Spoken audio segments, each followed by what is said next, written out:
Good afternoon, everybody, and welcome to Donington Park, the first of two visits in 2024 to the East Midlands circuit for the British GT Championship. And this time, it's a 3-hour enduro, just like we had at Silverstone a few weeks ago, but on a very different kind of racetrack, and thankfully, for now at least, in very different conditions. It is warm, it is dry, the sun is doing its best to break through the cloud cover, but there is a reasonably high chance of some rain over the course of the next few hours, perhaps towards the final third of what already was going to be a tactically fascinating and topsy-turvy race. Throw in a little bit more drama, and it is going to be, with the weather coming in, particularly exciting, I suspect. Lots to get through as we move into the race, which are coming up shortly. Let's hear first, shall we, from Tom Hornsby from SRO about a few of the stories to look out for. Hello everybody, welcome to Donington Park. 38 cars with us this weekend. That's a few less than Silverstone, but two more than the full season number. The 90 car of Jack Brown and Zach Meekin, of course, won the Silverstone 500 and bang in championship contention again, but they have the full 20 seconds. Mikey Porter, Jamie Day, they lead the championship, won at Alton Park and second at Silverstone as well. As a result, they have plus 15 seconds on Sunday, but then so do their main championship rivals, 2.5 points ahead of the Optimum crew. Fossetti's other new Aston Martin is also going very well indeed. Mark Warren and Will Orton are 4th overall in the championship and one of the leading Pro-Am contenders. And up to Blackthorn. Two new Aston Martins for those guys, of course. They got them both at Silverstone. Really waiting to see, especially what the likes of Johnny Adam and Giacomo Petrobelli can do with that new car. This is SRO Motorsport, and you might remember last year, these guys were running a McLaren for Josh Rowledge and Aston Miller, and they went very well indeed. They were title contenders here at the season finale. Well, they're back, and they're going to be running this Ginetta for Freddie Tomlinson and Stuart Middleton for the remainder of the season. Dan Harper, reigning champion, and the second of Century's two BMWs. Of course, Dan was an absolute superstar here back in October. One of the best stints in British GT history to help him and Darren Young win that championship. That's it for the pit lane preview. A reminder that this weekend's race is 3 hours long. There are 3 pit stops, 4 stints in total, and a maximum of 100 minutes drive time, but no pit stop windows, so strategy is everything. So lots to look forward to ahead of this 4th round of the championship. We're getting into the meat now of the championship, the middle part of the season, where points start to become more significant. Championship campaigns are starting to hit high gear, and a few teams who haven't had necessarily a great start to the season looking to try and get things back on track here today at Donington Park. Well, for now, the cars are down in the pit lane. The spectators are eagerly anticipating their release onto the circuit, and then they'll make their way around to the grid, where they will find, along with their teams and a few very lucky VIP guests, Bryn Lucas, who is up and down the pit lane all day digging out the stories for us. And Bryn, you were worrying earlier on about what the weather conditions would be like out there for you. I'd say at the moment your luck's in. Oh, well, you know what? You've just cursed that one with a commentator's curse there.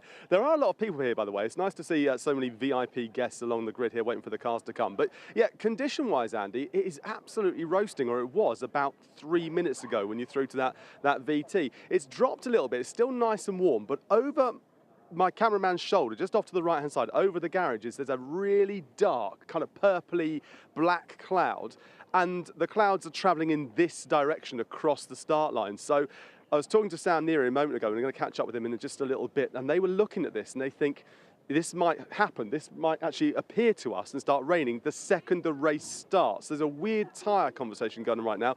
All the teams preparing to have the wet tyres by the cars just in case they need to make a big change. But it's going to be an interesting one. It's certainly worth watching over the shoulder there for the next, I don't know, hour, 2? Oh, no, 3. There you go.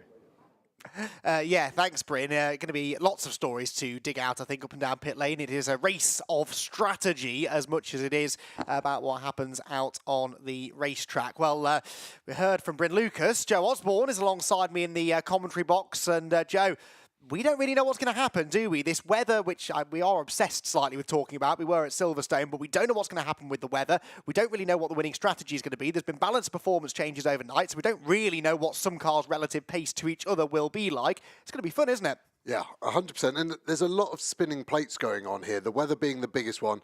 We talk about weather a lot, and it really affects us here at the Donington track. Why?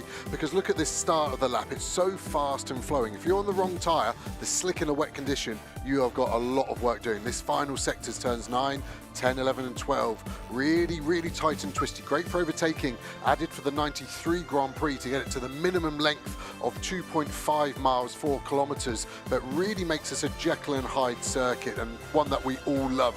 We've seen the lap times in qualifying being smashed. I expect those lap times you can see on the graphic to be smashed in the race if it stays dry. Well, Joe, you know a thing or two about Donington, former race winner here, and you've driven lots of different GT cars around the place. And yesterday, you had the opportunity to get behind the wheel of this car here and give us a guided tour of Donington Park. Here we are at Donington Park. British GT just finished their final practice session, and we've got a bit of time to go and have a look at the track. We're actually in the safety car, the Lotus Emira. Brilliant car. V6, 3.5 litres, and we're pretty loose already, leaving the tyres on cold tyres. That's going to be what the guys have got as they leave in the race. They do have tyre ovens, but they won't be at optimal temperature. Through the Craner curves, the best sequence of corners Donington has to offer, maybe even the UK, dives down the hill. The topography of Donington Park is second to none. Some of these rise and falls are seismic in their gradients, and it really adds to the drama here for the drivers. Through Starkeys, under the bridge that used to be there, through this little left kick, hold it over to the left as much as you can, into McLean's, hook this curb up, release. There's a track limit sensor on the exit here, T7 McLean's, where we're going to see a lot of track limit issues. Next corner there are none, so we can get greedy, nibble the curb, let the car run all the way out of Coppice. Careful of the front left tyre starting to wash out as the stint goes on. Down the Starkey straight now, into the chicane. This is going to be a hot spot here. On the brakes, hard, into the bridge, get it stopped. Close to the tyre, straighten the wheel. Don't touch anything beyond the curb. Your job is to go as fast as you can through there without getting a track limit penalty. 1 millimetre too much and you get that penalty, and suddenly it wasn't worth the risk. But if you don't do it for 3 hours, the time you're giving up, way too much. Bit of a drift out there if you get on the throttle too hard, I think, is potentially another problem. Drivers have got so much to contend with here. They've got to be looking after the tyres, after the brakes. Even fuel consumption is a big consideration here. And then it isn't over. There's practice coming into the pit lane hot. You can attack it all the way. This isn't the speed line, all the way here. Then get it down to 40 kilometres an hour and you are good to finish your stint. I really enjoyed that, Joe. I particularly enjoyed the totally intentional slide that you had out of the Melbourne hairpin, but it did illustrate the point. It's a tricky circuit. It's lovely to drive when you get it right, but so many areas where it's easy to make a small mistake, and a small mistake can cost you a lot of time. Yeah, and I don't think a safety car's ever looked so dangerous, has it? But yeah, obviously I had the traction control off there, but out of that Melbourne hairpin, you can see what the drivers are going to be asking of that rear tyre, and it's so easy to overwork it. And if you've got an hour stint and you're going to be doing that every minute and 30 seconds in a GT3 car, you're going to feel a lot of pain at the end. This car we're looking at here, Michael Johnson, the BMW, has been struggling. Now, I think that's one of its biggest weaknesses is traction. It's a front engine car, so the front is nice and loaded, but out of the slow speed corner, it feels like the rear axle isn't getting enough compression into the tarmac and it's not gripping. I think these guys are going to have a hard afternoon. Hopefully the Century team have found a better performance after the qualifying session they had yesterday. Century Motorsport not really a factor, at least within GT3, and actually even their GT4 cars with a bit more performance to find. We'll see how they go, though. It is one of those races where there are opportunities beyond just your raw pace to drag a good result out of it through strategy, through perhaps a bit of good fortune with safety cars or full course yellows. So we'll get into all of that, of course, when we get into the race, but we certainly saw how those kind of things can affect the race at Silverstone last time out, when an early and then a late safety car completely changed the complexion of the race, really, and brought teams into play who really we had counted out completely by that point. Cars then continuing to pour out of the pit lane, slowly making their way back around to the grid. Remember, it's the AM drivers who will be starting within the GT3 and GT4 Pro-Am pairings anyway at the beginning of the race, and it's an all Lamborghini front row. Barwell Motorsport with a dominant performance in qualifying yesterday. The number 78 car which will be started by Alex Martin, starts from pole position. He shares, remember, with Sandy Mitchell, whilst Rob and Ricky Collard drive car number 63. But Joe, you were telling me earlier on, actually, a bit of a news story surrounding Barber. Well, two news stories, really. They dominated in qualifying yesterday, but a change to the BOP and a little bit of a panic this morning means they're not necessarily on the front foot. Yeah, while I was having my morning coffee, I like to meander through the pit lane and just annoy people. And actually, after the morning warm-up, I saw Shane Foreman, the #1 mechanic on the 63 Collard Lambo, and they're doing a gearbox change. So both drivers reporting a noise coming from the gearbox in warm-up. So precaution taken, changing the whole gearbox. The installation went well, I was told. But whenever you're running something so big as a component like a gearbox, and the first time you're going to attack it in anger is lap 1, that is scary. Added with the BOP change of 5 extra kilos for the Lamborghini, the Barwell shift may be moving to a slightly more negative connotation. Yeah, absolutely. So, yeah, going to be interesting to see how they go when the race gets underway. We mentioned BMW and perhaps them looking for a little bit more performance. Well, at the wheel of one of the BMWs later in the race will be Raffaele Marcello, the car that he shares with John Ferguson. The car is just about to arrive in its grid slot, and ready and waiting is not only Raffaele Marcello, but also Bryn Lucas. Yeah, ready and poised. I mean, the steely focus of Raffaele. Now, yesterday in qualifying, we saw you had a fair bit of work to do with when you got in the car after John had his stint in qualifying, and you managed to get the car up to 7th, which is a pretty good turnaround. Yeah, I mean, we improved quite a lot compared Severson and Walton Park. We found something in the car that was not right, so we improved. I mean, I was P3 in my quali this morning. We were also like doing well on wet, so we feel more confident. So yeah, let's see. We've seen the BMW go around here pretty well. Last year, Dan Harper, when he was just wringing whatever he could out of it, it was very, very impressive. It seems to be a different beast this season, though, not getting the performance that you'd like. Yeah, I mean, like for sure they like adapt a bit like BOP compared last year. Last year was a bit too much, and I think this year it's, I mean, at least like looking qualifying is a bit more fair. So I mean, I wanted the BOP of last year, but I mean it was not fair. So now it's okay. We are all close to each other. So let's see now. Well, we wish you the very best of luck. Thanks very much. Let's go for a little wander, shall we? Actually, we get Guy, my cameraman, to go for a wander. Let's catch up with actually a couple of drivers here chatting. Look, teammates, sort of, same team. There were Ricky Collard just to the right-hand side and Sandy Mitchell here. Ricky, we've spoken to you way too many times, but have a look at that mullet. It's absolutely a thing of beauty. Sandy doesn't have a mullet, but he's got a big grin on his face because you start in pole position. Yeah, definitely. I mean, it's an amazing job by everyone yesterday. You know, Alex and Rob are really top on the times well in the AM session, and then super close in the Pro one. So it was good fun to be right up there.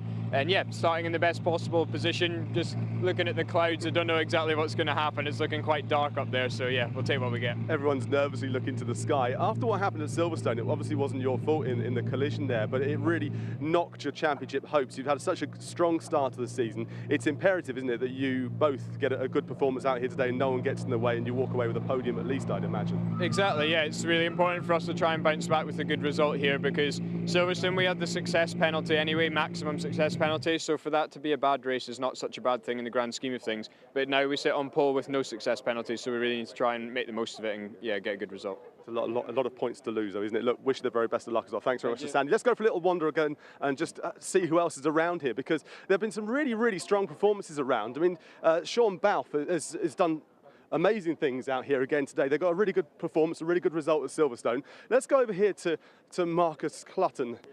He's just drinking his water out of a nice carton. Look, it's great to see you guys here. This is a circuit you typically do pretty well at. Yeah, it's definitely a strong circuit for us. We've had a couple of wins here before and a podium as well. So, you know, I think we can hopefully get a good result today. Qualifying didn't quite work out for myself.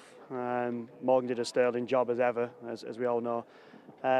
Yeah, I think let's have a nice clean race and we'll be there at the end. Yeah, well, good luck, obviously, good luck. Let's do a quick peer over to the left-hand side as well, see where the Nearys are. You can see the bright green Neary Mercedes just over the shoulder. They're starting 8th, and they've got, well, they've got a bit between their teeth, haven't they, really? They're quick around here. 10th, sorry, they start 10th on the grid. 9th on the grid, let's get that right. They start 9th on the grid. They do go rapid here. They won here, in fact. We were going to catch up with Sam, but he's talking to his dad now, so I'll hand back to you, Andy, and find somebody from GT4. Yeah, thanks, Bryn. And that's interesting, actually, because, of course, that one win that the Nearies have in British GT came here at Donington Park, not in a 3-hour race, a 2-hour race, but they started that race 10th on the grid. They're starting 9th today. Of course, they did have a bit of good fortune at the first corner, but the first corner can be a trouble spot. You never know. You wouldn't put it past Richard Neary, who we know always has his elbows out, to try and make some progress in the early stages. Caught a glimpse there in the distance, Joe. The rain is sort of in the area. It's coming towards us. If the race starts in the dry conditions, in a way that's worse than it raining now, isn't it? Because once the race gets going, you're sort of into the strategy play. If you have to make an unscheduled pit stop, that sort of corners you then for the rest of the race. Yeah, and there's no chance to change the setup of the car. The car's on the grid now. You could probably still get the roll bars softened off, do some damper clicks if needed. But yeah, once the green flag drops, that is it. You are like a loaded rocket for 3 hours, as we do see the Nearies father and son combo there. Richard starting the car, Sam maturing more and more into the pro role and really able to take it, especially at Silverstone, looked really, really strong on that sort of last part of the race where some people were losing their heads. He kept his very, very well. I think it's going to be hard with this weather. This is the first race of the day that is on slicks. All the support races previous have been either on the wet tyre or a road tyre. So this is the first time. We had a lot of rubber yesterday afternoon for qualifying. The track had been green, then over 2 days of running had really rubbed it in. It's gone back to fully green. So even though it's dry, it could potentially be a completely different dry track to what the guys felt 12 hours ago. As if there wasn't enough unknown already. Throw track conditions and setup into the mix as well. It's going to be a bit of a head-scratcher, this. Well, we've heard from a couple of GT3 drivers. Bryn, what can the GT4 field tell us? No idea. Let's find out. Well, Freddie's here. You're starting on pole position. This is your second race of the season. It's great to see you guys back. It's the exact position where you want to start in a big race like this at Donington Park. Yeah, I know. Obviously, the qualifying went perfectly with the team and the new car, so everything was really good. We managed to stick it on pole, which is the perfect start for our second race. And yeah, we'll see what happens in the 3-hour race, and hopefully we can end up in the same position that we started. It's always hard for you guys as a silver pairing because, of course, you have that extra penalty you have to take in the pit stop for every pit stop there. But you're in a very, very good position. Let's just swing around to the right-hand side. Thanks very much there to Freddie. Let's just wander over quickly and grab Jack Brown, because he's also a silver pairing, and as we know, silver drivers, silver pairings always have a bit of a hard time. Sorry about just crashing the shot there. Jack, it's great to see you guys doing so well this season, and well, I know you got your eyes firmly on the prize at the end of this season. You don't want to be disappointed as the rain starts to fall here, but what can you do realistically here at Donington Park? Firstly, the team and us have been working hard on the car to get it to where it is. In terms of what we can do today, I think we're just going to try and take advantage of full course yellows, safety cars, and just try and get them back on strategy. I think we're at a bit of a deficit in time, but as I say before, it always works just to keep it clean, don't make any mistakes, get the easier stuff done well, and I think that's half the battle. I think we'll get a good result out of that. So. It's starting to rain, so everyone's getting a bit nervous now. Wish you the very best of luck, as we do all the drivers. I just want to peer down here a little bit further, because I was hoping to grab hold of Eric Evans, but it's oh, here he is now. Let's actually have a quick word. Thanks, Eric, for coming and finding us. You're starting 7th on the grid when it comes to GT4, and the season hasn't gone to plan for you either. I mean, what's behind it? It's a new car. Is that the fundamentals? It's a little bit of the fundamentals and a little bit of learning, from team aspect. I mean, they're getting on top of it. Ford and Multimatic are really, they're giving us all they can. I think there's a little bit of things that still to go, but I feel pretty confident in this race. I mean, we started P7 when we won the championship last year, so I'm not too worried about it. The long race will be in it at the end. It's a good omen. Just quickly glance to the sky, because there's been some nervous faces looking up there. It is spitting. It's not raining hard. It still slicks clearly. But how much does this have to change before you start maybe contemplating the wets? Quite a lot. I mean, the ground is still super dry. The cars will put heat down. The tires will soak up any of the little sprinkles. So it would need to start raining quite a bit more before you start questioning wets. But clearly, as a team, you've been discussing it. We'll have to keep an eye on it. But we wish you the best. I'm sure I'll catch up with you later on. But Eric, thank you very much. Andy, there you go. The stage is set then. The rain is falling a little bit, not very much, of course. They've got their formation laps to really assess it. But it's slick, slick, slicks the whole way. But for how long? Well, that is the question, isn't it, really? And if it is just starting to drizzle, even if it's just sort of psychological rain at the moment, it could get worse. And the forecast says that it will get worse. With that in mind, Joe, how likely is it, do you think, that any teams will have gambled on setup, knowing that the race might start in the dry but get very wet later on? Do you think there are any teams out there, perhaps further down the order, that might have been willing to take that gamble? Yeah, exactly. If you're in the top 10, definitely not, because you've got too much to lose by a bit of a left field decision. Outside the top 10, I think you've got a chance. So you're talking about your Century Motorsport, RJN with Bunker, maybe Greystone GT, Blackthorn, anyone in the Aston have really been struggling in the dry. So potentially, but every dry lap you do with a wet setup is just time that's lost forever. The forecast I'm looking at looks so sporadic. You could see the spectators on the outside of the chicane turn 10 putting their brollies up, coats on. So that's where it's going to get first, is the exit of 10, T11. But you can still see wet patches from where it was super wet overnight. So yeah, these AMs are going to be working hard. I think that as the pro needs to be in the AM's ear here. Now we need to build up to this pace. We definitely don't want to set off too quickly, rotate the car and spin into the gravel traps which surround this Donington circuit. The risks here are so high at the start of the race. This is going to be super, super spicy. We've seen it so many times in the past, haven't we? Redgate, the old hairpin, the chicane, Melbourne hairpin, so many places when it's very congested at the start of the race, where it's easy to trip over somebody, and that can then trigger a real chain reaction. So we hope that doesn't happen. We're hoping for a clean start, but there is just that chance, isn't there, that something could happen. That could lead to a safety car, that could lead to all sorts of strategy plays. It's going to be a fascinating fourth round of the 2024 British GT Championship, and we're only a couple of minutes away from getting started. The cars released onto their green flag lap then, with the pair of Barwell Motorsport Lamborghinis at the front of the field. And despite having a bit of weight added to those cars overnight, we still anticipate that they're going to be strong. They certainly were the strongest outfit in qualifying yesterday. A couple of cars with windscreen wipers on, but not too heavy at the moment, the precipitation, as they make their way around Redgate and make their final preparations for a 3-hour bonanza here at Donington Park.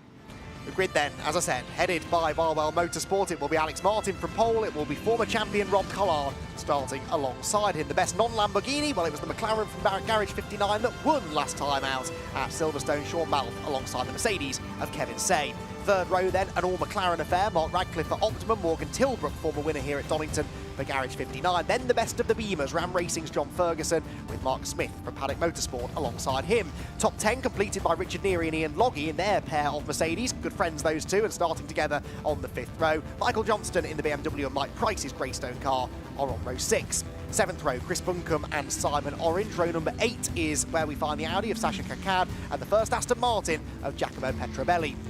Row number 9 for Carl Cavers and Matt Topham, and then towards the back of the GT3 field on row number 10, Lucky Kira and Andrew Howard for Beechdean AMR. Then we move into GT4, where it was Janetta to the 4, DTO Motorsport Stuart Middleton on pole, with Optimum Motorsport Zach Meeking in the McLaren alongside him. Row number 2 on the grid then is Charles Dawson and Will Moore, Mercedes ahead of Mustang. Then Jamie Day in the Aston Martin makes it 5 different manufacturers in the top 5 positions. Alex Walker is next ahead of the Mustang of Marco Signoretti and Luca Hopkinson's Mercedes. Mark Warren and Kavi Jundu are together at the back end of the top 30 overall, the back of the top 10 in GT4. Then it's Callum Davis, who had a moment in warm-up alongside Ian Goff for Century Motorsport. His teammate Ravi Ramyeed is on row 17 alongside Ed McDermott. Then it's Tim Docker's Audi and Ian Duggan in the first of the 2 Mahiki Racing Lotuses. They've both been given extra horsepower and lowered ride height as well, so Stephen Lake might also benefit from that, and he's got Colin White for company at the back of the grid. Now, we were building up to the start of the race, Joe, but as you can see, these are live pictures. We haven't cut to highlights from a previous session. The rain has arrived. We've been speculating on this for a while. The timing couldn't have been more immaculate. They have aborted the start of the race. They're going to allow the drivers to line up on the grid where tyre changes are permitted, and in about 5 minutes' time, we'll try again. But, yep, the rain definitely arrived. Yeah, I mean, I'm the ultimate professional as a commentator, but I looked down and I was just looking through a few of my notes, and I looked up as you kind of raised your voice. I couldn't believe the scenes I was seeing. That is proper rain, as in the the race organisers have had to do that. I know we want to get racing, we want to see some action, but if 38 cars were going into Redgate on slicks, we would have maybe seen one car leaving. That probably would have been the safety car. But yeah, that is proper rain. So the teams now have been afforded the chance to put the wets on. They've got 5 minutes to do it. Are we going to see any crafty teams, mechanics sticking their heads into the wheel arches, trying to get the dampers softened off? Can they get a roll bar change? Some of the cars very quick to do a roll bar change, especially on the rear. I know the McLaren can be done in 30 seconds.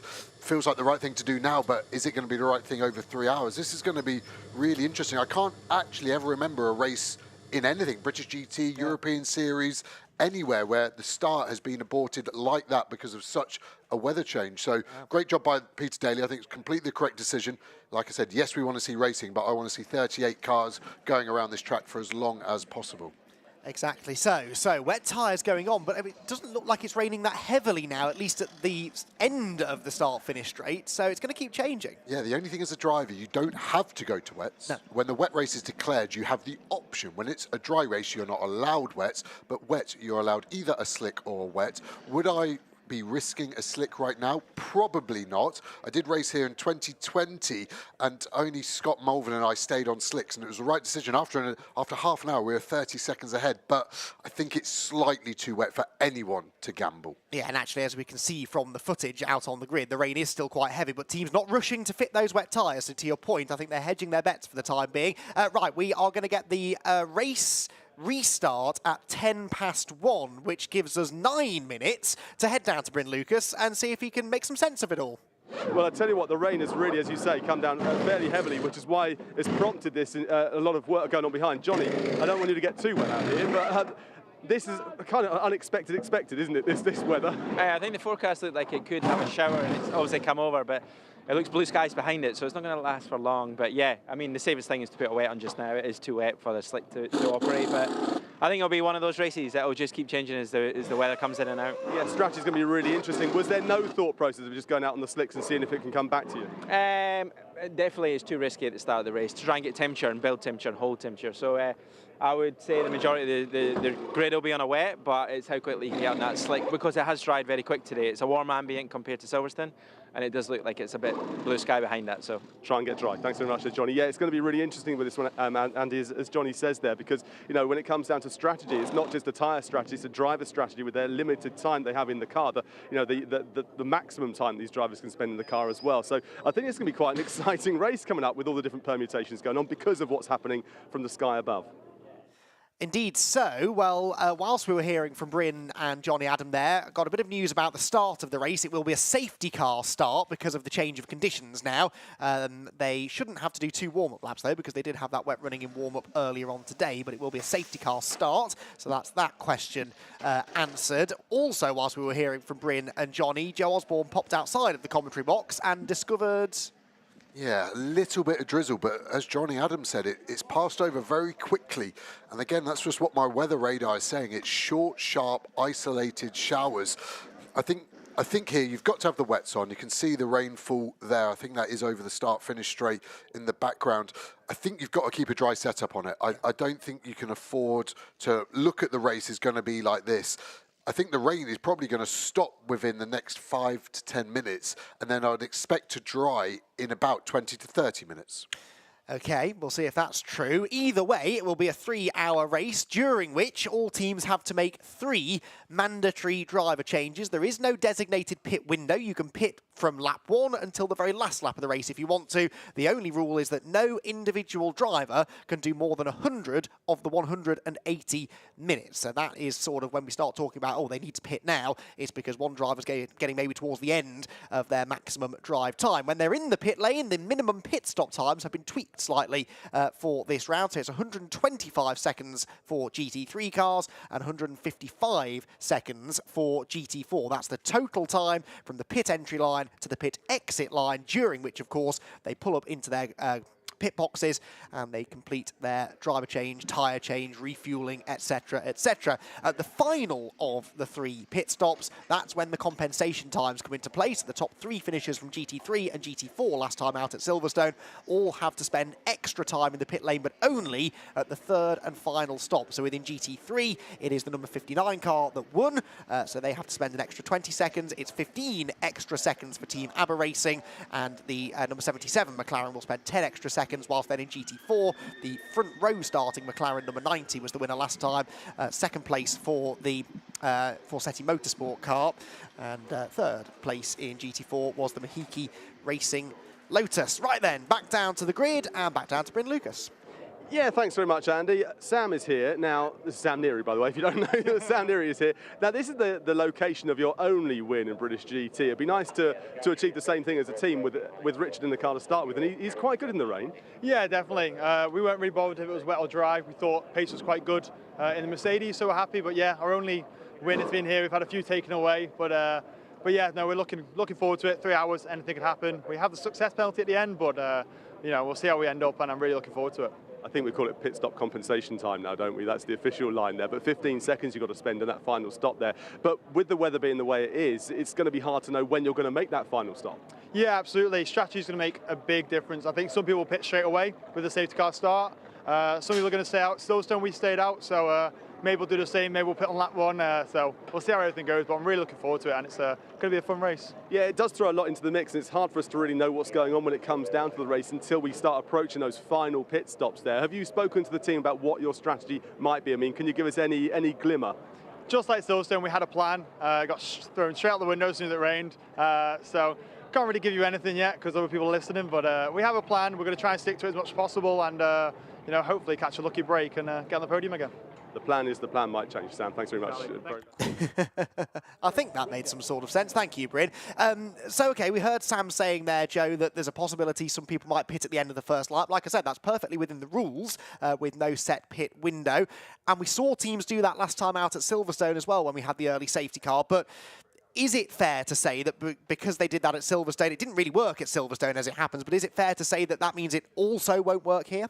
No, it should have worked at Silverstone. It didn't because of later in the race we had another safety car, so that couldn't have been predicted. Here I don't think it will work because it will take away one of those mandatory 3 pit stops, but I think they're going to want them for the possibility to change from, in this instance, wets to slicks. But the way the weather is, I think you want to keep those mandatory pit stops for tyre changes rather than this desire to get rid of one too many pit stops that this sort of regulation 3-hour race we have at British GT tends to lead to. So it'll be really, really interesting to see what people do.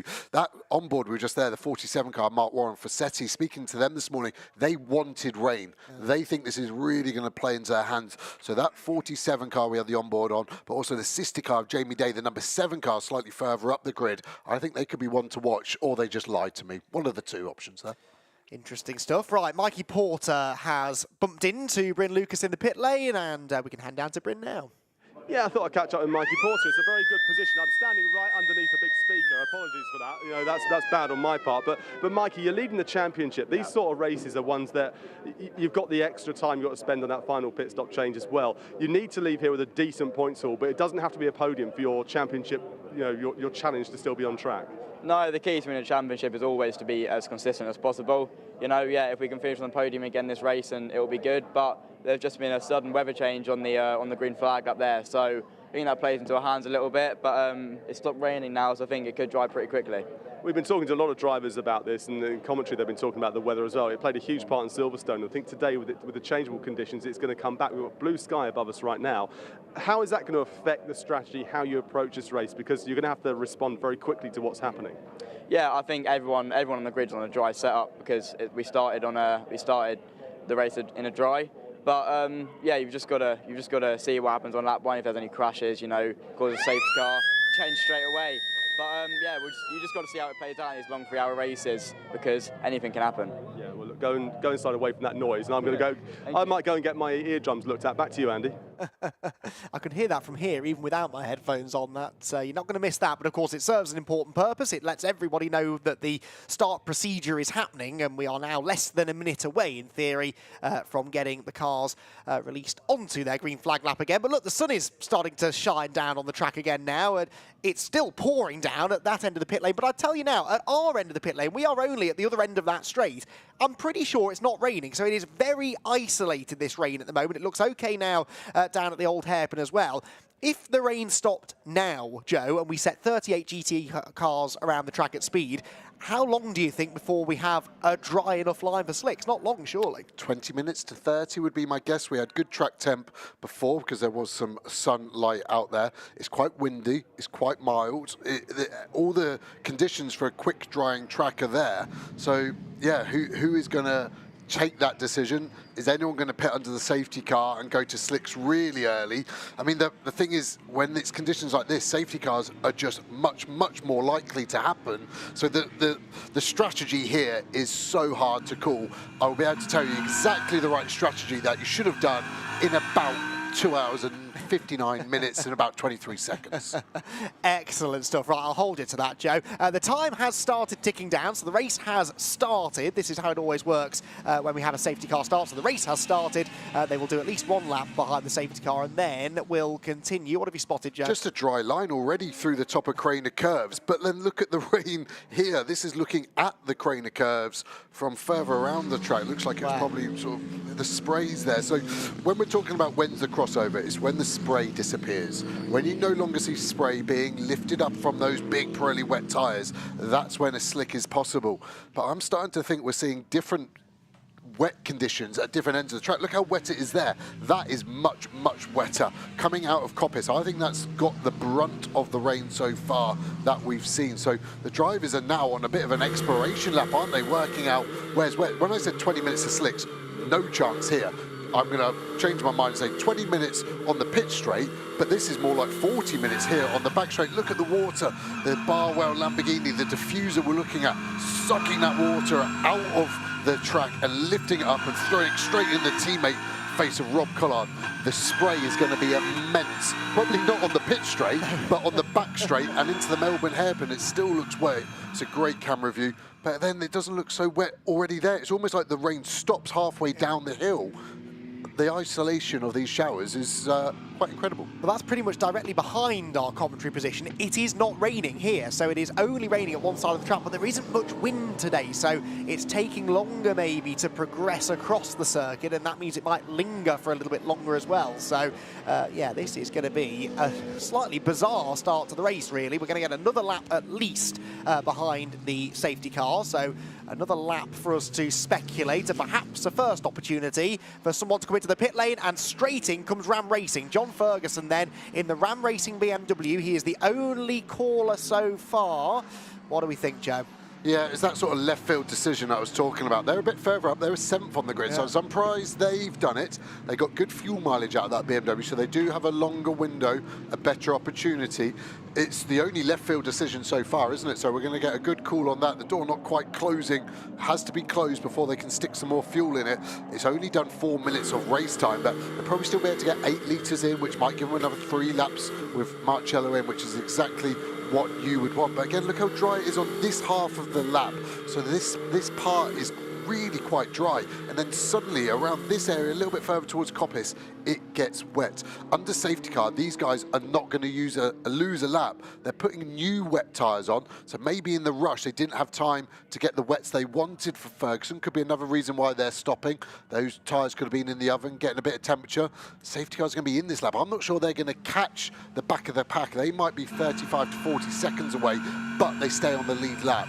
So it's definitely not the wrong decision, but it might not be the right one either. Yes, I think I follow. It's interesting that, though, because they've not done it from a tyre perspective. Yes, they've changed tyres, like you said, to a better set of wets maybe, but this is more of a driver strategy call, isn't it, to get Marcello in? But we did see this come back to bite a few teams at Silverstone, because then at the end of the race they didn't have the ability to then put their quick driver in for a long period of time at the end. So an interesting call, and I'm not that surprised actually to see that they're the only ones who have made that call. But we'll see, as we said, in just under 3 hours time, whether or not that was the right decision to make or not. Anyway, we are about to go racing. The safety car is heading for the pit lane this time around, and Alex Martin will very shortly be in control of the pack. There is Marciello aboard the Ram Racing BMW, but not yet moving. I think they might get a red light on exit. Yeah. I think it's going to go, because when the leader gets to the last corner, which they're at, it's going to go red. They are going to lose the lap as we go to a race start. Martin takes the green flag. Marciello does get out. I couldn't see if it was a red light. That is going to be a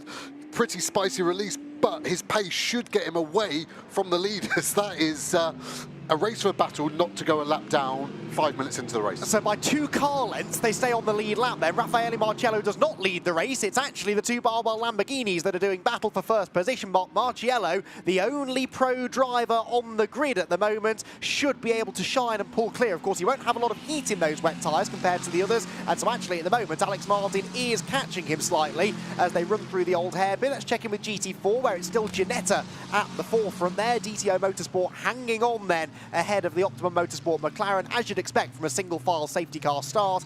Not a huge amount of movement in the opening exchanges, but look at this, Marciello is struggling on those fresh tyres and actually now really getting in the way of the race leader. Yeah, I mean, he should technically be getting blue flag because he is holding up the leader. He's not going to let him go, because if he lets him go, then a safety car comes out, they are done. But Marciello won't be liking this, getting hustled by an AM. Ram did a great job. They were only a second over the minimum pit stop. If there were any more than that, then I would assume the red light will have definitely been on. Big slide for Kevin Say through the chicane there. Looks like 2 McLaren scrubbing Radcliffe and Tilbrook. I guess that would have been, see them coming into shot. Tilbrook on the inside now. Radcliffe gets the job done. Coming to this drier part of the track. How's it feeling to drive? Mark Smith late on the brakes.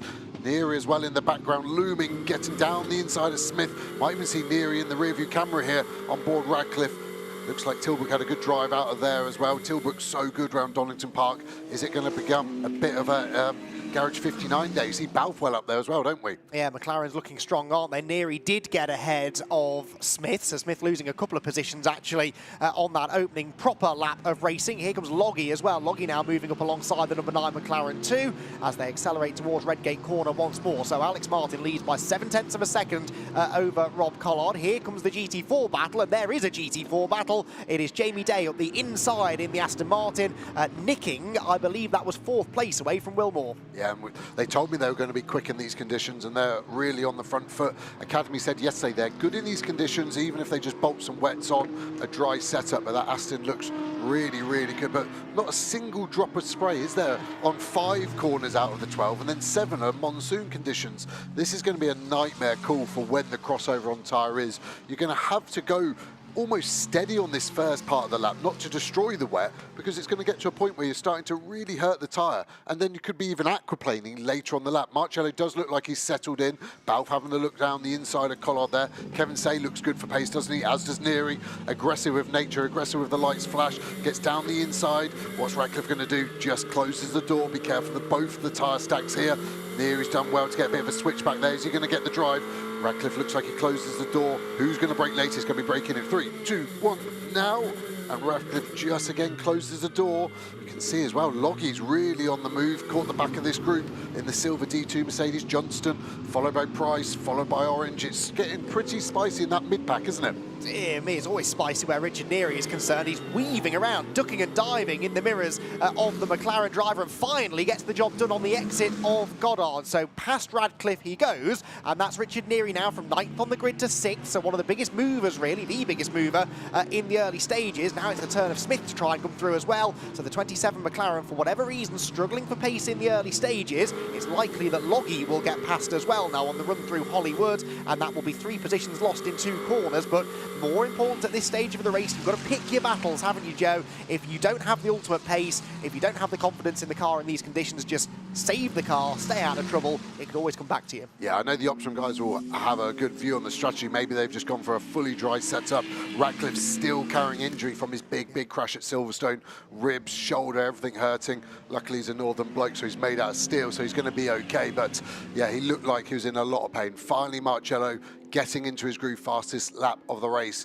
He's now starting to get that gap, but again, any safety car, he's got to be careful where he's not going to get caught up by them, and the GT4 cars could hurt him. So I'm surprised he's not pulled away more. This is a very rare where you've only got one pro against a whole field of AMs, but it really does show how quick these AMs are at the front of the British GT grid. Indeed so, and Kevin Say, perhaps one of the fastest at the moment. He's on the tail of the very experienced Sean Ball for third position. These leading four have gapped the rest of the field now, but they themselves not really putting much distance between them, are they? So all looks pretty evenly matched. I would say that Tilbrook is closing now, though. Now that he's broken through into that fifth position, I reckon he might be the fastest man on the track. Down a bone-dry pit straight they come. There is no spray even off the racing line. They're hunting around for it to try and cool the tyres down, but finding no moisture whatsoever. Martin leads, Collard second, Balfe third and Say in fourth, with Morgan Tilbrook in fifth position, quicker than the lot of them, so it'll be 5 for the lead before much longer. It is 2 for the lead in GT4, still the same positions at the moment. Middleton ahead of Meakin, and no one else in sight. Yeah, they've really done a mega job the first couple of laps here. It's even starting to worry me, some of the cars using their windscreen wipers, like the 90 Optimum car there, Meakin, because there's going to be it's heavily friction when the windscreen's like that. You can start to burn out the motor. So I think the drivers are going to have to be careful of that. They're going to have to switch it off on this half of the lap. Otherwise, you're going to potentially lose your windscreen wiper at some point there. Middleton looking like he's getting good drive out. A little bit of spray still on the exit curbs there, but this part still very dry. Just looking at my forecast again, it does look like there's another rain shower in the area. So are we going to get it? And is it going to go on the other half this time, or is it going to keep wetting one part of the track? But you could definitely be on slicks from turns 1, 2, 3, 4, all the way here, 5 and 6. It's then going to be where do we go from there? But yeah, it's really odd. I've never seen weather so split on a small track like Donington. Generally, though, you lose more time by being on slicks on a wet track than you do wets on a dry track, don't you? So I think they're going to wait until this other part of the track is properly dry. The Mustangs looking like a bit of a handful, aren't they, as they found themselves together, battling over 6th position. Will Moore ahead of Marco Signoretti, but we're on board with Mark Warren. Mark Warren for Forsetti Motorsport. These Aston Martins are looking rapid. Jamie Day is up into 3rd place now, ahead of Charles Dawson, and it looks as though Mark Warren's on the move too. They could be 3 abreast here down the exhibition straight. He's got a face full of Ford Mustang. They fill the road when they're single file, let alone when they're side by side. But the battling teammates, well, it's not really worked out for them. Signoretti outbreaks himself on the wet curb, loses 1 place to Warren and another now to Hopkinson as well. Perhaps an example there of how slightly better teamwork could have benefited them. Is he going to fend the Mercedes off? The answer is no. And Hopkinson with the inside line, I think, should get the job done, which he does. And Signoretti down 2 spots. Yeah, maybe Signoretti was asking Academy, let me swap on faster than Will Moore, but they're well within their rights. And now Will Moore can go, well, you obviously weren't, mate, because you're 2 cars behind me, so shut up. But that map onboard that we had as we look for a change on the leads, getting down the inside, but it's slightly wetter. I think Middleton's going to be able to hang it around the outside here, get a better drive, and then keep the left-hand side, which is the favourable bit for this Craners, but he's actually already back in front, so starting to maybe see a bit more pace from that McLaren. Is he getting held up by Middleton more around the lap? And Middleton's tyres starting to go off. It's so hard for the driver to look after these tyres. The wet tyre is so soft, only really designed to move water. When it's warm like this, it literally feels like jelly. I can only really imagine, like, strap a couple of bits of jelly to your feet and try and run up the stairs as fast as you can. Look like there's a move going on down there, doesn't it? Now look at the lead is really concertining up. Martin now looks like he's holding up not just Collard, not just Balfe, but probably Kevin Say as well.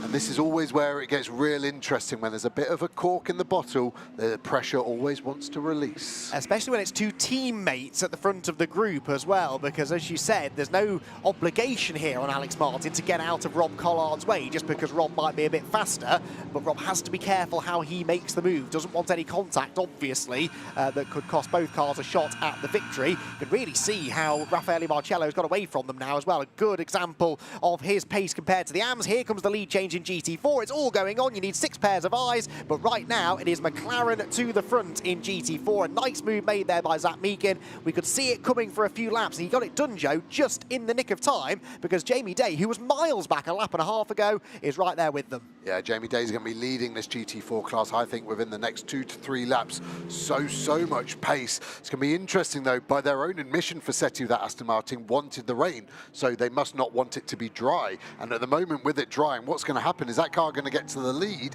and then when the conditions change, is it going to go the other way? You see Collard round the outside. What a move really, really good there. Super brave, both fair, but now is Martin going to be on the back foot? Where's Balf? He's going to want to try and follow Collard, which it looks like he's going to get done. Get it stopped, Sean. Don't outbrake yourself. Rotate the car. Kevin Say sniffing around. Could this be 3 positions lost for Martin in 3 corners? It's going to be a drag race between. Looks like the Lambo's going to live to fight another day to hold on to that final podium position at the moment. Bit of leaning on each other. Kevin Say gets back to the inside into Goddard, commits to the move, late on the brakes, misses the apex, but Alex Martin can't quite nip back up the inside. And so, yes, it is 3 places lost in 3 corners for Alex Martin.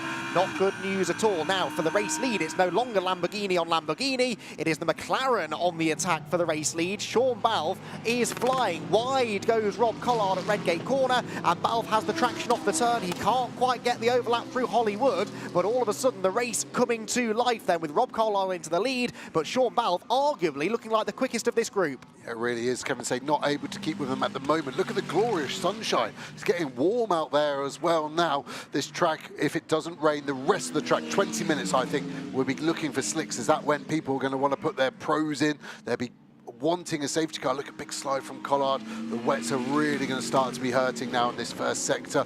Starting to catch a couple of GT4 cars. Tim Docker and the Audi there. So hopefully get past on this straight so it doesn't compromise them. Kevin Say, though, might struggle to get past, I think, that Audi before the chicane, which might let these lead 2 get away a little bit further than they are currently. I'm not even convinced it'll be 20 minutes, Joe, you know, because look at how much drier it is now than it was 5 minutes ago, even at that top end of the circuit. I know that it will be a bit wetter than it looks on camera maybe, but hardly any spray down the back straight. It's still wet, don't get me wrong, but the rate at which it's drying, and like you said, it's now properly warm again, I think we could see a few gambles onto slicks a bit sooner than that. Here comes Loggy, meanwhile, at the inside of Mark Smith, goes 7th place. Neary is now nibbling at the tail of Morgan Tilbrook's McLaren as well. They're all coming back to each other, aren't they? Yeah, I think we're just seeing the change. I actually think for the first time you're right. I think it isn't 20 minutes. I think it is more like 5 or 10. There's a dry line nearly everywhere in that final sector now, isn't there? So who's going to blink first? Who's going to get the slicks on and go? There's the big battle pack in the background there.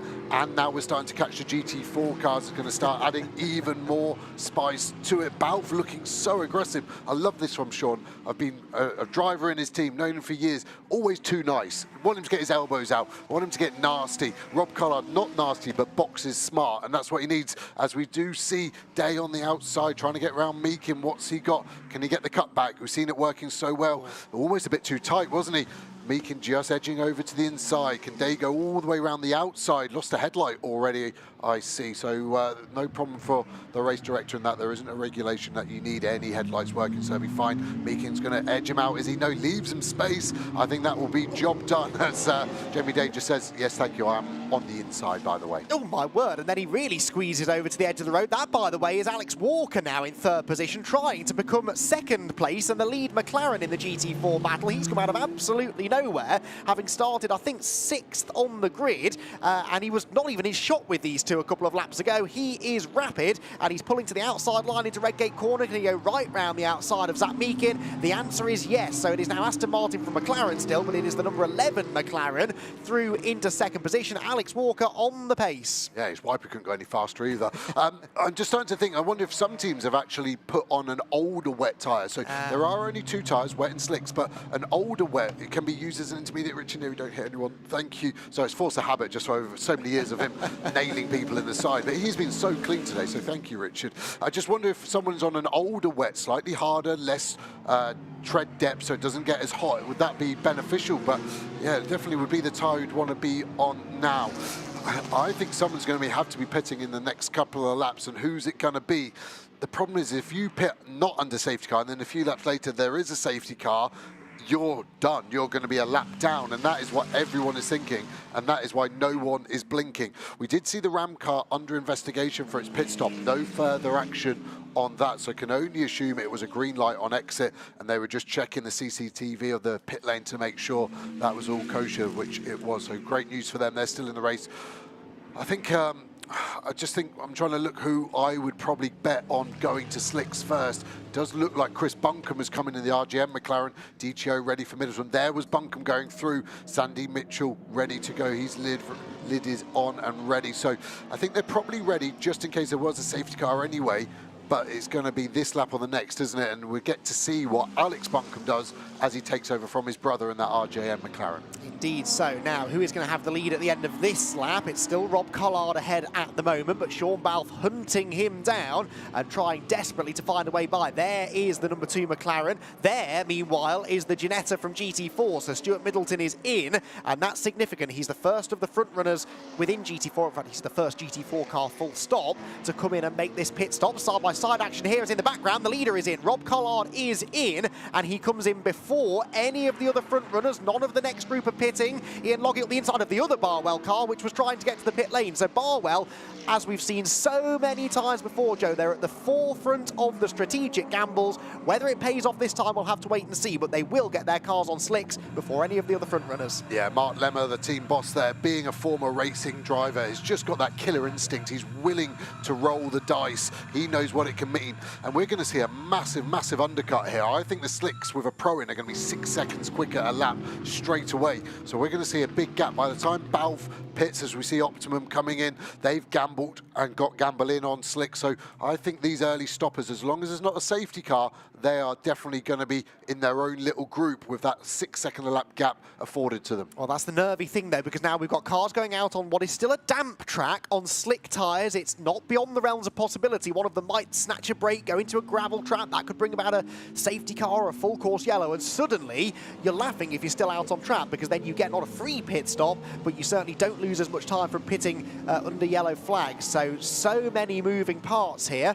This, meanwhile, was, oh dear, that was the 59 car getting a grill full of grass. That must have been just after it had reclaimed the race lead. Sean Balfe squeezed off the road, and, well, he's probably going to have to pit anyway for tyres, but definitely needs to come in now. Yeah, super lucky that he probably will be pitting, because that car would overheat very quickly.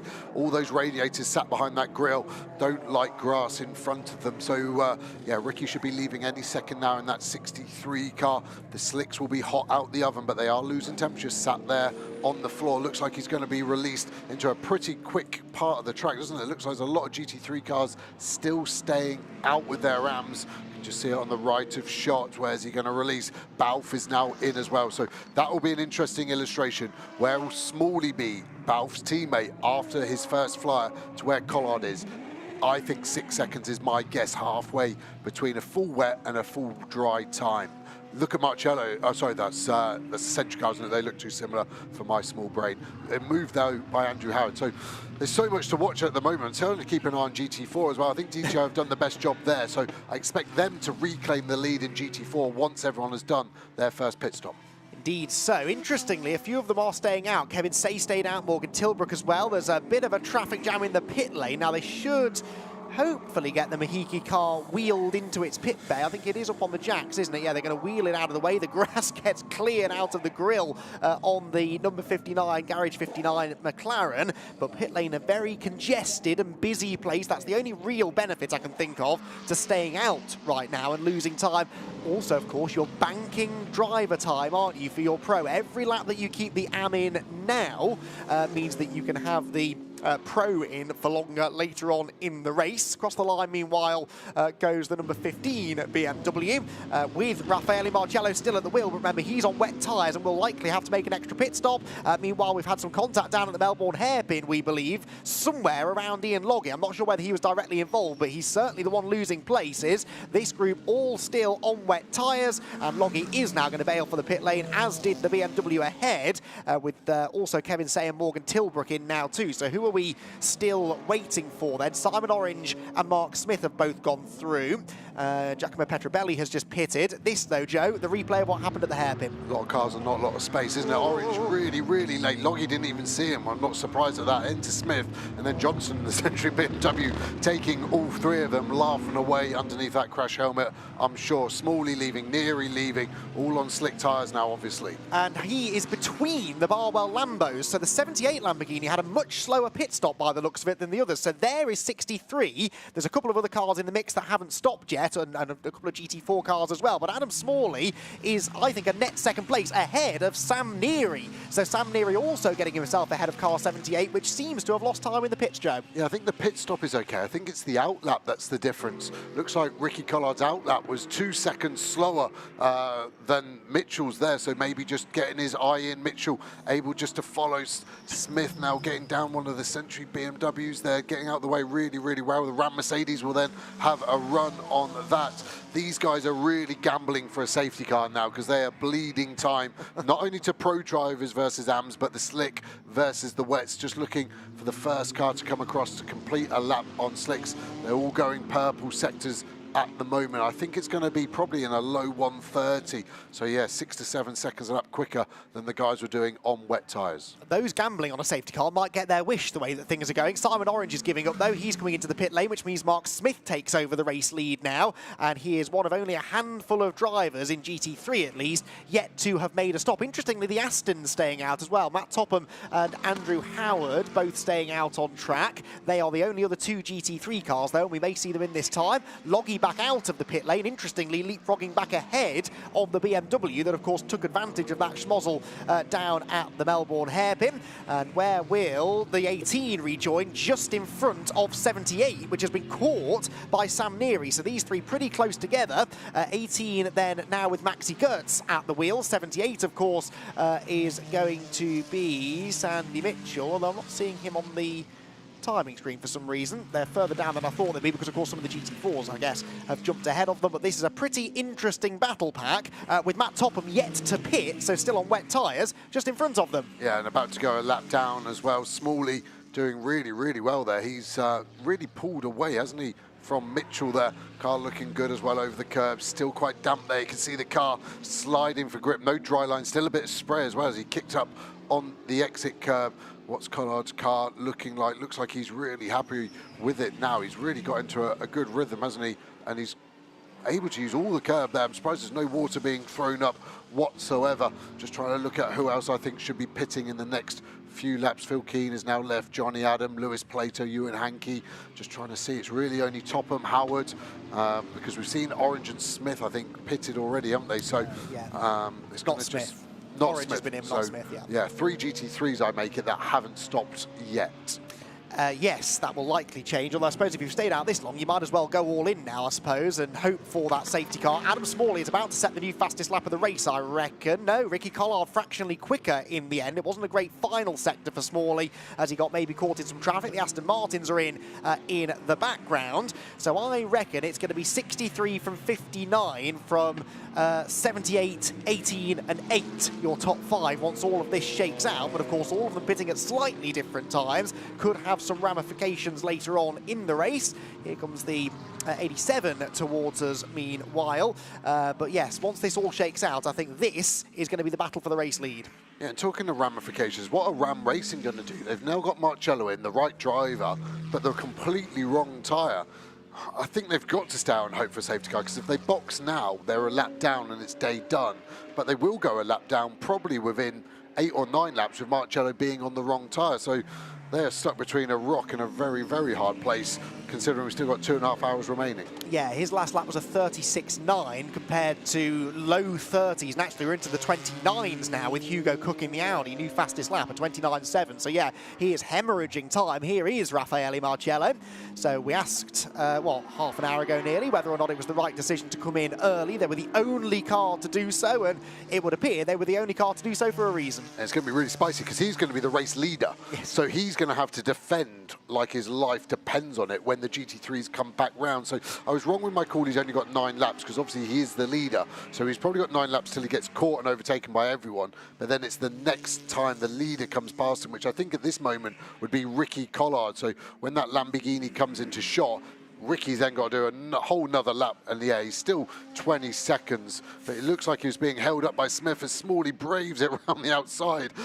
It's brave anyway, then Smith gets on the curb. It's almost like Smalley edged him over there to say, well, you didn't help me, I'm not going to help you there, mates. But yeah, it looks like Smalley's got some pace. it'd be interesting to see. But at the moment, it looks like Collard and Smalley are the two really taking the fight, which is how it was when their teammates was in the car. Exactly so. Mark Smith then still the race leader, even though these two have gone past, because that was just to unlap themselves. So they're back on the lead lap now, if you like. But Mark Smith, having not yet pitted for slick tyres, is still technically your race leader over, well, it was the number 10 car, but that's just left the pit lane now as well. Through the Fogarty S's come the net race leaders, though. Ricky Collard versus Adam Smalley. I'll be interested to see if they get a lap or two of clean-ish air here. What happens to that gap? Because it seems at times like Smalley's catching. He has now set the fastest lap of 1:28.7, but just can't seem to quite consistently take time out of Ricky over the course of a lap or two. 1.4 seconds was the margin between them at the start of the lap, and they were about 26 seconds or so behind Raffaele Marcello. That gap comes down to under 19 seconds, whilst between Collard and Smalley, it's down fractionally again to 1.2. So just creeping back onto terms with the Lamborghini. Mark Smith, meanwhile, has pitted, and so Raffaele Marcello will shortly inherit the race lead. But is it all about to change again, Joe? Look at that black cloud. That was super ominous, wasn't it? It's like a horror film coming in, sweeping across this Donington track, and it's coming towards us. That's not one that could go away. It's definitely going to go over the track. Is it going to drop anything on the track, I guess, is the next option.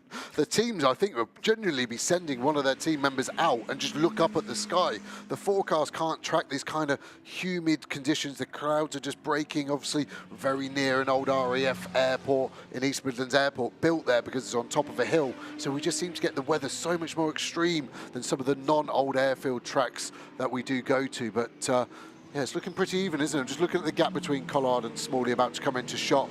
Looks like the car is looking easier over the curbs. Smith now in, getting Martin Plowman in on those slick tyres.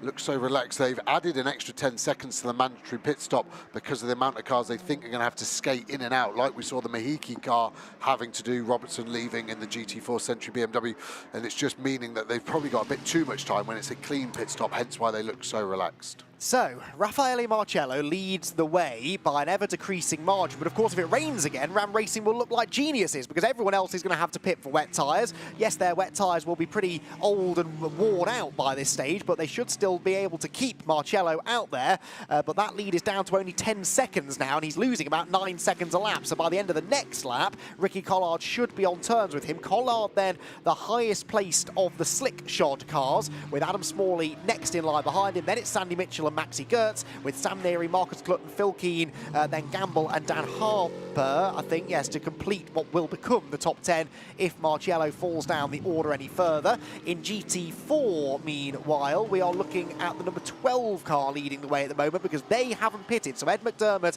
leading in GT4 right now, yet to make a pit stop. He and the number 20 of Ian Duggan are the only two GT4 cars yet to stop. So again, Mahiki Racing are trying to take a bit of a strategic gamble here to get that Lotus into contention. Yeah, they had the BOP break overnight, so they obviously thought they were going to be quicker, but they were so quick at Silverstone, then to be so slow in qualifying. They've had a really yo-yo couple of race weekends, haven't they? As we see the paddock Mercedes GT4 there, Matt Cowley, former champion, behind the wheel on his own bit of space at the moment. But yeah, it's looking hard work out there, isn't it? It's not easy for any of these cars, I don't think, to really make it. It's actually, sorry, Ed McDermott's still behind the wheel because they've not pitted, and that is why they're leading. Sorry, I missed that one. And I wondered why it looked so loose out of the old hairpin, because it's still on wet tyres. That is why. Marcello is in, Joe. Marcello is in, so I'm a bit surprised at that, having, you know, sort of made their bed. I think the best chance they had of getting back into this was to lie in it and hope that it rains again, because it really does look like there's more rain on the way. But anyway, they've pitted Marcello, Ferguson back in, and that puts the whole GT3 field back on a level playing field. Yeah, I think they're definitely going a lap down, aren't they, of having to be stationary for 2 minutes and 5 and only just about being in the lead from Collard there. Collard lapping in the 1:30s. They're going to be down a lap and 40 seconds. Starting to hit a few track limits. Just remember here at Donington that we've done a really smart decision, I think, in race control. The chicane is monitored by the big black sets of tyres. So you can either do track limits and write the front of your car off hitting one of those stacks, or you're legal. We have 3 pressure sensors on the exits of T1, Redgate, T4, the old hairpin, and T7 McLean. So once you hit that picture taken, they're the track limits we are seeing. The old hairpin being the hardest, but how dark it looks in the pit lane. Again, I think the cloud is coming over, the teams are looking at it. You only have to see how wet it still is in the pit lane to realise how heavy that rain was at the start of the race. Exactly, and if it rains that heavily again, it won't take long for the track to become saturated and standing water to become an issue once again. Bryn Lucas reporting that that cloud does look ominous and that if it rains, it's going to be heavy, he says. And I think I'm inclined to agree with him. Right, the leaders come through then. Ricky Collard is now officially the race leader with Adam Smalley 1.3 seconds behind. There is John Ferguson still sat in the pit lane and he has just slipped a lap down. But crucially, Joe, Bryn is now reporting spots of rain in the pit lane. I really am surprised they pitted that car. Yeah, really, really. And if Bryn can feel it through all that gel on his hair, then it must be pretty heavy. I'm just trying to start to work the strategy backwards now. So when the pros get in, they can only do 100 minutes. So they're trying to work it back from there. The rain really, really is heavy into turn one now. So they need to do really, they need to at least get to 70 minutes remaining. So they need to do 30 minutes where they won't go short. And at the moment, we're really only seeing them in 15 minutes into their stint. So they won't want to pit for another 15 minutes. But they're on the wire Ram pitted. I'm actually angry. Yeah, I don't get it. I don't get it. And they've also just pitted Ed McDermott as well. But look at the rain. It is pouring down at the Melbourne hairpin. And all of a sudden, they're all on slicks. They're all on the wrong tyre again. The only car, Joe, that hasn't stopped and is still on wet tyres, Ian Duggan in the Lotus. He's gone through into the GT4 lead, and I think that is a genius move. What a legend. Lovely guy as well. But yeah, exactly. The timing of it, I mean, if you're that car now with paddock, do you actually go out or do you just whack the wets back on? There's going to be a big confusion there. I've had this problem myself as a driver. Keith Cheatham, the Ram Racing team manager, was my team manager on a BMW Z4, Silverstone, wherever like this. I was like, give me slicks, gave me wets, did a lap. It was too dry. I came in for slicks. I had to say, I'm not leaving until we give them. And we finished second in the end. It was a really awkward race, but the driver's got to take control at that point. Look at what the weather's doing in front of you. Don't reinvent the wheel, but I think they're going to leave us. We see one of the Facchetti cars pitting there, Mikey Porter. So are they going to go back to wets? It's going to be a really, really hard call, but there is Ian Duggan. Like you said, he is on wets. I think he must be because they started the race, they all started on wets. I can't see any yellow on the tyre wall. That's the difference to the slick. I can see the Pirelli, the P0. I cannot on that tyre. But his teammate is on slicks. Eyes wet so damaged that they're not a benefit. They've been pounding round for 35 minutes now in pretty dry conditions. The only thing, the 69 car does have the pro driver in, so it should be a little bit faster. Harrison actually did fastest lap of the race at Silverstone, so very, very quick driver. But the tyre's the difference. What's Duggan going to do? He's going to let him go, probably the knowledge, knowing he's on the right tyre. What are Facchetti going to do? What tyre are they putting on? Be interesting to know that, wouldn't it? Josh Rowledge in as well then in car number 10, so the Beach Dean Aston Martin, the first of the GT3 cars maybe to blink and come back in onto the wet tyres. Yeah, Ian Duggan still out. And of course, the other thing that they're achieving here, Mahiki, is they're keeping Duggan in. They're saving up the driver time for the pro driver a bit later on in the race, and that surely has to be a benefit. But Joe, we've got polar opposite situation now to what we had at the start of the race. This end of the track is getting sodden, and at the top end of the circuit, it's bone dry. Yeah, God's trying to even it out, isn't he? He's trying to make sure the track's had the same amount of rain. It's so slippy. Look at Smalley's really caught up to Collard there, hasn't he? Wipers on, flat out, bit of a flash from Smalley there. Got to get down the inside. That's Matt Topham, I think, leaving the pit lane. Is he on wet tyres? This is going to be interesting. Big old slide out of there. What have Blackthorn done with Topham? Is he still on slicks? Looks tentative, but is he going to hold up Collard? It's going to give, I think, Smalley a chance to go round the outside. Collard says, no, thank you. Close the door. Topham, really awkward. It's like that weird uncle at a party just lingering in the corner. Bit of a tap. I don't remember doing that to my uncle. Round the outside goes Smalley. Going to claim the lead. Oh, my God. Yes, he does. Big wobbles from both of them. Super hard, clean racing. Mega job, Adam Smalley. Adam Smalley to the lead. Opportunistic driving at its best, and he manages to muscle his way past Ricky Collard, and I think he'll be buying Matt Topham a drink later on, because that was all triggered really by the back mark, or the car fresh out of the pit lane anyway, getting in the way. Yes, Smalley had caught Collard anyway, but the move would not have been an easy one to make had it not been for the slower car. It does look like Topham's on slicks. The way the car's snapping and twitching around, it's not got that lazy slide that a car on wet tyres tends to have, which baffles me even more, quite honestly, why they pitted him then to put him on slick tyres. But hey, there's a reason we're commentators and not engineers or strategists. I'm sure they've got their reasons. reasons, but right now he is struggling for pace. Adam Smalley is not, though, and actually his car looks, all things considered, pretty drivable still. I don't think they're struggling with the conditions just yet. Yeah, I think the rain was even more isolated this time. I think it was a big hit, that, wasn't it? The other camera didn't see. You saw a bit of carbon fibre flick up off the front. Collard's car, maybe there's a little touch as well there. Yeah, just think Topham's hard. It's on his outlap. He's trying to feel the car, and the leaders are hot on him, and he's just nowhere to go. Just slightly narrower circuit than Silverstone. Harder for these drivers to get round. But yeah, Smalley looks super comfortable. Look at Sandy Mitchell. Where's he come from? Not really paid any attention to him. Caught 3 seconds on that last lap due to the traffic, I think, really, that Topham caused Collard. But Mitchell is all over the back of his teammate. That's going to be an interesting fight for the next few laps. Yeah, and Sandy will want to get on with this because he can see Smalley getting away. There's no doubt about it. Adam Smalley is one of the fastest cars on track right now. Lap times now back into the sort of 33s, 4s, 5s or so. So we've dropped 5 or 6 seconds from what they were when they first jumped onto the slick tyres. But not really any standing water, not really any spray being kicked up, at least at this part of the circuit. And so slick tyres still working pretty well. And in fact, it's now stopped raining over on the pit straight. It is just going to be one of those afternoons where it keeps spitting, you get a shower here, then it dries out. And I guess, in a way, Joe, you've got to be careful as a team not to jump every time it rains, because as we've seen, it's not always the right thing to do to come in and pit. Yeah, definitely look at the attack of Mitch around the outside. He's actually got the drier part of the track there, but goes in deep. You can see the front of the car wouldn't go in. Who's going to get the better traction? Jordan Albert in the Audi there, GT4 car. It's got the same engine as the Lamborghinis, I guess, so wanted to have a fight into the last corner. Where's the battle? Again, Sandy had the dry line, can brake later. Collard is on the inside. Very fair. Collard could have, I think, eased him out there, but just waited on the throttle. What's the pace of Mitchell? Collard, I think, will be a bit peeved by this because he's only lost so much time because of the traffic. Oh. Big slide, that's where it's so wet. That's what I'm talking about. Turn 1 is completely different. Look, it's still raining as well at turn 1. I can see through the camera. Look at the spray there on slick tyres. You're going to get a sandwich of water between the tyre and the tarmac, and that is what aquaplaning. Confidence of Mitchell there over Collard to commit. I'm not surprised Collard was a little bit worried. He would have had a full ABS failure in his fireproof underwear there. That was really, really a big twitch on the way into a fast corner. And a penny for Mark Lemmer's thoughts at that moment as well, because it really did look like he was going to go careering into the back of the teammate car, and that could have been their race done. Adam Smalley has cleared off whilst that's all been going on. He was 2.5 seconds ahead at the start of the lap. He's 2.7 seconds ahead by the end of Sector 1. Adam Smalley pushing on, and of course the harder he goes, the more heat he generates in the tyres, the longer perhaps he can last if the conditions keep on deteriorating.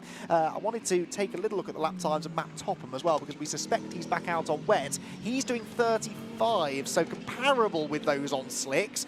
An AM driver on a wet in these conditions, is that about what you'd expect to see? Yeah, I think it's probably right on the topper limit of a wet tyre. So if he goes quicker than the 35, I think he was on a slick. Right. But let's have a look. But go to the GT4 battle here, the DTO Ginetta. First time DTO running that car. So used to them running the McLaren from last year, but they've done a really good job. 2 fast drivers in that. What's their pace like compared to Duggan on that wet tyre? Duggan now really starting to struggle, isn't he?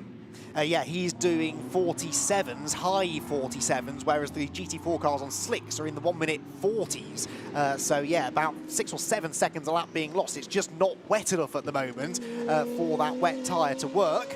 And of course, it's an old, reasonably worn out wet tyre as well. Is being shown a black and white flag. Final track limit warning in this hour. That is for car 47 then, so that is really starting to rain now at Redgate, isn't it? But car 47 then, final warning. We're on board with the 47 car now as it makes its way down towards Redgate. So that is the Mark Warren and Will Orton for SRO Motorsports Aston Martin. But look at the rain, the Toyota nearly off the road. And now I think, Joe, for the first time in this particular rain shower, it is getting properly treacherous, but only really at one corner. Yeah, you ever seen the theory that we live in a simulation? I think that's what's happening. I think someone is really playing devil's advocate today. And it is dark and gloomy. This is right over where we're sat on our commentary box. And it can only surely spread more to the rest of the track. Wet tyres, getting ready for the Barwell team. The drivers here will just be saying, I can't drive, I'm going to crash. But you need to wait for someone else to crash to get the safety car and going out. I'm just watching now out the window. Someone is going in the gravel trap at some point would be my very, very rubbish prediction. Well, no, I agree with you. I think that's a pretty accurate prediction because it's getting so sketchy out there now. And yeah, you don't want to be the first one to blink. Adam Smalley now getting tangled up with some GT4 traffic and heading for the pit lane. Smalley is heading in, so too is Sandy Mitchell.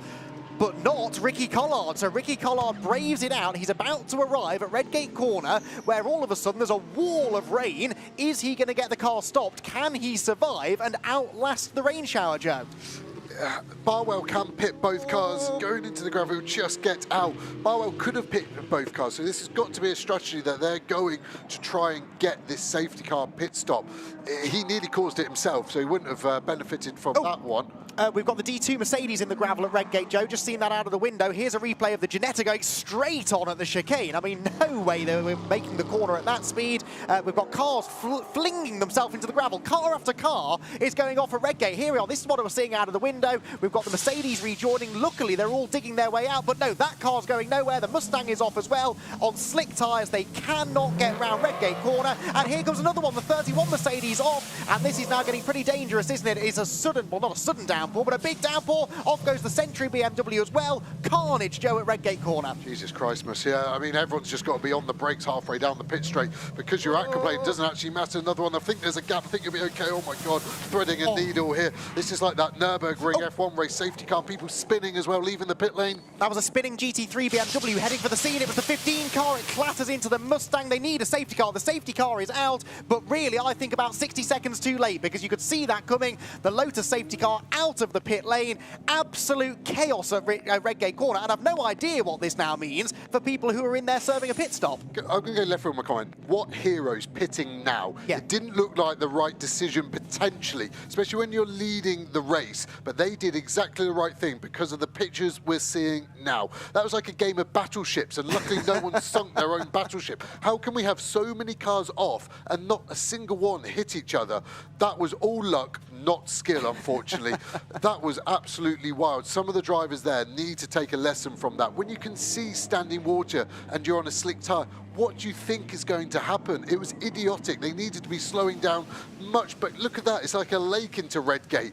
And it's just trying to work out the order now of everyone. We're getting AMS back in on wet tyres. I'm just going to take a breath and look at the timing screen, but the safety car has actually needed one for all the cars off, but us just to get our heads around it. Look at the line halfway down the pit straight. That's where the rain started. The top end of the pit straight is dry. The bottom end is soaking. I've never seen anything like this, Joe. This is truly remarkable. My mind did go back to that quite famous incident at Alton Park all those years ago in the wet. It was a very similar situation. We've got a car spinning behind the safety car. That was the number 2 McLaren, I think. That's lost it. Surely still on slick tyres. Clips one of the cars in the gravel. Clips 3 of the cars in the gravel. And that, Joe, was behind the safety car. I mean, Al Buncombe, I respect you massively. Raced against him all the way back 2009 European GT4, but the team have got to be telling you, is standing water at turn 1. There was a JCB parked there. He's still on slick tyres. There's no need to be doing this pace. We've got to be better than this, guys. Conditions like this, it's a team sport. Yes, the driver takes responsibility. The teams need to be telling the drivers how bad it is. Because like you're saying, I can't believe how dry it is out the last corner and how wet it is here. This is treacherous. Even on the wets, they're going to be aquaplaning. So the safety car is going to be out for a little while, even while they clear the cars, just purely on the amount of standing water that we're seeing here today. But I'm trying to count how many cars we've got off at turn 1. Is it 7 or 8 cars? Quite a bit of damage now. This is going to be a fairly long safety car period, and I'm just trying to work out who I think it should benefit the most. 22 is off on the run through Hollywood. That car spun on the outlap at Silverstone, and now it's had an off behind the safety car here at Donington. I have completely lost track of who's on what tyre, if I'm completely honest with Definitely you. Definitely a Pirelli. Yeah, thank you, Joe. I know the cars in the gravel at Redgate are all on slick tyres, but that's not really all that relevant anymore. We've got plenty of others coming into the pit lane. One car that won't pit, I'm fairly certain, is car 20, because Ian Duggan, we know, is still on wet tyres, leading in GT4, and he stands to gain a big chunk of time now over those who are having to make all of these extra pit stops. And of course, because it's so early in the race as well, they're probably going to end up doing more than the 3 mandatory pit stops over the course of the race now. The timing screen still has Rob Collard at the front. I don't think that's necessarily going to be the case. But yeah, there is Ian Duggan. It looks like he's leading the race. He may well be by the time all is said and done, because they stuck to their guns, they stuck to the plan, they had faith in the weather forecast, and it is going to benefit them massively. Yeah, really, really is. So everyone's on wets here, in GT3, sorry, and Duggan Duggan, like you said, and they've all got their AMs in now, so this is actually working out quite nice for them, just not using any of their pro time behind the safety car. And yeah, I think it's going to be a 20-minute safety car, so these AMs need to get to 80 minutes of driving. I think they probably will stay out now for one long stint to burn it up, because of how much they did at the start. They should be able to get to the end of this stint and finish. So then the pro has got one stint left, but we've still got an extra pit stop to get rid of. So the AM will get in. I think we'll see a lot of cars doing out-in laps with their AM to do their final stint potentially. But I don't know if we're going to get, well, can we get to the end? I think we can actually, can't we? Can get to the end on one more pit stop now. Sorry, I've got it wrong there. So yeah, that's what we're going to see is, I think, 2 long stints now for the pro and the AMs. At the end of the race, they are going to ask me to voice the highlights for this race. I'm not looking forward to that because already we're not even an hour in yet, and more has happened than I have even half a chance of remembering. It has been a very dramatic opening third of this 4th round of the British GT Championship, and with weather and cars off at Redgate Corner, the safety car has been scrambled, and well, we're still trying to figure out who leads the race. I think car 27 is going to be in the lead. They made 2 pit stops. So the first of those was to go from wets to slicks, the second slicks to wet. So I think actually Gamble in a decent position here. He's got himself somehow ahead of the likes of the Collard Lamborghini, for example, having made the same number of pit stops. So if that is correct, I think car 27, which we thought would be a factor today anyway, has just managed to put themselves in prime position. Yeah, I think so, definitely. I'm just trying to think why Gamble's still in the car, though, because a lot have got their AM in for the second stint, so they've obviously just done that one less pit stop that you're saying about. Just going through the pit stop times now to try and decipher all of it here. The rain's still falling, not quite as heavy as we ride on board with Tom Gamble in the 27 car. You can see all the displays going. Got the safety car 1 there, all the tyre pressures. Looks like they've still got some good tyre pressures there, 1.5 bar, looks like second gear. They will be trying to save as much fuel as they can, I think, to extend all of these stints. So save fuel, you just higher gear as possible, can maybe shift up to 3rd here actually, and even less revs, still doing 3,000 revs there, and just trying not to brake, trying to lift and coast rather than use the brake at any point around this Donington Park circuit. But yeah, this is going to really go all the way down to the wire, isn't it, strategy-wise, on what's going to pan out. I think we're going to have a similar situation to Silverstone as who's going to get a little bit lucky with the next safety car, and I think there will be another one. You think? At least one. I think that's fairly likely, isn't it, really? Of course, at some point as well, they're going to have to try and figure out, race control are going to have to try and figure out who the race leader is and presumably do a bit of a wave around somewhere. What have you spotted, Jeff? So just on the pit stop time, it's saying Gamble in the car, but Gamble pitted. I think it's a driver ID issue, and it is actually Radcliffe in the car. I'll try and find out now from the team who is in the car, but I think it's a driver ID, so I think it is in their AM, and they're all on the same sort of strategy. The same with Harper. It says Harper in and Harper out. The teams could do that, but it would be a strange technique to use in not using one of your mandatory there as we show. Oh my God. How are we still doing this, guys? Well, that car's just been recovered from the gravel trap and has now spun. Now, it may have damage because it got clobbered. I think the left rear's damaged, maybe. That wheel looked like it was maybe at a funny angle. It did get clobbered by at least one of the other cars that came in. So if that is the case, that would explain perhaps why they've managed to have another rotation now on the way down the hill. But it better be, because that's embarrassing. We've got to start to realise the conditions. Yes, the car's damaged, but chill out, John. There's no need to be rushing around here. Just looking at the damage to the 2 car, doesn't look too severe, but it was on the left-hand side where the door's up. Marshall's doing a mega job. They've got a big job on them to recover all of these cars. Duggan still at the front of the pack. He isn't the race leader, but he is definitely up there, isn't he, in the GT4 pack? Just trying to work out where exactly he sits at the moment. With everyone still doing pit stops, it's not quite as clear as it should be. No, it should now all start to fall into place when they cross the line this time, though, because no one, I don't think, is going to pit. So, well, as I say that, one of the Academy Mustangs maybe was heading for pit entry. But, yeah, Gamble leads in GT3 then. That is now confirmed. Well, Gamble or whoever's in the 27 car leads the way. Second place, I think, is going to be Rob Collard. There he goes, looking at the number 63 car. No, it is Tom Roach, actually, in second position in the number 67 Orange Racing by JMH McLaren. So a McLaren 1-2. Is it Rob Collard in third? Yes, it is Rob Collard in third with Dan Harper right behind him. So Harper, that 14 car, has come out of this pretty well, gaining an awful lot of positions into fourth. Loggy is 5th, despite being the first car, I think, that I saw off up at Redgate Corner. He dug his way out of the gravel trap and has managed to hold on to 5th position. And then 6th, I reckon, for Balf when he eventually gets here. But Balf, one of the big losers, an awful lot further down the queue. In fact, there is Balf, so he's a lap down, Jem. Yeah, and still just looking, some people have done pit stops, Harper, for example, under the minimum time. So it's like they've done it for not a mandatory one. They've just done it to get the right tyres on the car. So they've still got 2 pit stops to do. So I think they're out of it purely on that, unless they get very, very lucky with safety cars. Yeah, I can't quite work out how Balf is a lap down and all of these other cars are a lap ahead, especially the Collard car, because they all were on the same strategy. Did they pit at the same time? They did another lap, didn't they? Yeah. Collard just made it through Redgate before everyone went off. So that looks like it was the call. That maybe the way the safety car was scrambled and who it's picked up. Are we going to see a bit of a wave around, I think, is probably what has happened here. Because some cars need to get waved past to get... Yes, that's what's happened. Sorry, a bit slow to the game here. So Balf is very close to the front of the safety car. This is our leader. Just trying to look at the helmet to work out if that is Gamble. No, that's Mark Radcliffe's helmet, I'm pretty sure. So I think the driver ID is wrong on that. So all the cars in front of him, when the safety car is ready to come in, they will do the wave around and Balf will get his lap back. But he will be a long way down the order, so he'll be on the right lap, but a lot of cars in between him. And lots of front runners from the first part of the race in the same boat. Alex Martin in 78 is there, Kevin Say in the number 18 Mercedes is there, and Morgan Tilbrook in 77. So yeah, that is 4 cars that are, we think, contenders for the win, really. You can see them all in shot there, all about eventually to get waved through. The 15 BMW, by the way, that had that spin on the way back to the pit lane, has been into the pit lane and back out into the race again now.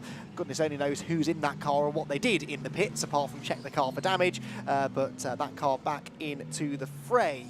So Gamble is in the car. Final call, final decision. They did a very short pit stop, 50 seconds, only for tyres. So the strategy, I'm trying to see Tom Sander there, the engineer, super bright guy, so he definitely will have it right. I'm just trying to work out why it's right at this moment. I guess the positive is that they've got the right fastest driver on the right tyre, but they are losing so much time under this safety car of pro time that I can't see it panning out. I'm surprised they've not actually boxed just to get Mark in, not to use Tom's driver time up. Look at the rain. Get the pros out. Anyone with a pro in now, I don't get that call at the moment. I said this at Silverstone, got it completely wrong with that last safety car, but at the moment I still think, I think Rob Collard is in the best position. I think then Loggy out of nowhere is in a very strong position, and then Balf, I think it's just where the safety car came out. Those guys that gambled on the extra lap and didn't go off at Redgate, Ricky Collard, the D2 Mercedes went through the gravel but got out. I think just lucked into a bit of track space there, but the rain is still coming down. This is going to be, yeah, this is now adding to the safety car. Look at the water pouring out of the safety car, tyres to the left. It's just about cutting through there, but we're going to need to, yes, we get Gamble in, get the pro out. I guess it was worth the call if the safety car hadn't have come out for a long time, but now this is one of their mandatories done, but they won't lose. We are seeing a red flag though, so I think it being so wet, the race director has decided I need to stop this, because even under safety car this isn't the right thing. Yeah, because I was just thinking that first corner now is waterlogged. It's only the first corner that's waterlogged, but it is waterlogged, and there's no way, because there's no wind here at Donington Park today, the weather just isn't blowing through very quickly, and so it's just sitting over Redgate Corner, nowhere else, just well, and now the Craner curves in fairness, and just not really blowing away. So yeah, particularly with the safety car out at lower speed, they're not clearing the water out of the way all that efficiently, and so yeah, track conditions I suspect leading to this. Now the time is still ticking down at the moment on TSL's timing screen, the race being suspended, not stopped. I think that's quite an important bit of terminology. What does this mean for Gamble, who's in the pit lane at the time, but officially was still being classified as the leader? Because they do the count back, he wasn't in the pits the lap before, so that's the important one. So now I'm just trying to think of the regulations. I'm going to have to bring them up to see what you can do. Some championships allow a driver change under red flag, so are they going to put Radcliffe in for free? Bryn Lucas looks like he should have picked a better job, doesn't he? Or at least been inside where we are. But this is going to be an interesting one. The clock running is really interesting because the stint time is affecting some driver, and gamble is in the car technically as the clock keeps ticking. So is this eating into his stint time, even though it's a red flag? This is going to be a wild, wild restart, and I think we're going to be a little while away from it as well, from this rain is really, really coming down heavily. It is indeed. They've got a road sweeper out at Redgate to try and clear the worst of the standing water. I think they have now got all of the cars out of the gravel, so it's no longer an issue of there being cars in dangerous positions. It is now just the track conditions. There was the last car that needed to be removed. It was the number 71 car, the Century Motorsport car of Ravi Rammeed and Charlie Robertson. It was Robertson in the car at the time, so he is now back underway. Yep, we're all as confused as you are. We don't really know how this is going to pan out, but what we do know is that the weather conditions keep on getting worse, and even at a circuit with pretty good drainage such as Donington Park, the safest course of action was to suspend the race for the time being at least. And yeah, we'll see whether or not or how soon we can get a race restart and what that race restart will look like. You can see in the background the field very slowly making their way down the exhibition straight as the safety car itself, a Lotus, leads a Lotus, which doesn't lead overall but does lead at least the GT4 category.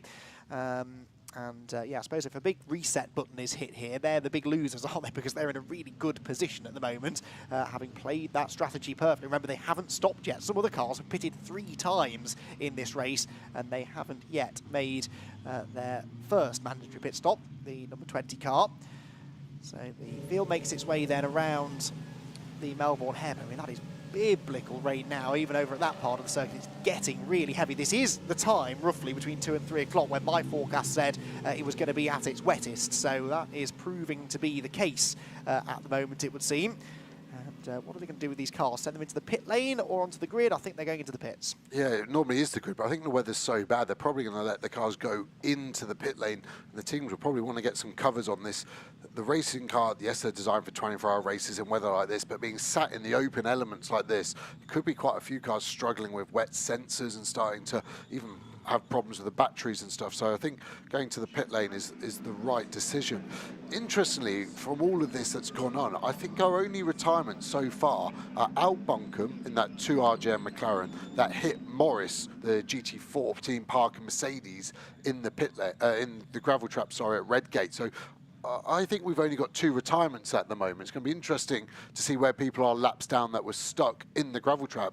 I think it's going to be only 2 or 3 laps behind because the safety car was out quite quickly, so the pace wasn't that high, was it? But yeah, this is getting really wet, and this is what the forecast promised and is so far delivering. But now the sun's out and the rain is easing at Redgate Corner. Not there, but at Redgate Corner it is easing. So once the sun comes out, it is warm, and I'm pretty confident that with some good work from the marshals and the recovery workers, they should get the worst of the standing water cleared. Now, Joe has just spotted something I just noticed.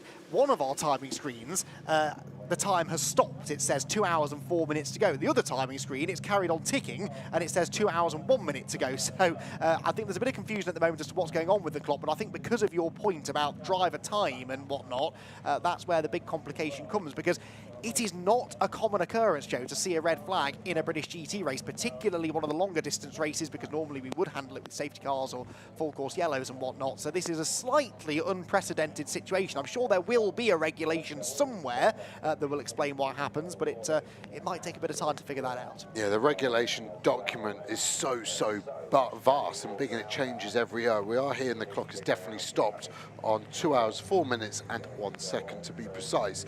I think we should just have a 2-hour race. Let's just start again. We're nearly at bang 2 hours. Let's go for it again, and then we can decide what we can do. We're hearing race controller just waiting for better conditions to start, which I think is totally the right thing to do. Like you said, the sun is out. It's pretty much stopped the heavy rain element, so it might not be too long now, but it's going to be an interesting second 2/3 of this race. Right, we in the box are struggling to make head or tail of this, and in moments of confusion I find it's always useful to speak to Bryn Lucas. So Bryn, please can you clear this up for us? What's going on? Oh, good one, Andy, good one. I tell you what, I have no idea, so I've come to a man who should know. We're basically passing the buck a lot here, Matt, is what's going on here. Matt Cowley, what's happening? I would say they're stopping the race due to safety issues, because it's looking pretty wet out there. I mean, I was one of the first guys to come into turn 1 when everybody went off. I went off as well.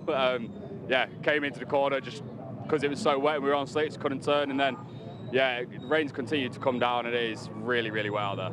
Well, every time it looks like it's going to stop raining, it starts to get harder again, and that's currently what's happening right now, Andy. Decision-wise, when it comes down to tyre choice and strategy and things like that, it's very, very hard to know what to do when it's such changeable conditions. It's not like it's going to rain for an hour, then stop for an hour. Yeah, exactly. It's because obviously you want to try and get your tyre changes in when you do your driver change pit stops as well, so you're not coming in for no reason. But yeah, in these conditions, it's a bit of a free-for-all. You're just going to have to come in and roll the dice and hope that whatever tyre choice you go on works out. I spoke to Ed on the way in here this morning, your teammate Ed McDermott, and I was talking to him about the weather, and he quite likes it when it's dry. But it's not going to be that case. He's in the car now. He's going to probably stay in the car for a while. Yeah, he's going to be in the car for a while. He did a fantastic job in the first stint, though. The guys at Paddock have set the car up really well for these kind of changeable conditions, and as I said, Ed did an amazing job in the first stint. He had really good pace, so hopefully he'll keep that forward when we get going again. He's got to roll the dice and hope for some luck. Well, thanks very much, Matt. Back to you, Andy. Thank you, Bryn. That sort of cleared it up. Anyway, we know a little bit more than we did a couple of minutes ago. And yes, we are waiting for better track conditions, which I think are on their way. It is actually starting now to rain a bit more heavily at Redgate Corner. There you can see a bit of a circuit inspection going on down at the Melbourne hairpit. Oh, my word. That is... I don't want to say what that looks like, but that's a lot of water flowing over the top, isn't it? Mixing with that mud. It's such a clayey soil here at Donington. I think that's why we see so much water running over the top. It's just not able to go through the soil and permeate into it. Yeah, I'm amazed with how heavy it's been. There's been no thunder. There was lightning and thunder forecast in the area, but we haven't seen that. We've just seen the super heavy rain part of it. You can see the water. I was actually here on Wednesday doing some testing, and the water really does run across turn one like we've seen, also through the Craner curves. There's a big river in between the left of Craners and Redgate, so it's going to be a hard call. I expect safety car probably to go out first, go and look at it and then work out when we can go back to racing. It doesn't feel particularly relevant now because the order that we've got is nothing like the order that we had at the start of the race. But let's take a look back at some of the highlights from qualifying yesterday. It seems like an age ago, doesn't it? Yesterday afternoon, bright sunny conditions, warm track temperatures, and 4 very exciting and competitive qualifying sessions were had. In GT3, the AM drivers went out first, and it was Barwell Motorsport immediately sort of asserting their authority, really, with a 1-2 finish, 63 of Rob Collard, fastest within that first bit of qualifying, and Alex Martin second quickest. Then it was the turn of the pros to jump into the cars for qualifying session number 2. Raffaele Barcello was quick. He was third quickest in that session, and that was enough to jump that car up inside the top 10. Adam Smalley also was pretty rapid. He was 4th quickest in Q2.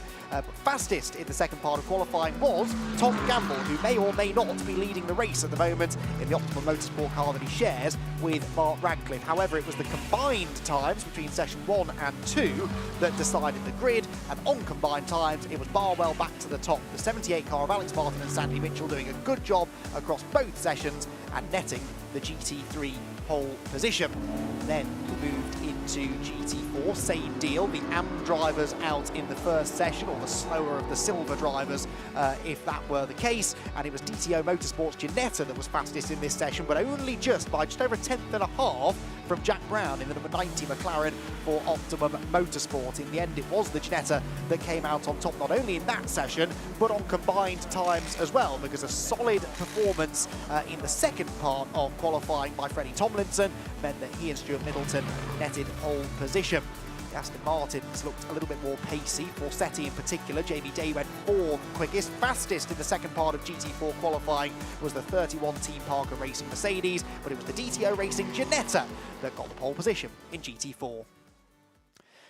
So, that was qualifying, Joe. Like I said, that really does feel like a long time ago. And actually, a good example, really. We said this yesterday, 3-hour race, all of the strategy call, the threat of weather, where you start the race doesn't really matter. Yes, we've generally got the same kind of cars up near the front of the field, but starting at the front is no guarantee of a good result. No, it definitely helped at the start of the race. And as soon as the first pit stop started and going through there, then obviously the the order was really mixed up. You are starting to see the track drying.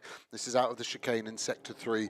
And it's a good bit of gradient on the track there. All the cars waiting. Just trying to see, the drives have stayed in. I would have definitely got out by that point. Looks like Duggan is definitely still in that Mahiki Lotus. We will go through like a full countdown procedure, so the teams won't just be rushed into it. They'll be given a 5-minute warning at least, so they can start to warm the cars back up and make sure everything is right. I just don't know at the moment, have they got free rein? Can they change tyres? Can they change drivers? Be interesting there. The fairest one would be no to nothing, and you just got to leave how you came in. That is what the red flag does. It neutralises it. It's a complete sterile environment. You're not able to take any advantage of it. But great depth there to the cloud, isn't it? You can see in the foreground the dark one fading to a lovely, light, fluffy British summer's day, summed up in one shot there, I would say. Hard-working marshals there, getting rid of some of the gravel. I think some of the gravel is probably giving more grip than the standing water at the moment. But, yeah, it's just been dragged on. One marshal really contemplating it. Looks like he's got a rather expensive, large bit of carbon fibre in his hand that one of the cars would have lost going through there. But, yeah, that's through the Craner curves. It looks very, very wet there at the moment, doesn't it? I think he was probably thinking, if I sell this bit of carbon fibre on eBay, can I afford a new pair of boots? Because I think he'll need a new pair after this. It is very wet out there. And a big shout out to the marshals. They stand out there in all conditions, always primed and ready to go. And they are the ones that allow us to keep going racing, even when things like this happen. They will get this track ready for racing as soon as possible. And we will get this 4th round of the British GT Championship back underway. You can see a big puddle there on the exit of the pit lane. And that will need to be dealt with as well at some point. But one man who I would imagine has been there, seen it all and done it all is Phil Keane. And I'm intrigued, Bryn Lucas, to know whether he has ever experienced a race quite as bizarre as this one. Well, let's find out, shall we? Phil, the question from commentary, have you ever experienced a race quite like this one? No, it's definitely keeping everyone on their toes at the moment. So unfortunately, they've red flagged it due to standing water. So I think the rain's stopped now. So hopefully they'll clear up the circuit and we'll get back racing soon. Yeah, absolutely. I mean, they try and put safety first always for these things here. Yourself and your teammate, I mean, Ian, you're looking 4th in the championship. You're not that far off the top end. I know how much you'd be desperately trying to get your hands on that trophy at the end of it. Talk us through the season you've had so far and what you can go from here when it comes down to strategy. Well, we were pretty unlucky at Silverstone, just with safety cars and full course yellows. Unfortunately, that's motorsport and racing. So we struggled for some points there, but Alton Park was a good one for us. And here today, we had a bad qualifying yesterday, but today, hopefully, we'll just stay in the mix. And I mean, it's anyone's guess, isn't it, with these type of conditions where it dries and rains again. It's just calling the right stops at the right time. So, with that in mind, then, what is your strategy going forward? Leave Ian out there, particularly with your team. I spoke to Johnny Adam a couple of years ago on this, and he said you're only as good as your AM. And with you two, you've got a very good AM. Yeah, no, Ian's a great driver, and he loves these conditions. So we've only got one more mandatory stop left. So I guess the idea would be to leave him out there until his driver time's done, and then we'll swap over and hope for the best. Well, yeah, exactly. Hope for the best as well. But with yourself, I mean, Johnny Adam's out there in the car. He's your rival when it comes down to a winningest driver, isn't he? I mean, how much does that play on your mind? I'm pretty sure it wouldn't play on your mind on a day-to-day basis, but would it be something, a goal for you to have that number 20? No, to be honest, I'm just grateful to be racing in the championship. So, you know, if I could pick winning the championship or another 10 years, I'd choose another 10 years. Obviously, I do want to win. But, you know, at the same time, it's great to be here, great to still be racing. So, yeah. Yeah, it's good. Well, I think we're going to be racing hopefully very, very soon out there. We'll see you back out in the car at some point. Do you know how long you've got to wait before you're likely to get back in? Probably 50 minutes, I would say. So, yeah, we'll see. Just see what the conditions do. I think it's going to dry, so, you know, but who knows? So you'll be in here until it's time for the slicks. Phil, thank you very much. Off you go. Keep dry. Cheers. Thanks, Bryn. Well, yeah, Phil Keane, one of the most experienced drivers in British GT, and a little bit lost for words as well as to what's going on. There's Ricky Collard looking very thoughtfully up and down the pit lane. His father, Rob, of course, at the wheel of car number 63. We've heard that when the race does restart, it will restart in current race order, but of course they're trying to figure out with the timing of the red flag and that pit stop for the 27 car exactly what that race order is going to look like. But I would say, and it's easy for me to say as a commentator, not one of the people who has to get into the cars, but I would say that that track is looking raceable now, just about? Yep, definitely right. Get behind the safety car, get 36 cars now, I think, behind it, and that will start to clear the water. Yeah, Ricky really mulling it over, isn't he? We're talking to Johnny Adam. I think Johnny's probably going to be a little bit happier than most in terms of the wet weather. The Aston struggling for pace in the out-and-out dry. And just starting to look at some of the stint times of what drivers done. Phil Keane, who Bryn was talking to, has only done 20 minutes of driving so far, so still 80 minutes remaining. I think that might be a bit of a stretch to do in one stint on what the fuel that Mercedes can do. Maybe it can do 75, and that's why he was saying maybe 50 minutes more for his teammate Ian Loggy. But yeah, it's going to be a tough one for these pros getting in towards the end. Well, the last time we saw Seb Morris, he was skating off at high speed at Redgate corner. He has made it back to the pit lane now. He's just about caught his breath, and he's about to give his thoughts to Bryn Lucas. Yeah, it went off at Redgate, but looks really composed now. So you're in the dry here as well. Very, very tricky conditions, and you guys with your championship tilt that you're on, 6 points off the top at the moment, you're in a very strong position, both in the championship and on track. Yeah, so we were past tense. I got a call on the radio saying just be a bit careful into turn one, so I braked about 100 metres early on the slicks in the wet, and it just started accelerating. And it was quite scary. I went into the gravel sideways. I thought I was going to roll, but it didn't roll. And then I ended up pointing directly towards all the other cars coming towards me, and that's quite scary. And then we eventually got hit by Alex Bunkum's car that came towards me at 120 miles an hour, and I was just sat in the car waiting for it to hit me, so it was quite scary, to be honest. We're just waiting for the car to come back because it might not be too bad. It just clipped the front left. If we can try and finish, then we might be able to get some points if others falter later. Very disappointing, but not a lot I could have done. It's such a bizarre set of circumstances. Every time you look to the sky, you think it's going to do something different. You get your suntan cream on, and then you have to take it off again. It seems to be that kind of thing. And looking out here now, that's the part of this story, isn't it? And I just spoke to Phil Keane a few moments ago and asked him if he'd ever seen a race or been in a race like it. I guess you haven't either. I haven't, and I've never experienced aquaplaning like it either. So I've had moments of aquaplaning where you lose grip for a couple of seconds, but I braked and then it just started accelerating, and I was like, whoa, what's going on? It started getting quicker and quicker, and then ended up in the gravel quite fast. It's very strange because it was completely dry on the other side of the circuit and sunny. That's the tricky thing, isn't it? In one part of the track, it's standing water, and the other side of the track, it's completely different, which is very hard for you to be able to radio back to the team and try and work out what the heck you need to do. Yeah, we couldn't figure it out because my pace was really good. I revel in those conditions. I've always loved it. I've loved it when it's been wet and dry, and the pace was mega. We were the fastest car on track, and I was carving through the field. I was absolutely loving it until I approached turn one. But that's motorsport. These things happen. That's why I'm not, as you can see, I'm not too phased, because sometimes these things just happen. You can't win every race. So yeah. Absolutely. I think we had conditions like this once at Alton Park a few years ago, but nothing quite as crazy as this for quite some time. But Seb, go and rest up, and hopefully we'll see you back out in a bit. Yeah, hopefully we can get it repaired. Thank you.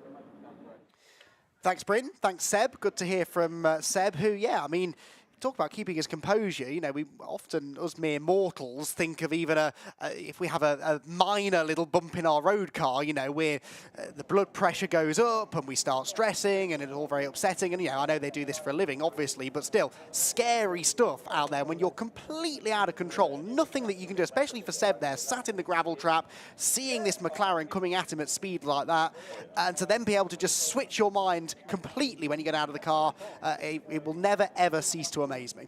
Yeah, and his main focus there, getting the car back to see if they can get back out. So, yeah, I mean, team saying that, Seb, saying the team did tell him to brake and he broke 100 metres earlier, but I'm just surprised how few drivers could see that standing water. I'd love to see some onboards coming into turn one there, because I do think, yes, the conditions were treacherous, but I just wonder if we could have all backed off that little bit more. Was there a chance of getting round there? And, some big impacts that were avoided there, and to only have two cars collect each other was amazing, and hopefully they can get that AMG GT4 car back out for the sort of second part of this race. Will be amazing. Yes, thank you very much indeed, Joe and Bryn, because we're about to hear from him again. I'm thanking him before we've even heard from him. He is down there with, I believe, Darren Turner, another man with a few British GT races under his belt. Penny for his thoughts, I wonder. Well, thanks for thanking me, Andy. You compliment me as well if you want to. That never goes amiss. Darren, it's great to see you here. It's a shame to not see you out in a car, but what are you doing here exactly, apart from, enjoying the surroundings of Donington Park? Trying to stay out of the rain at the moment. I mean, that was an exciting part to the race there. Yeah, helping with Beach Team, with Jessica having her first year of British GT, and obviously Andrew's, he knows the championship inside out. But yeah, just to help along, see if I can add some performance over the weekend. But yeah, they're doing a great job at the moment and sort of moving towards the top 10. So really happy with the progress. Talk to us a little bit about Jessica then, because she's new into this form of racing. We know from open wheel racing as well, and from drifting before that too, which is not what you want to do around here, of course. But how are you helping her development? What sort of things are you looking at?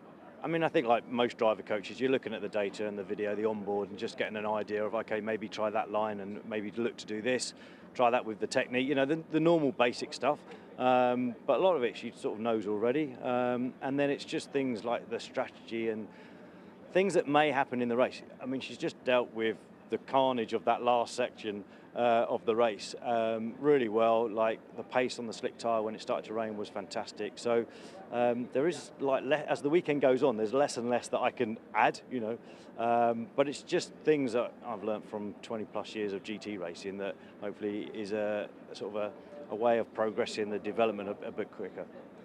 With your racing driver hat on for a moment, when you've obviously raced more races than I've had hot dinners in your career, when you come to these sorts of circumstances where you have on-off rain like this, how do you deal with it mentally from a driver's side of things? It's difficult, you know, because you don't know what's happening around the other parts of the track, especially when the rain comes and you're on a slick tyre. You're not sure if it's just a shower that's going to take on 2 or 3 corners, or it's going to take the whole circuit. Is it just going to be something that disappears after 3 or 4 minutes? So you need that information back from the team, what they're seeing or what they're understanding and what they're looking at, what the other teams are doing. You know, have they pitted, have they gone to a slick tyre, have they gone to a wet tyre? You just got to keep your wits about you. But that's the fun, you know, that when it's a manic race that this one's turning out to be, it is exciting and it's fun because you're trying to second guess what's going on with the weather, but second guess what the competitors are doing. I enjoy this sort of curveball that you'll get on a race weekend like this.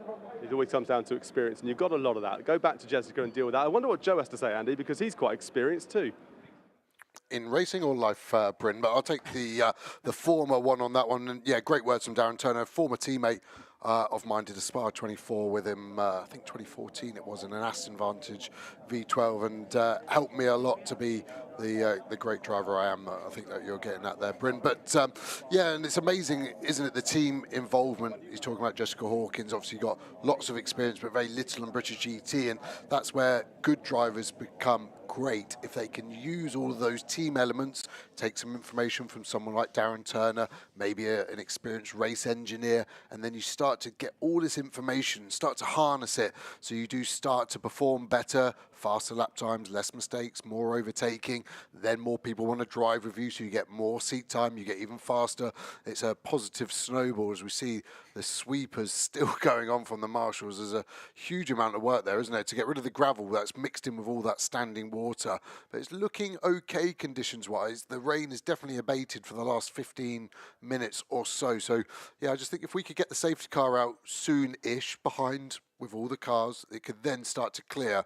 And I actually don't think we're too far away. The problem is if we start to wait too long, are we close to another shower, which will hurt us even more if we haven't got cars out there clearing the water. But yeah, great to see so many spectators still braving it out on the hill overlooking Craner Curves there.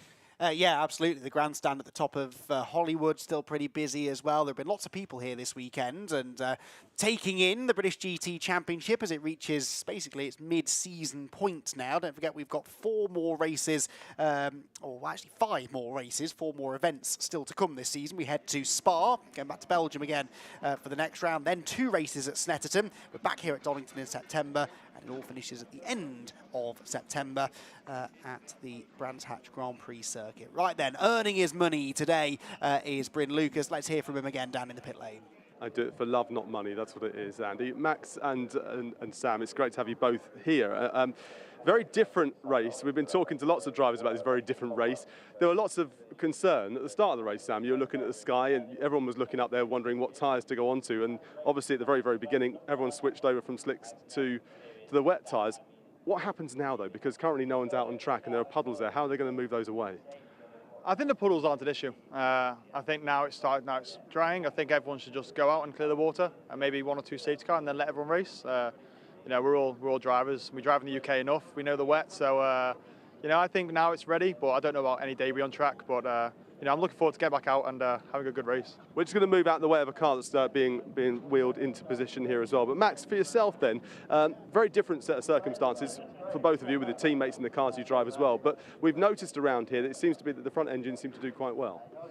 Yeah, it's a tough weekend so far for us. I mean, both of us, we were close together. We had a good qualifying. I think this was the maximum we could get with this car on this track. And we saw also last year that the front engine cars, it's a bit hard time. And I think we maximized our performance in qualifying. But yeah, it's racing now. It's race day. We had a good position. We were fighting each other for some laps. It was cool. But then, of course, weather changes, and some guys took more risk than the other. And then, for sure, the gaps gets bigger. And then I decided actually to, if I saw the water wall is coming, to pit. Maybe it was one lap too early, but on the other side, in the same lap, some cars went off turn one. So it's always a compromise, and you need to follow your stomach feelings. And I decided to pit. So I don't know where we are. Nobody knows where they are. But in the end, yeah, let's go green again, do some laps behind the safety car to clean the track, and then, yeah, let's go racing again. The only thing I can say is we're at Donington Park. What's it like for you racing around these circuits here in Donington? Because at Donington Park itself, how does it compare to some of the other tracks on the continent? I can ask you the same question as well, Sam, but let's start with Max. So I drove in the past 6 weeks around the world on different racetracks, and I have to say this is like an outstanding track. It's an traditional, old-school track with blind corners, up and downs, and a relation in the track, so it's really fun.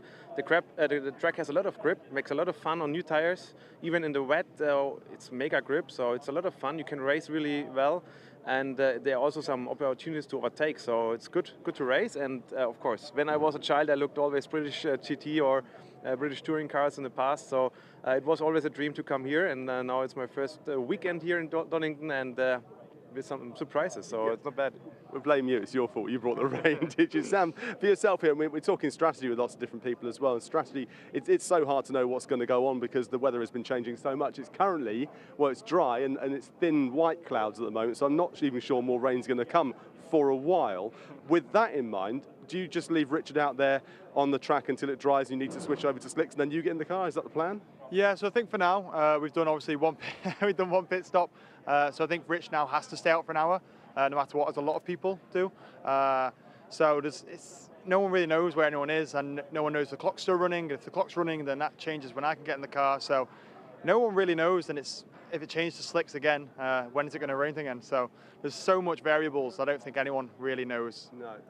From the driver's position, when you're in the car, Max, and how much are you the one that's making the decision for the strategy? How much are you saying, look, I'm actually okay out here, or is it a real team effort? In the end, to coming in was my decision, but of course the engineer let me know where we are and what is the strategy idea behind.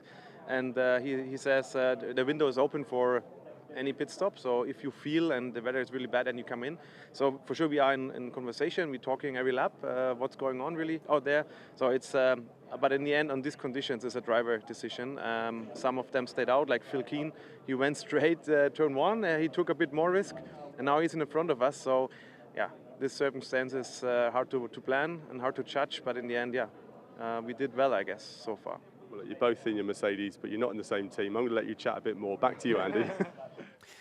Yeah, thanks, Bryn. And actually, I was going to ask you this question anyway, Joe, because we caught the shot of those two chatting away in the pit lane pretty amicably. I'm sure they know each other now from Sam's European exploits. But you're two professional drivers. You're sat sort of under a red flag, not in the car. You bump into each other in the pit lane. What sort of things are you talking about? Depends if you like them, really. Normally, once you're in this game, it's a big circus moving around Europe predominantly, and you just kind of spend a lot of time with each other. So you do tend to find guys that you hang out with and spend a lot of time with, and yeah, you respect them massively on and off track, and you just be generally talking about conditions. How's your race gone? What have you got on next week? And then you kind of start talking about more derogatory things, typically as a stupid racing driver. But yeah, there's a mix of drivers out there. Some guys that I wouldn't waste a drop of saliva on if they're on fire. And there's some guys I consider brothers and everything in between. So yeah, it's nice. You see some of these kids, Day and Rowledge there, they would have been racing against each other from karting days, Ginetta Juniors. And yeah, some of the experiences you share on track are just so intense. It kind of really does build up a nice bond, but it does look like everyone's quite relaxed at the moment. And I think that's kind of down to the nature of the race. It's just been so chaotic. There's actually a chance to get out and go, wow, let's take a breath. Let's see what happened. The track's looking better and better. The teams will be sort of deciding in their own mind, when do you think we're going to go?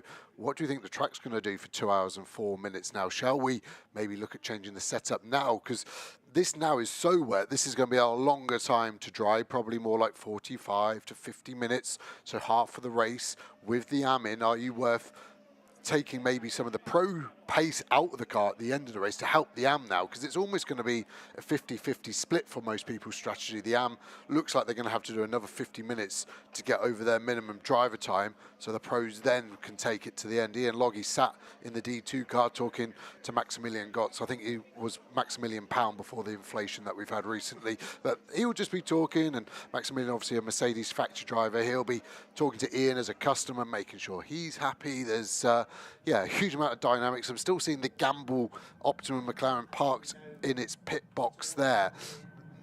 They're on a completely different strategy. I guess Orange Racing are on the same. They've still got Tom Roach in as their pro. So they've done a stop to get the pro in at one point, then another stop to get the wets on, but they've still got 2 mandatory stops to go. And this is going to be a really hard one for the race director to work out what order should they start in, and even what lap some people should be on, because we needed a wave around from the safety car still, but now we've come to the pits. The wave around's almost impossible to do, to remember who was in what position. So this is a very odd one. It's unprecedented. I don't think we've ever had this set of circumstances happen before, and so I believe a meeting has been going on to try and decide the best course of action moving forward. What we have heard is that in 5 minutes' time, probably more like 4 minutes' time now, the cars will be released behind the safety car and the race will resume. In what order they'll be, I don't know. If there's going to be a wave around, I don't know. But they will go out on track, and it should all hopefully start to make itself clear to us. So it's all pretty relaxed down in the pit lane for now, but it's almost time to get going again. Awesome. Super excited for that. And to us, the order is academic. This is going to be a great race. I think we've seen some really fast cars in these conditions at the start of the race. It's almost where we need to go back to predict what's going to happen at the start of this restart.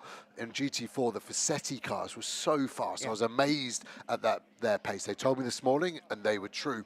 I thought the Lamborghinis were very strong. I thought Sean Balfe was very strong. Kevin Say was up there, wasn't he? We also then started to see some cars moving up the field. Tilbrook was there as well. But also we saw some cars struggling, didn't we? Mark Radcliffe probably being the biggest struggle and surprise in the wet, but he's not in the car at the moment because they've got Gamble in still. So it's going to be interesting. The driver's now being told time to get ready. You can see the getting ready procedure there. Colin White in the foreground, CWS. Absolute stalwart of British motorsport. I was here on Thursday and I nearly got run over by a guy pushing a tyre trolley. It was probably my fault. Looked around, it was Colin White pushing his own tyres to his own car from his own team that he's about to race. So we've got lots of levels of teams, some very professional, some cost a lot of money. Then you've got Colin White doing it on a budget, but still doing well and still having fun. So Ian Duggan has been sat in that car. I'm just trying to think, the race start should have been 1 o'clock. He would have probably been in the car at 10 to 1. So he is being sat in that car for nearly 3 hours it's getting on with. That is a long time. I assume he got out in the red flag. We didn't see, but I saw he sat in very late and he's already in now. So maybe he's just gone in there, doesn't want to talk to Gordy much. His teammates just annoying him, so he's just staying away. But yeah, seeing drivers getting back in.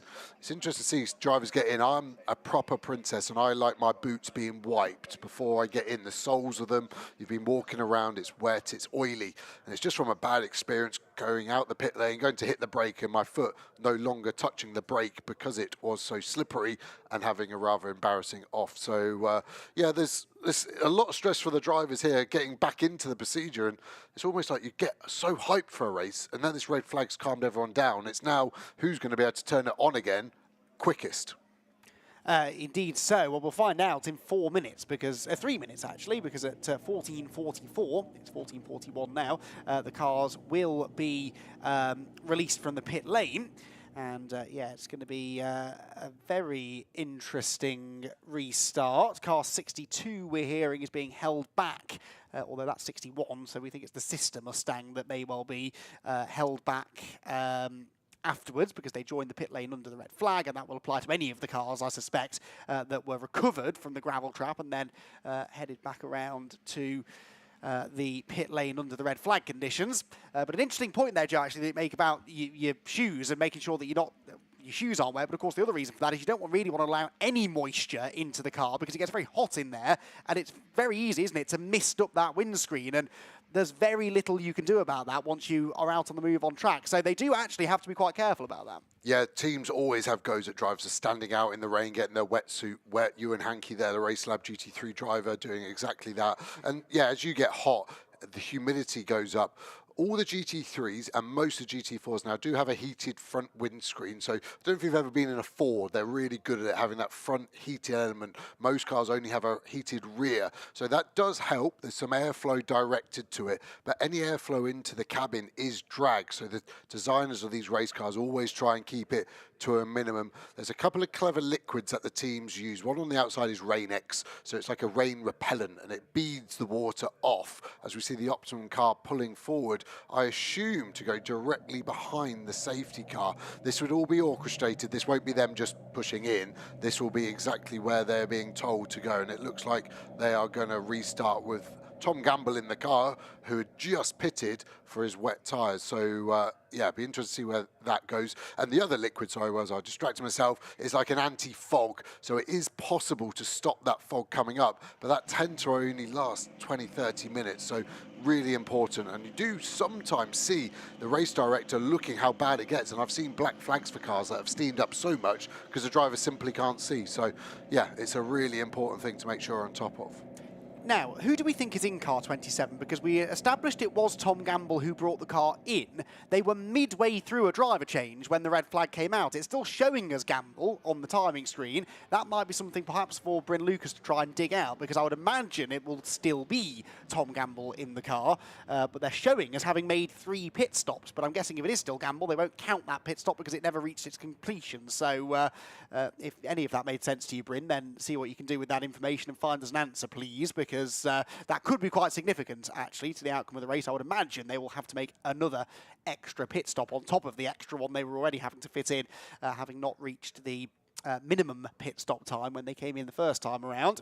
But yeah, we think it will be Gamble from Roach from Collard. So Tom Roach, I don't think we mentioned Tom through any of this, but another stalwart really of British motor racing. I first came across him racing one make series, Mazda MX-5s and the like, but a pretty handy GT driver he's become. Haven't really mentioned that car a lot this weekend. They started 14th, but through the look of the draw, they're up there potentially now in 2nd position. And Tom can handle himself, can't he, around all these other pros? Yep, nice force. We used to kart against Tom back in the day, so know him well. And yeah, he's come through the ranks, done a mega job. And yeah, on the same sort of strategy as the Optimum car, they were only 10 seconds behind on the red flag. So obviously had a few cars between him under the safety car. But yeah, we saw Orange being pretty punchy, didn't we, at times, and putting some moves on people that probably didn't make him any friends. But yeah, they could definitely be up there. Rob Collard is the highest placed AM driver, so they've done their mandatory 2 stops.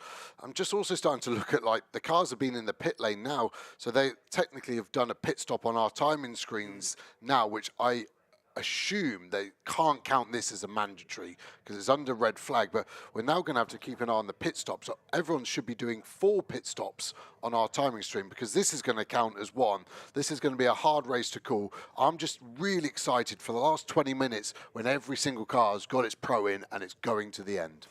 Indeed so, and the journey as to how we get there is going to be fascinating as well. I think actually because the red flag was out when they came in, I don't think that counted as a pit stop on the timing screen, except Gamble, because of course he came in before the reds. So yeah, he is the one that we are particularly interested in. The predictions now coming in from our producer are that it's going to rain again, which I would believe the way that this afternoon's gone. I really wouldn't be surprised at all if it rains again. There's been a slight delay in getting the cars out on track, but the lights are now on the safety car. I suspect it's just taken them a few minutes to make sure everyone's in the right position and figure out exactly how we're going to filter in that number 27 McLaren. But the lights on the safety car, and as you can see on the top left-hand corner of your screen, the clock starting to tick down again. So the race, I think, has potentially restarted now. More rain in the air, more uncertainty on the horizon, but we do have some information, I believe, Joe,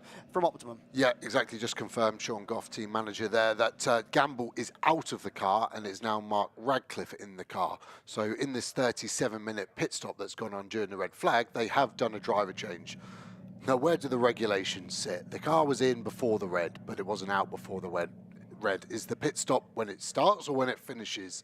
This is going to be an interesting fight, and I think the conversation will already be going on now in race control. What do I think is fair? I think the fair one is that should count as a pit stop because they were in before the red. They were going through the process. It shouldn't be down to bad luck that a red flag came out due to no fault of their own, I think. But it is being held. Strange, it was beckoned to the front, wasn't it? So who is our race leader? Don't ask me. I think 67 now. I think it might be Tom Roach. If they're going to hold that car till the... Yes, we are hearing they're going to join at the back of the field. That, I think, is fair because they gained massively out of the timing of that pit stop. They essentially got a completely free pit stop when we're saying normally you'd lose a full lap by pitting. I think that's a good halfway house. They've been sent to the back. They don't lose as much time as they would have done under green, but they haven't been able to get a completely free pit stop out and retain the race lead. Yeah, so everyone's on the same lap. They're the leader. That's basically what this is doing. This is giving everyone a wave around, essentially, because they're going to be the leader, but they're the last car behind the pack. And it's also a great idea because it gives all the cars that do get a wave around a chance to have a look at the track when not behind the safety car, so they get a feeling of it. But my first impression is here, this looks great. There's no standing water through the craners. I actually think we can get this underway pretty quickly, as in 3 to 4 laps behind the safety car, and we should be going. Obviously, I haven't seen the whole lap yet, but I don't think there's going to be much standing water at all around this track. Well, we've been caught out by this before, but yes, I tend to agree with you. The areas that were really badly affected certainly don't seem to be now. Now, this is work going on to the DTO Motorsport Ginetta. They're the only car that is still in its pit box. So what's that all about, do we think? When the red flag comes out, you're not allowed to work on the car. So if they were literally mid tyre change, which it looks like they are, they weren't allowed to continue. So they're literally like frozen in time, and now they've gone back into action. I don't see that being a negative. It looks like they're easily going to get that finished before the safety car comes around, and because they've got no idea what the minimum pit stop time is, they should almost just drop the car and leave because there's no evidence against them, which is what they're doing. The Mustang there, is that the 62 or 61? 61. I don't quite know why that's sat there at the moment. I'm just trying to think why it would be held back. It was obviously in the pits and down there. Did it I can only think it pitted later than everyone else and was really not going for its pit stop procedures. The red flag came out. It was one of the cars that went off at Redgate. That's why it's got damage at the back where it was collected by another car, but it went off at Redgate. It was recovered onto the track and then came back into the pit lane, so which, of course, again, you're not really supposed to do technically, so I think that might be the reason that Marco Signoretti is being held at the end of the pit lane in that Academy Mustang. The 61, the 62 car of Matt Nicol-Jones is right up there now in GT4. In fact, that car is second place of the GT4s as Ian Duggan pits. Ian Duggan pits from the lead of GT4 because, as I've said, the race is back underway now. The pit lane is open. You can pit whenever you like. And finally, Mahiki Racing making their first pit stop for car number 20. Bang on an hour in, but like I said, Ian Duggan's been sat in that car for 3 hours. Gordy Much coming around to try and help him out. I think that might be one of the most embarrassing things I've ever seen in my life, and Gordy thinking it was a right-hand drive car. I could have tried to cover him there, because I do that when I get in a hire car abroad. I get in the passenger side and pretend I'm getting something out of the glove box. I meant to do it, but that was rather comical. The thing that isn't comical is their pit strategy. I think is the best. I think they have nailed it through a lot of luck and even more judgment. I think they're on a very strong run here. Obviously, we don't know what's going to happen.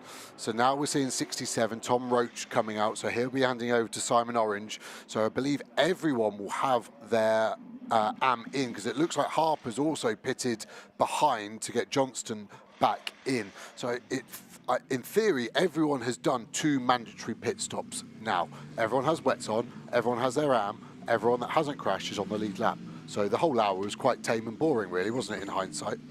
Yeah, we did sort of hit that reset button that I was talking about earlier on, which I am all for. I think that's a great idea.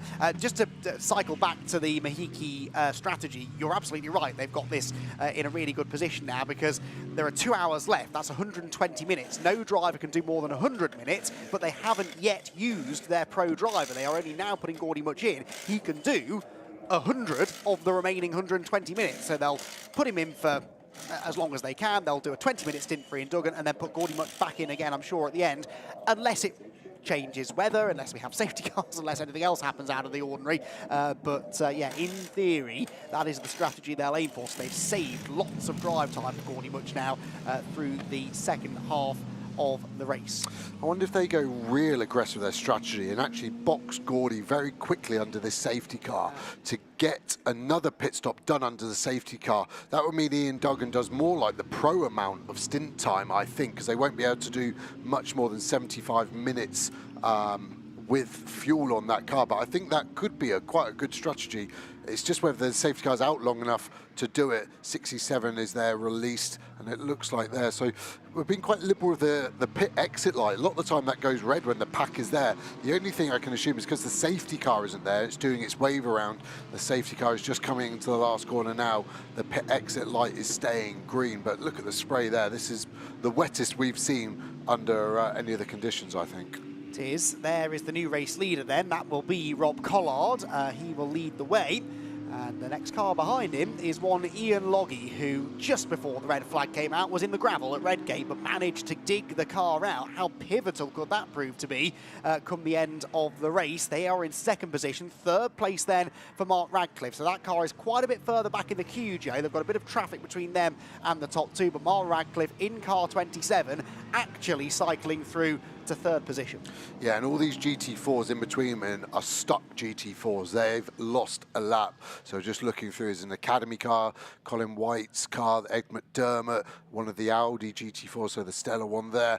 They're all a lap down, unfortunately, for them, just the way they were, where the GT3 leader was there. And that's a surprising one. But so I'm actually wrong, aren't I? But luckily, the leader is in part of that, so no one is a lap down. The safety car has done a really good, fortunate job here, and actually everyone is on it. So the GT4 leader is actually third car on track behind the safety car. Indeed, and that is Matt Nicol-Jones at the wheel of car number 62. Second place in that class is going to be Jamie Day. Now, we saw how well that car went in the wet earlier on in the race, so expect them to fly. And I reckon Sai Sanjay is third in the number 95 McLaren, so that's your top three at the moment, when we will still have one of the Lotuses up there as well, I think. Yes, the 69 car, that is Stephen Lake in his Lotus Emira for Mahiki Racing. He's going to be fourth of the GT4s as we go racing once again, which won't happen until everybody who's been given the wave around has caught up. Now, the wave around cars have just gone past us through Redgate Corner, so they're, what, 2/3 of a lap behind the safety car queue, but by the end of the next lap they will have caught up. So I reckon one more lap we should have everyone back together. The track for me looks like it's pretty raceable right now. I don't think it's long before we'll have cars back up to full racing speed. Yeah, I think you're right, another 2 or 3 laps potentially, so everyone should be together. Drivers just having a good look at the track. Curbs are still wet, but through the chicane you've got to use them because it just takes out so much angle out of that corner. Gordy Much, I think, will be looking forward to it. Now he's sat on the left-hand side of the car. It will make his life easier. You can see the 69 car and the 90 car there under safety car conditions, but pushing on to make sure they do catch up. The pack really pushing on, and they're fortunate because this really gives them a better feeling of the grip there. Rather than being stuck behind the safety car, they'll be quite close to the limit of the pace the cars can do, so they should get up to speed even quicker when it does go back to green. Yes, they will. So Zach Meakin there we saw going through. Zach Meakin is 5th in class now, the yellow and black McLaren. Within GT4, that is, whereas the Ginetta is multiple laps down, isn't it? Having made the same number of pit stops, so somewhere that car has lost a huge chunk of time. I forget now, did we see them in the gravel at Redgate? I don't recall seeing them in the gravel.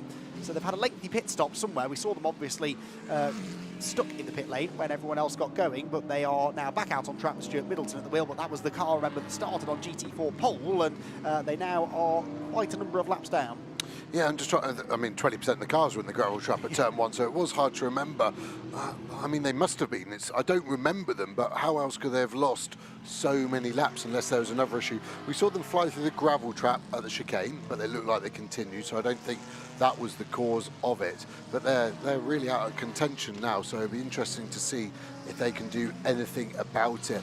And there's a very odd order in the GT4s, isn't there? There's some big gaps between where they are position-wise compared to where they are on track. Matt Lickle-Jones leading, Jamie Day in second, but 30 seconds behind at the moment. So obviously that will Safety go down. car in this lap. Awesome, really good. So safety car will be in. We'll be racing within the next 90 seconds to 2 minutes, and the control goes over to Rob Collard to then get the pack back together. I do think everyone will make one long queue, and it does look like at the moment we are just missing 3 cars. So we are still at 35 cars on this British GT restart. This is going to be pretty wild. Rob Collard, super experienced. All those touring car restarts he would have done in the day. He will be feeling really quite at home, and I think he'll be quite confident that he should be able to build a bit of a gap to Loggy, considering how quick that car was at the start of the race in less wet conditions, but nonetheless wet conditions. He's gone already. Wow. Wow, yes, very early indeed for Rob Collard, so he left that big gap to the safety car deliberately. No, we saw it at Alton Park with his son, Ricky. To me, that looked like he went, and I straight away looked for where the safety car was, and it was nowhere near, so I can only assume he would try in his brakes, and he's now gone now, but yeah, an interesting one. To me, it definitely looked like he went because he accelerated, and that means you've gone. But anyway, he's gone, and he's got a good restart over Loggy, who's afforded a nice gap to the next GT3 car. Look at Radcliffe all the way back there. Loads of GT4s, a GT3, Mercedes and BMW in the way. So these two are really going to get a big head start over the rest of the GT3 pack. Yeah, so Collard and Loggy then get us back underway here at Donington Park. 0.6 of a second between them as we start the 34th lap of the race with an hour and 53 minutes left on the clock. There is one of the battles definitely worth watching, though. Sean Balfe versus Alex Martin. Those two cars have been battling for the lead earlier on through the cycle of safety cars and pit stops. They've ended up towards the back of the lead lap now, but they're still absolutely together, and they've got Kevin Say right behind as well. So these 3 cars in picture there are definitely 3 to watch out for. Alex Martin with a good run off the old hairpin, tries to find a way past Adam Smalley, but we've got such a mix of cars all together, and Smalley getting boxed in behind one of the Mahiki Racing Lotuses, but interestingly, Alex Martin not capitalising. Yeah, Balfe being smart there, positioning the car in the middle of the road, so Martin wasn't able to get past. We're getting held up by slower GT4 cars, but the grip difference is so small in the wet compared to the dry. They've been stuck behind this Lotus for 3 corners now, but aren't really able to put a move on it. Balfe looks like he's going to go to the outside. The Lotus agrees and gives him the space. Martin just sitting in that blind spot in his mirror. Balfe going defensive, covering it off, catching a Ginetta DTO car very quickly. How slow everyone is. Car off, that's Radcliffe, I think, in the option car. Doesn't get in the gravel, will be able to get going, but he's going to have to wait for a lot of cars. He actually decided to swing that way. That's risky, please don't go. That was nice. He managed to just flick it round and get going, but that has lost him a huge amount of time considering he was 3rd overall. I love these onboards during a restart. You can see the madness, the chaos on track, cars elbowing into each other. That was Tilbrook, I think, getting into the side of the BMW at the Melbourne hairpin. Everybody fighting for real estate, fighting for track position, and fighting just to stay on the track, quite frankly, in really treacherous conditions. Out wide goes Kevin Say. That was Johnston up the inside of him in the BMW, and all the while they're trying to carve their way through the GT4 cars as well. Oh, and by the way, they can't see more than 2 or 3 car lengths in front of them because of this wall of spray they're driving into. You are second guessing all the time here, aren't you, Jam? Really are. And to the viewers at home, if you're trying to work out GT3, GT4 differences, the lights, the yellow lights for GT4, it's not a very fast French salesman with some baguettes in. The yellow lights are the GT4, a black windscreen banner as well, white in GT3. So when you're looking on that head-on, it's so hard with the spray to work out, and the pace isn't so different, like I said. So that's how you can try and spot it through Martin, feeding it through, and to have a big lift there. You can see there. I just wonder with Radcliffe spinning at the chicane, do you think he was rotated? Just where he spun was quite an odd place, and it really concertinaed up. We were on board with this car, weren't we? You could see how much it slowed up. I just worried he might have just got turned around. Interesting to see if we can find out what happened and look at just a cluster of cars. What is the noun for a group of cars, do you think? I can think of a few words, not many of them broadcastable, I don't think, but we are getting it pretty close in GT4 now, aren't we? That 62 car, Matt Nicol-Jones, I think being reeled in a little bit by the number 7 Aston Martin, no, excuse me, that's the 61 Mustang, actually, getting elbowed out of the way, first of all by the DTO Ginetta, and then almost by the number 22 BMW, which finds itself in 12th position at the moment. More interesting things going on down at the Melbourne hairpin. Morgan Tilbrook still hasn't found a way past Michael Johnston, interestingly, and is now getting backed up into Richard Neary, which is never a good place to be. Out of the final corner we come. Smalley then ahead of Martin, with Kevin Say keeping a watching brief. Sean Balfour, excuse me, I should say, in 4th position at the head of this group. 4th place they are battling for as they head for Redgate corner, and actually Martin under threat now from Kevin Say, who looks for the outside line on the way into Redgate. From a short pit stop earlier in the race. So Jamie Day, they were really on a flyer, weren't they? So, yeah, obviously just under the minimum pit stop time, and now we're back to racing. Peter Daly serving them a penalty. That's a real shame. They're 2nd overall. That's going to give Matt Nicol-Jones a really healthy gap in GT4 at the moment. But, yeah, these cars really going, like you said, Kevin Say looking super racy. Orange as well, remember, taking over Tom Roach, still 3rd overall. They're doing really well. Lucky Kira there, but he must be a lap down, right, when you look at him. So they must have got caught up in all the chaos. He's 18th overall. So, yeah, they're not in that mix, but these two leaders look like they've got some nice real estate between them, don't they? I've got an update on the DTO Ginetta, by the way. We saw them flying straight on at the chicane. At the time, we put it down to them being on slick tyres in the wet. Actually, it's because their brake disc had exploded at the previous corner at Coppice. Well, interestingly, we had a mega shot of them at this hairpin. Look at the gap that they've pulled. Mike Price, they're not for position 16th. Same with Ferguson, same with Topham, and then that's the GT4 leader. So we still haven't seen Simon Orange, who is there. That's the gap, 1st, 2nd to 3rd, and this is everyone else. I'm not going to try and call what position. Petrobelli down the inside of Richard Neary. Nice move. Shasha Kakad there in the Audi trying to get a run. Neary still there on the outside. Is he going to be able to hold it around there? I think he will get the car stopped. Super fast Giacomo Petrobelli trying to go round the outside. Is he going to try cut back or try the outside? Neither, just tucks in behind. Listen to this V10. I'm not going to talk for a second. Let's just listen. Amazing, isn't it? Naturally aspirated on the downshifts. The whirring noise you can hear is the gearbox compressor. So it changes gear with hydraulic air. So it just means it needs that. 32. 1 second stop go penalty for car 32. A short pit stop. Well, that's the car we're on board with then. We were just saying such nice things about. So a 1 second too short pit stop. It doesn't matter whether you're under that pit stop time by a second or a minute. They will catch you and they will bring you in to serve that extra time. But of course, it's not a 1 second penalty because you've got to get down to pit lane speed limit, drive down the pit lane, pull into the box, accelerate, get back to the end of the pit lane and then up to speed. There is the number 7 car. That's going to be stationary for over a minute though, and that is quite a big miscalculation. I can only imagine some sort of confusion maybe over timings of the safety cars and red flags led to them leaving the pit lane too soon, but by a minute that's a fair chunk. Yeah, but these pit stop infringers, I don't think they're under the time because they're mandatory stops. You could do a million stops under the time, but they just don't count as your mandatory. Kevin Say trying the outside, so you've got to try and slot in there near. We saw the two pros talking to each other quite friendly. Look at Morgan Tilbrook now to the outside. There's going to be 3 wide. Go on, Morgan, break later than these two nutters that are probably going to take out Matt Nicol-Jones by the look of it. Just get it stopped. Matt really read that well, didn't he? Opened up, Petrobelli spun by Kaked, then gets round. Richard Neary does lose the position to Say, and Tilbrook stay behind. So actually that didn't really change much. Lucky Kira down the inside getting overtaken, I think, by Martin trying to go around the outside there.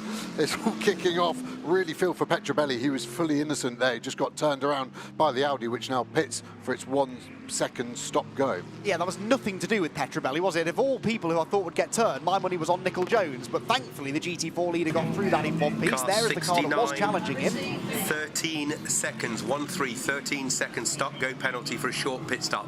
Car 69.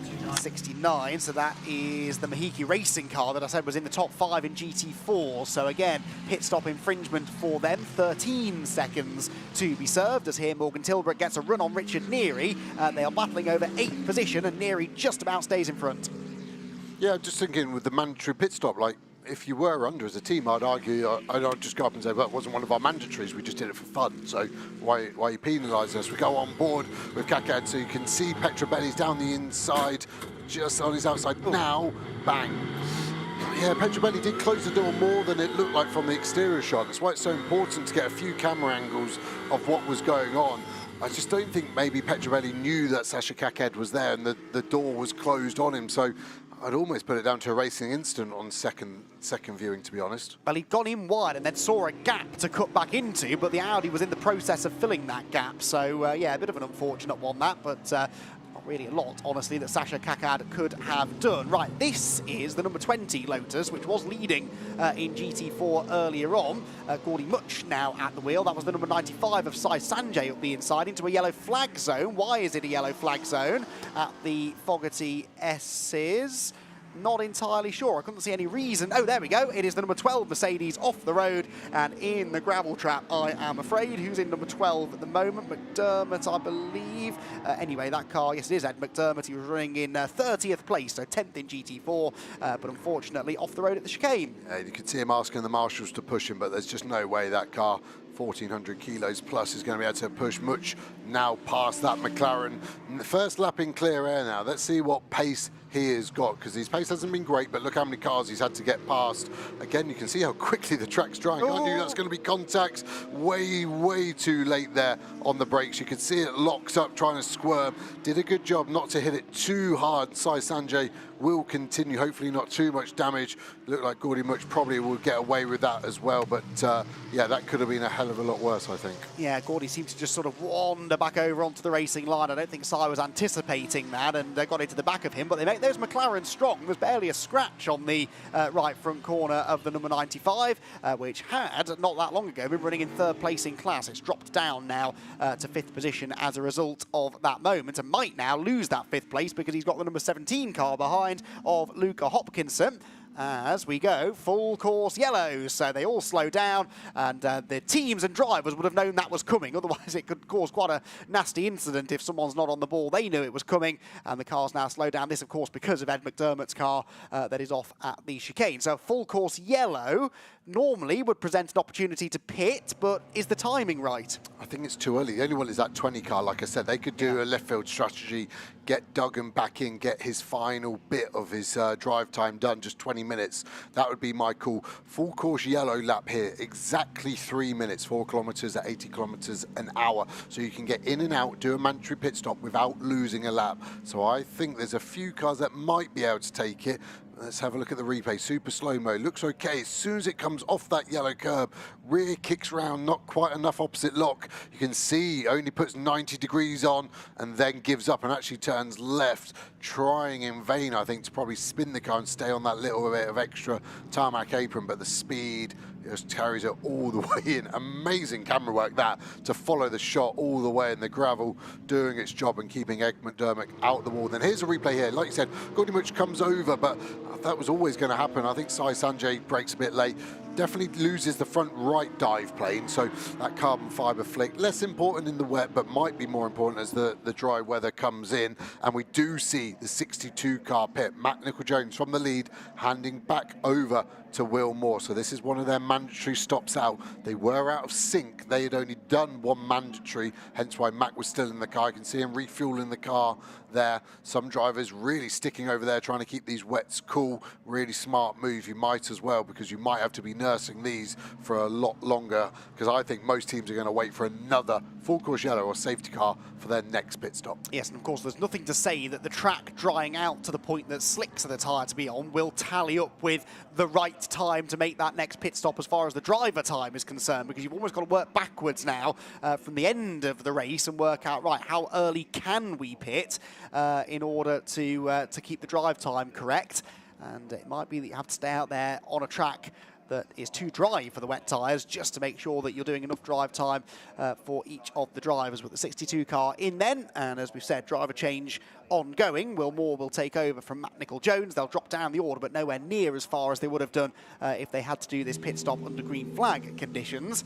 And I reckon it will take them probably almost a full lap, I reckon, to get Ed McDermott's car out of the way. It was a weird spin that for Ed in a way, because he hit the curbs, yes, but everyone hits the curbs. So from the one look that you've had of it, Joe, what was it about his line in that car that led to him losing control? It was the landing of it where it first became unsettled. So maybe just as the rear tyres come back into contact, it's hit the wet curb after those sausage curbs, and it's just lit it up. Maybe not quite enough traction control, maybe a bit too much left-hand steering, so the car had a bit too much rotation. But it'd be interesting to see. And we are going to safety car, so the safety car comes out. He doesn't have to do, or she, sorry, Lorna Vickers doesn't have to do 80 kilometres an hour, so she can get back in front of Collard, and they're going to go to full course yellow. We do see this. It lets the drivers have a bit more of a chance to get the tyres back up to temperature.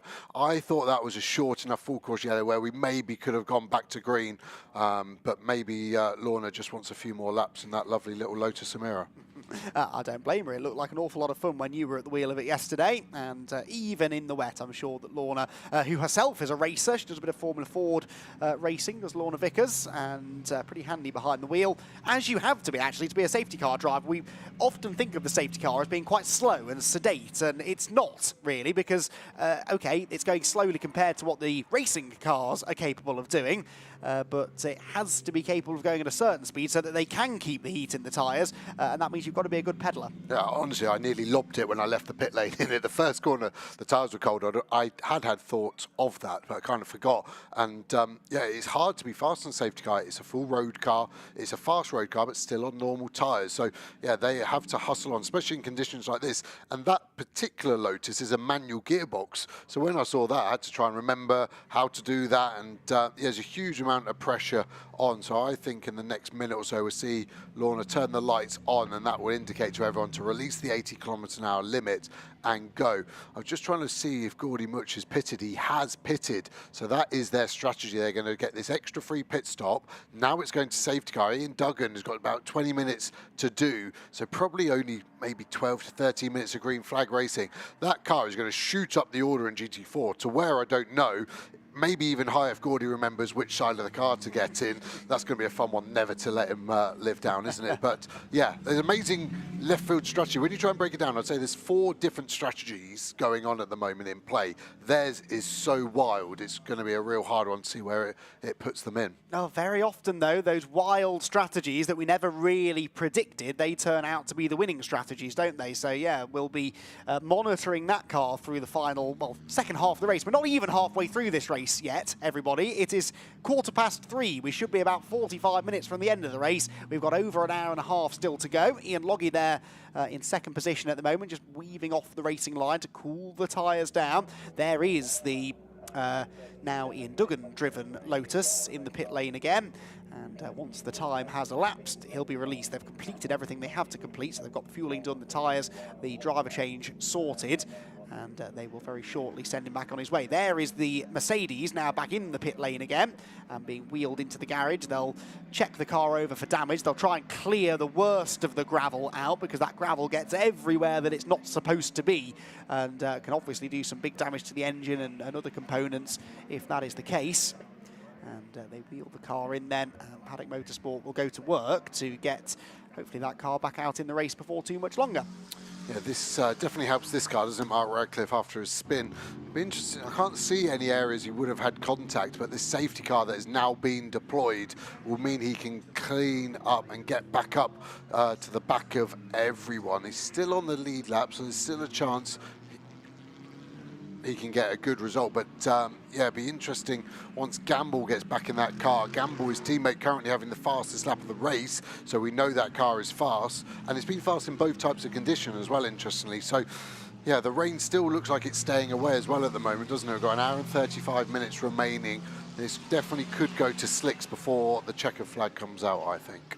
And that is going to be the big curveball, really, isn't it? Because like I said, the timing of that is crucial. You've been sort of trying to predict a little bit how long that would take, but if it happens too soon, they may be forced into keeping those wet tyres on, even though slicks will be quicker, because they've got to make sure that minimum drive times are being adhered to. So, yeah, that will be a really interesting element in this second half of the race, which has an hour and 35 minutes or so to go. And we've also had Sai Sanjay in, by the way, into the pit lane too. So he perhaps to check over the front of the car, but they've also done the driver change whilst they were in and have sent the car back out on its way. Right then, Joe, what was that you were just saying about we're going to be on slicks in no time? Yeah, Brent Lucas making me look like an idiot, just saying it's raining in the pit lane now, drivers with their wipers on as well. But very bright skies over turn one is my defence of why I've said the wrong thing there. But yeah, I can see possibly everyone doing their mandatory but being on the wrong tyre at some point, and it actually coming to who can do a tyre change fastest, because the mandatories will be done. It will then be down to the teams just to do it as quickly as they can. The top teams able to do it in around 18 seconds, all 4 tyres. They can only use 1 gun and 2 guys, so it's really, really hard work as the rain is falling again there.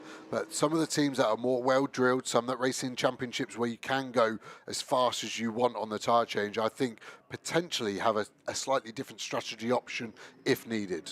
But there are so many different strategies going on, and drivers at such varying different parts of their stint that it's not beyond the realms of possibility. There could be one team that just happens to be making their pit stop anyway at the point at which the track switches over to slicks. They could be the team that really benefit because they won't have to make an extra pit stop at all, and that will save them a good chunk of time. You can see there the rain definitely falling up at Redgate. That's the area from which the rain came the most recent time. At the moment, it's not as heavy as it was earlier on, and at least they're all already on wet tyres, but further changes to the track conditions will create further headaches for the drivers and perhaps for the teams as well a little bit later on. There goes the 27 Optimum Motorsport car through. Having had that spin at the chicane, we're working on a replay for that, by the way, because they do have an onboard camera, which may explain to us... Safety car in this lap. Safety car in this lap, that's good news. So, okay, we're going to go racing again then. Rob Collard versus Ian Logie at the front of the field, and of course, there will now, in theory, be fewer GT4 cars in between the front runners in GT3. There are a couple of lapped GT3 cars up there, but this now does present an opportunity, I suspect, Joe, for the likes of Balfe and Martin to now get properly back on terms with the likes of Collard and Logie. Yeah, definitely Balfe and Martin have got the biggest advantage from this last safety car. So let's have a look at the replay. This is Mark Radcliffe. We're going to spin somewhere after this left tyre bell. Turns it in, all sounds okay. No contact. I think it was very, very similar to McDermott's, where just using that curve. Listen to Revs trying to spin that back round. That was really cool. But yeah, I think it's just lost it over the curb and it's just rotated on him. He did really well to get the clutch down early, not stall it, and spin it round. Probably only lost about 10 to 12 seconds, but yeah, shows you how treacherous it is through that chicane. Yeah, indeed so, and he's now back at the races, isn't he, because of this safety car. That car is currently in 12th position, but will only be about 10 seconds or so off the race lead. Now, the leaders have gone this time. Rob Collard going quite early, trying to catch out Ian Logie. I don't think it really did. The rain is teeming it down again now up at that part of the circuit, but regardless, we get the race back underway. Into the pit lane is coming car number 10. That was the car that was quite slow on the restart. Always interesting to see a car pitting just as the safety car period ends, but anyway, that's what's happening for Blackthorn. And Matt Topham brings that car in for its latest pit stop, but the rest of them heading towards Redgate corner, up to full racing speed, and Ian Logie once again sets off in pursuit of Rob Collard, who has scarpered. Yeah, really has gone, hasn't he? Balfe there, really looking quite racy. Orange has had a good restart as well. Got held up so much by Topham, and that must have been so frustrating. And then to see him pit, it was like, well, what are you doing? Just go home, get out of my way, because that would have been really, really annoying to lose 2 or 3 seconds for no reason. These three are going to have to try and work together, to be honest, to try and catch Logie and Collard. The rain definitely heavier on the other side of the track again this time. So doing alternate heavy rain showers on this Donington circuit today, it seems. Everyone looking like they're quite happy with their position. Martin maybe looking a bit racier. We saw that before that last safety car, that it looked like he wanted to get past Balfe and be on his way. Orange's pace, I have to say, him and Roach have been a lot quicker today than we've seen so far this season. Looking down the inside, Johnston on Kevin Say there. Kevin Say we'd seen faster than this as well. Neary looming in the background, bit of carbon fibre flicking off as they went through the chicane. Tilbrook in the background. Balfe, was he on the defence there or the attack? I think he would claim it was the attack, but I think he was worried about Martin maybe dive bombing him into that hairpin. Johnson on the inside, a lot of contact with Neary, eases them off, and that just loses so much traction. But that will be like red rag to a bull to Richard Neary, so I don't think that will be the last of that battle we see. I suspect you may be right, and I think Neary's possibly a bit quicker, so should be able to catch quite rapidly. Here comes a move from Kevin Say, but that's not for position. The 24 car of Lucky Kira is a lap down, so that was just him sort of getting out of the way, really. Hopefully he'll do the same now for Johnston and Neary behind as they continue their battle for 7th position. 1.3 seconds of the lead then. Rob Collard back to Ian Loggy. The fight is this one, isn't it, really? Balfe versus Martin. These two have been so evenly matched all weekend long, and continuing that now into the race. Meanwhile, don't be fooled into thinking that all of the action is exclusive to GT3. This is the fight for the GT4 lead, and sort of out of nowhere, really, Optimum Motorsport have picked their way back through to the lead, but it's Paddock Motorsport challenging them. So nice, isn't it, to see that number 11 car, Paddock Motorsport, up near the front where they belong. We know the car is capable of doing the job. The drivers are now demonstrating that they are too, and they are right on the tail of the race leader. Yeah, similar to JMH and GT3, this car has been a little bit off the pace at the start of the year, but this race, it's really come to them. Drivers and teams obviously starting to gel a little bit more as the season goes on, starting to understand what the car needs and wants and how to get the engineer to try and get the setup that the driver wants to get the lap time that they kind of feel like they deserve. But they definitely are on the front foot, and it looks like Meeking is starting to check his mirrors a bit. He's starting to go a little defensive, runs wider out of there. Is that going to give Walker a chance to get a better drive out of the corner, catching another GT4 car of Wrigley and Goff in front? Are they going to get held up by him? Because it doesn't look like they're much quicker, but they are going to be putting a lap on them. Big slide for that chicane. The chicane just looks slippier than the rest of the lap. And yes, it's a combination corner, so you're asking more of the car, but the sort of four-wheel drift we're seeing and a defense from Meekin really closing the door. You can see Walker, he loves that fast windscreen wiper. There's a horsepower or two there. Clicking that down a notch, I think you're wasting a bit of the energy there, but I think this is a move that's going to get done in the next couple of laps. Yeah, thought about the inside line there into Goddard, and actually Meekin is the one who runs wide, but that is sort of the line, especially in the wet, trying to carry the momentum out onto the pit straight, which he does, and so Walker not then close enough to have a go when we arrive down at Redgate Corner. In the background, you can see the Aston Martin, number 47. That is third place in class. That's Mark Warren. And fourth is the Mercedes there, number 17. Car of, 1414, black and white flag, driving standards. Please respect the cars around you. Car 8 at T11. Car 14, black and white, driving standards. Thank you, Peter. So that was the Michael Johnston and Richard Neary squabble that we saw come to blows at the Melbourne Hairpin. For what it's worth, Neary is now ahead of Johnston anyway, but I think that was fair, wasn't it? Nah, too soft. That was fun. I think it's a fine line. Black and white is quite strict, though, because if he makes one more misdemeanor, it goes to a black flag, which could be anything from a stop-and-go penalty all the way up to sort of 5 minutes of a stop-and-go. I think it's the most severe Peter Daly could hand out. But, yeah, he eased him out of the way, but there's no future on the outside, so that's Richard Neary will know that. He tried his luck, and it didn't pay off, but he's past him now. So let him race. We like contact, don't we? The cars are only 600 grand. Oh, where's that? This chicane? So he's gone straight on and got properly beached, hasn't he? That's Lucky Kira, less lucky than some. And I think that's going to be exactly the same as McDermott, full course yellow to safety car. Can anyone pit? I think not. This is way too long to go on fuel. Although it is wet, the fuel usage goes down. I still think anything over 75 minutes is way too long. Fuel usage here, 5% higher per minute than Silverstone as well, I'm hearing from the team. So I think the window's slightly smaller than we saw as well at the last round.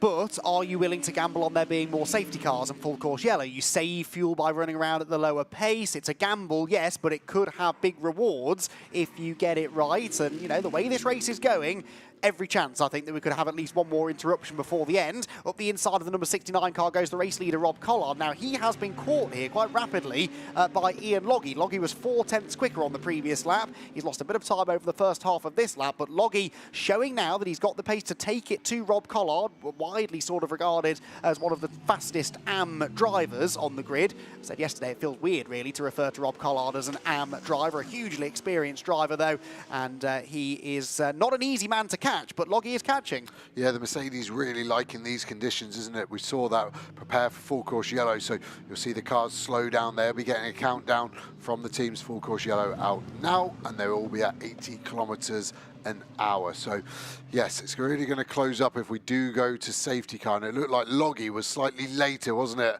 on the brakes there. There are GPS sensors in the car that race control can see, so there is a margin, but if you're doing more than 80 when it was called at 0, you will attract a penalty. Interesting. Okay, well, the gap is 8/10 at the line, but of course they're going slower, so yeah, I do think he gained a little bit there. There is Lucky Kera anyway, and not been a good day for him or that car, really. He's getting out of the car by the looks of it. The marshals will need to recover it. That will take a couple of laps, and here, Joe, is how he did it. Wow, he must have touched the curb under braking. There's no way anyone else was involved. Just probably dropping a rear right on the curb, hitting the brakes, it locking up and sending him all the way. Fastest Punjabi, nice bit of advertising there. It does look quite fast, doesn't it? Looks like Kira needs a solution to get out of that gravel trap. But yeah, I mean, the gravel trap's really showing this, the super slow-mo. Here we go, Ratcliffe. So it's the car in front. What happens? Just touches the white line and it was enough. I thought it was going to be more extreme than that, but just showing painted surfaces having less adhesion than the tarmac, and around it goes. And the team will probably be asking Lucky to stay in because the car will probably get recovered and put back on and he can carry on, but he's already undone his belts and the window net, so he's now got to do all of those back up, I think.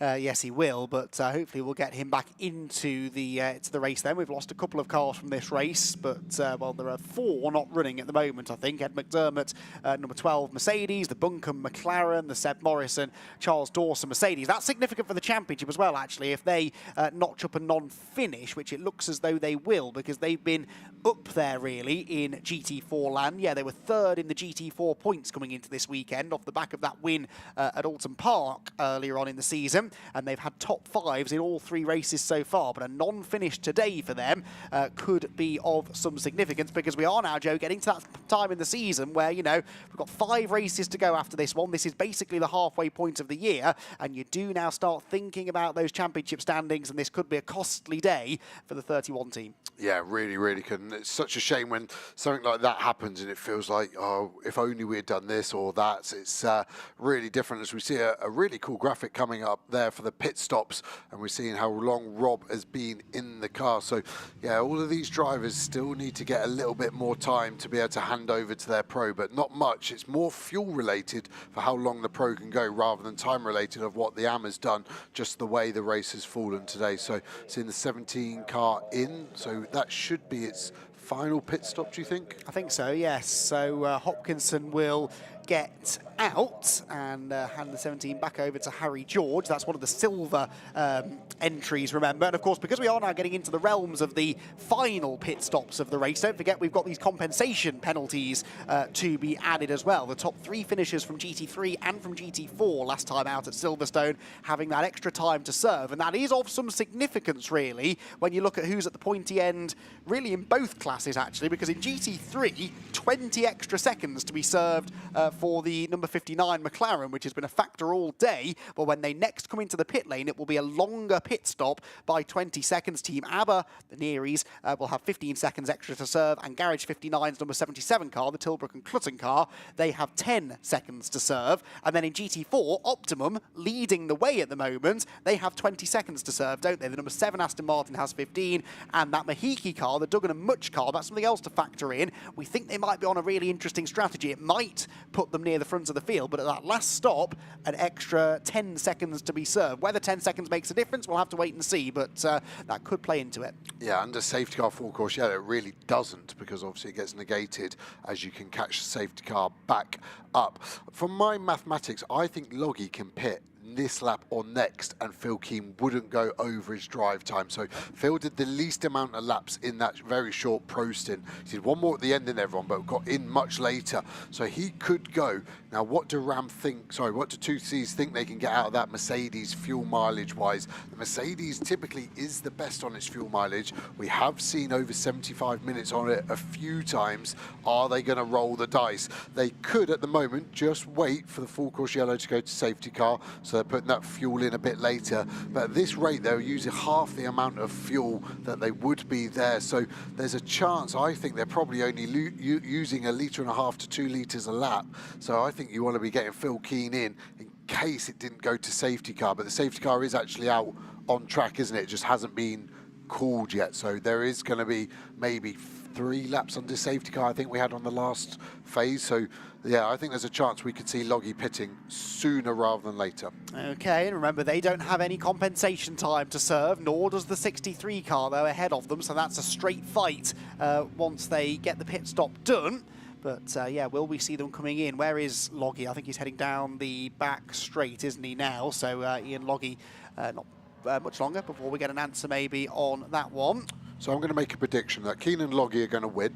They're going to pit to Keane on wets, new wets, and then Keane will pit with 20 minutes to go and do a change to slicks.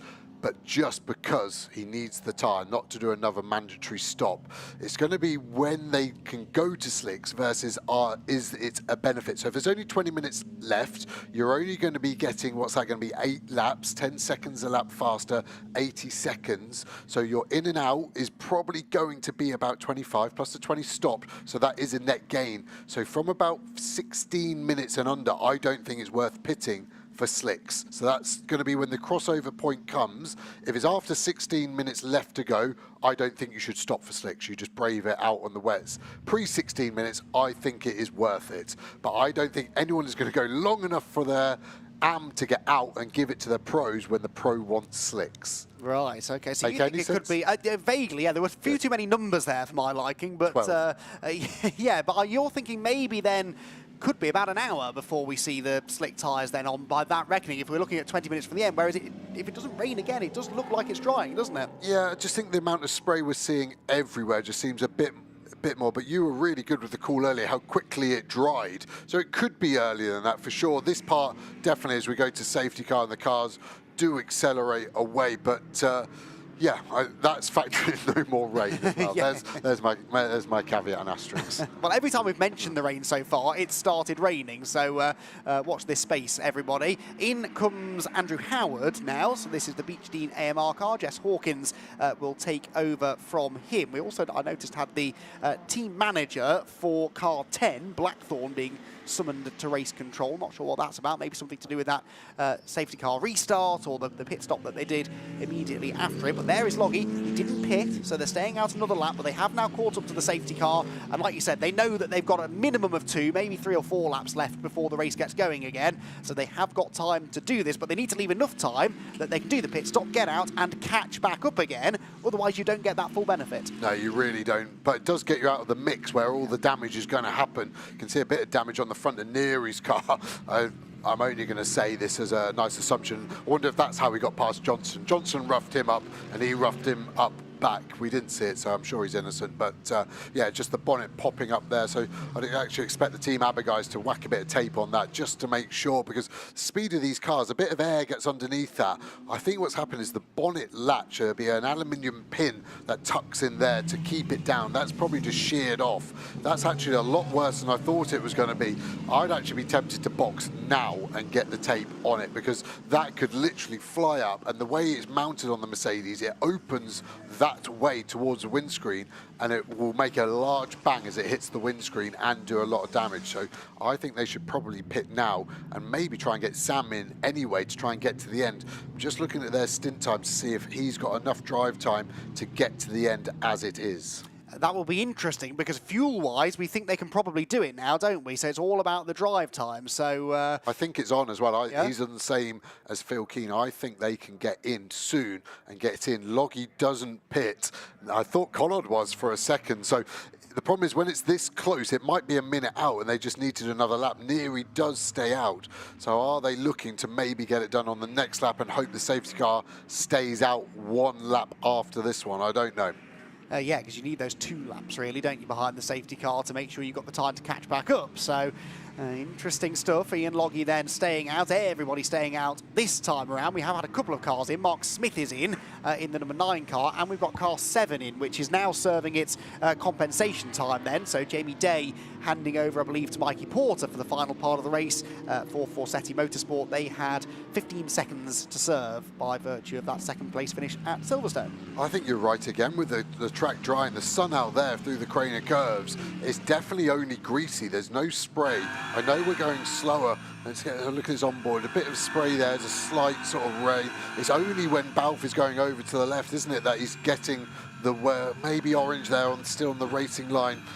Yeah, it's too early for slicks right now, but it's definitely going to be earlier, way earlier than I said. I think maybe safety car in this lap. I think everyone's going to stay out. Everyone will stay out, keep their AMs, and try and do their pro driver change to slicks, I think is actually now the new strategy to get to the end of this race as quickly as you can. So Phil Keane apparently has told Bryn that he could get in now, but wouldn't make it to the end on fuel. So that's interesting then. Maybe they are burning fuel a little bit more than we expected them to be. So that is why they've stayed out. So thank you, Bryn, for that information. So he will be watching on for the time being as the race is about to get back underway.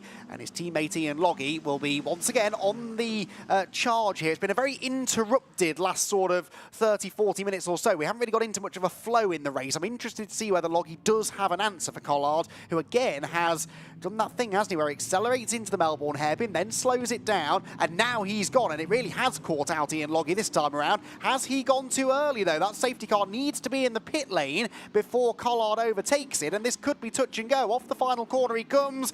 Oh, just about perfect, I reckon that was. But Rob Collard may have had to lift a little bit there through the last corner. The gap at the line is 0.777 of a second, 7/10 in it then, and Ian Loggy now needs to try and get back into that rhythm that he was showing just before the safety car came out. Yeah, he's lucky Collard there. I don't actually think there's a safety car 2 line at Donington. Car 10, 2-second stop-go penalty for a short pit stop. Car 10. Cool, they're miles out of it, I don't really mind about that. But yeah, there's not a safety car 2 line. There's a lot of tracks, especially FIA graded ones, where you can't overtake the safety car before this line, and there just isn't one at Donington. So I think he's got away with that. Like you said, I think he's had to lift, but if that was at Silverstone, I think that would have been way too early, and he would have been in front of the safety car at that safety car 2 line. So I think, yeah, Mark Lemon needs to be on the radio here to Collard, just saying, if we have another safety car restart, let's just chill out. There's no need for this. You've got the pace. What pace has Martin got? The safety car, you can hear him have to lift out the throttle, and that means he's not going to get a good run on the 2 McLarens in front of him. In fact, Kevin Say is all over the back of him, isn't he?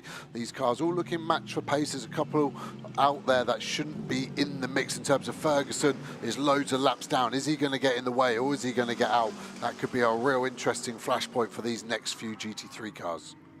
Down towards the Melbourne hairpin we go then. Martin hunting around behind Sean Balfe. Balfe moving to the inside to cover there and defends the place nicely. John Ferguson, as you said, just ahead, and actually Richard Neary still out there as well. So that bonnet is getting looser, but they're just trying to hang on until they are in that fuel window. You can see him in the background. The bonnet definitely starting to peel away now, and he will be counting down the minutes, I suspect, before he can come in and hand over to his son Sam. Across the line we go. The lead gap is still 0.7 of a second, so basically no difference in lap time there. Here, though, comes Kevin Say to the outside of Alex Martin. Suddenly, Say looks like the bigger threat, doesn't he? Martin had a bit of a twitch on the apex. Say has the better exit and has the overlap. Does he? No, not quite. Good traction from the Lamborghini. Despite the moment on the apex, Alex Martin stays in front. Yeah, the Lambo's not very quick out the corners, is it? Only 5 kilos added overnight, but the McLaren about pulled away down the pit straight. The torque of that McLaren much better than that. The Lamborghini of Martin is struggling. Look at the gap he's already lost to Balfe at the start of this lap. I think Kevin Say will really want to get past him before this lap's done to keep up with the battle in front. Orange looks like he's being caught a little bit by Balfe as well. Still a bit of spray out there still. Don't think we're close enough for slicks. Look at this camera shot again out the back of Martin. I'm glad I'm not the cameraman holding on to this one. You can see the vibrations coming from the naturally aspirated V10 Lamborghini engine. Building speed all the way, trying to wet the tyres. Big break now into the chicane. Won't see the curb as we go left, but as we go right, you can see how much curb we're going to use. Bang, over those big sausage curbs. Probably a little bit quicker than Kevin Say there. He's had a better second half of the lap, hasn't he, than he did first. And Ian Loggy's putting together a really good lap. He's closing back in on Rob Collard then. This for the race lead. And as they head towards the final corner then, where does perhaps a move come here for Loggy? He'll look for a good exit off Goddard's. As we've said, the Lamborghini's maybe not getting off the tight corners all that well, but we know that that really torquey, grunty engine in the Mercedes should drag it off the hairpin well, and Loggy is definitely closer now, only 0.3 in it, and he's skating around under braking. In the background comes Neary then, so the first maybe of the contenders for a decent result to blink and come in. Of course, partly this is because they want to get that bonnet seen to, but they should now be able to plug Sam Neary in and keep him in the car till the flag. Yeah, I think they had the gun to their head and the bullet was going through their skull. They had to pit. It's not a disaster because they can get to the end, but I think it's too early for slick, so this means that they need rain to stay on wets to the end, whereas I think everyone else is now trying to get to this point. One, they can make it on fuel, one, they can get the pro in, and one, that they are on the right tyre. I think slick is still too early, and there's just this chance of a safety car, isn't it? Do you go long with your AM, losing a lap time every time that you could have had a pro in because your pro wouldn't go over his stint time, but you get a chance of getting a safety car each lap, and as the GT3s catch the GT4s, that will go through the roof. I think we're still 4 or 5 laps away from the main GT3 group. As we said, Balf having a look downside the inside of Orange, doesn't get it done there, but I think the next big chance for safety car is in about 12 minutes time, when the GT3s start scything through the GT4 pack. Indeed so, and possibly at that point we might start seeing them pitting and maybe putting slicks on, because I really don't think we're that far away. You can see almost drying now down at the Melbourne hairpin, and that's a low-speed part of the track where you'd expect the track to stay wet. Bryn tells us Neary onto slick. So Sam Neary, they're putting slick tyres on the Team ABBA racing car.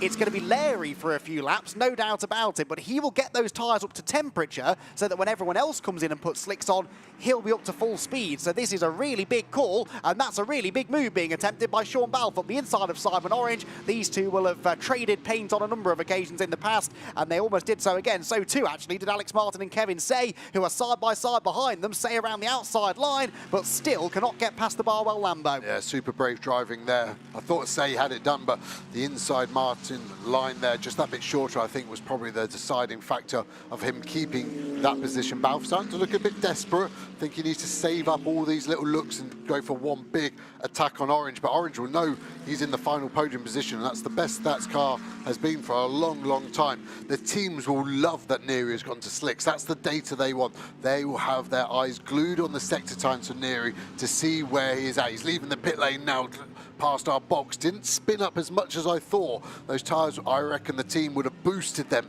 temperature-wise through the roof to give Sam the best chance and to keep it going. He's in a lovely bit of clear track as well, so I think that could be an interesting one. Simon Orange bouncing off the tyre stack there through the chicane. Probably looked more dramatic than it was, but it certainly hampered his exit. So Sean Balfe now pulls to the outside. He'll try and go for the switchback here, carry the speed up the hill, maybe have a go into the Goddard's hairpin, but couldn't quite get the power down. The back of the McLaren just wriggling around a little bit under acceleration, and he has to settle back in line behind. John Ferguson there battling away with Mike Price, that is, isn't it? Not for position, but they found themselves on track together and running at a pretty similar pace. Across the line we go again. Then again, none of this group choosing for now to head for the pit lane. Here comes Balfe again, looking to the inside of Simon Orange at Redgate, but again, Simon Orange closes the door. Yeah, Simon Orange doing a great job here. You just think he's going to outbrake himself and going deep, but he's stopping it perfectly, and Balfe then can't get the run on him. Balfe has had the luxury of not really having Martin on his rear bumper, but that has now changed. So it's going to be attack and defend for Balfe. He's got to save it up. For me, the best chance is to open up the chicane, get a run, and stay on the inside into the Melbourne hairpin. He keeps going to the outside. It's too hard. If Orange gets it stopped, it's not done. You need to blink second. The car always defends the inside, but at some point it will naturally want to move, and that's what we saw Harper do so well so many times, is go to the inside, fake the move back, and then send it down the inside. And I'm sure Smalley, Balfe's teammate, will be telling him on the radio exactly his plan and strategy to get that pace. He's got a bit of a drive on him, but there's just no way to get around the outside. We had a look here last lap, sorry, Sean. I don't think it's possible on the brakes into the chicane. It's too short a distance. Now he's narrowed it off. Now he's going to get a rubbish run into the Melbourne hairpin, and he's going to get done by Martin, most probably. Yeah, Alex Martin definitely got a decent run through the chicane, but then I think got a snap of oversteer on the apex, so actually he didn't get off the corner particularly well. And here comes Kevin Say steaming up the inside from a different postcode, and he might just make that work. He's got the inside line and is very gentle with Alex Martin there. Could have lent on the Lamborghini, but decided not to. Comes out of the corner in one piece, but still in the same place. Yeah, good driving. It was almost like Kevin Say didn't want to overtake. Martin gave him the space so they didn't crash, and then Kevin Say went, yeah, that was my fault. I shouldn't have been here, so let's carry on and pretend it didn't happen. So good driving by both of them, and that does give Sean Balfe a chance here to maybe get on the attack. Again, it's just lots of little looks. He's getting frustrated, I think. The GT4 cars are potentially going to shake it up. That Audi is going to get caught at a very awkward point at Craner Curves. They're all going to have a little lift and potentially a break. I think Orange has probably got the best timing, can get the inside now. Is Balfe going to go for it or wait for the exit? Waits for the exit, loses maybe half a second, but does get a good drive out of there, doesn't he? Got the car rotated, and he's straight on the back of Simon Orange. Yes, he is. Orange was a bit slow off the corner as well, having gone in tight, and so that just bunches them back together again as they arrive up at McLean's corner.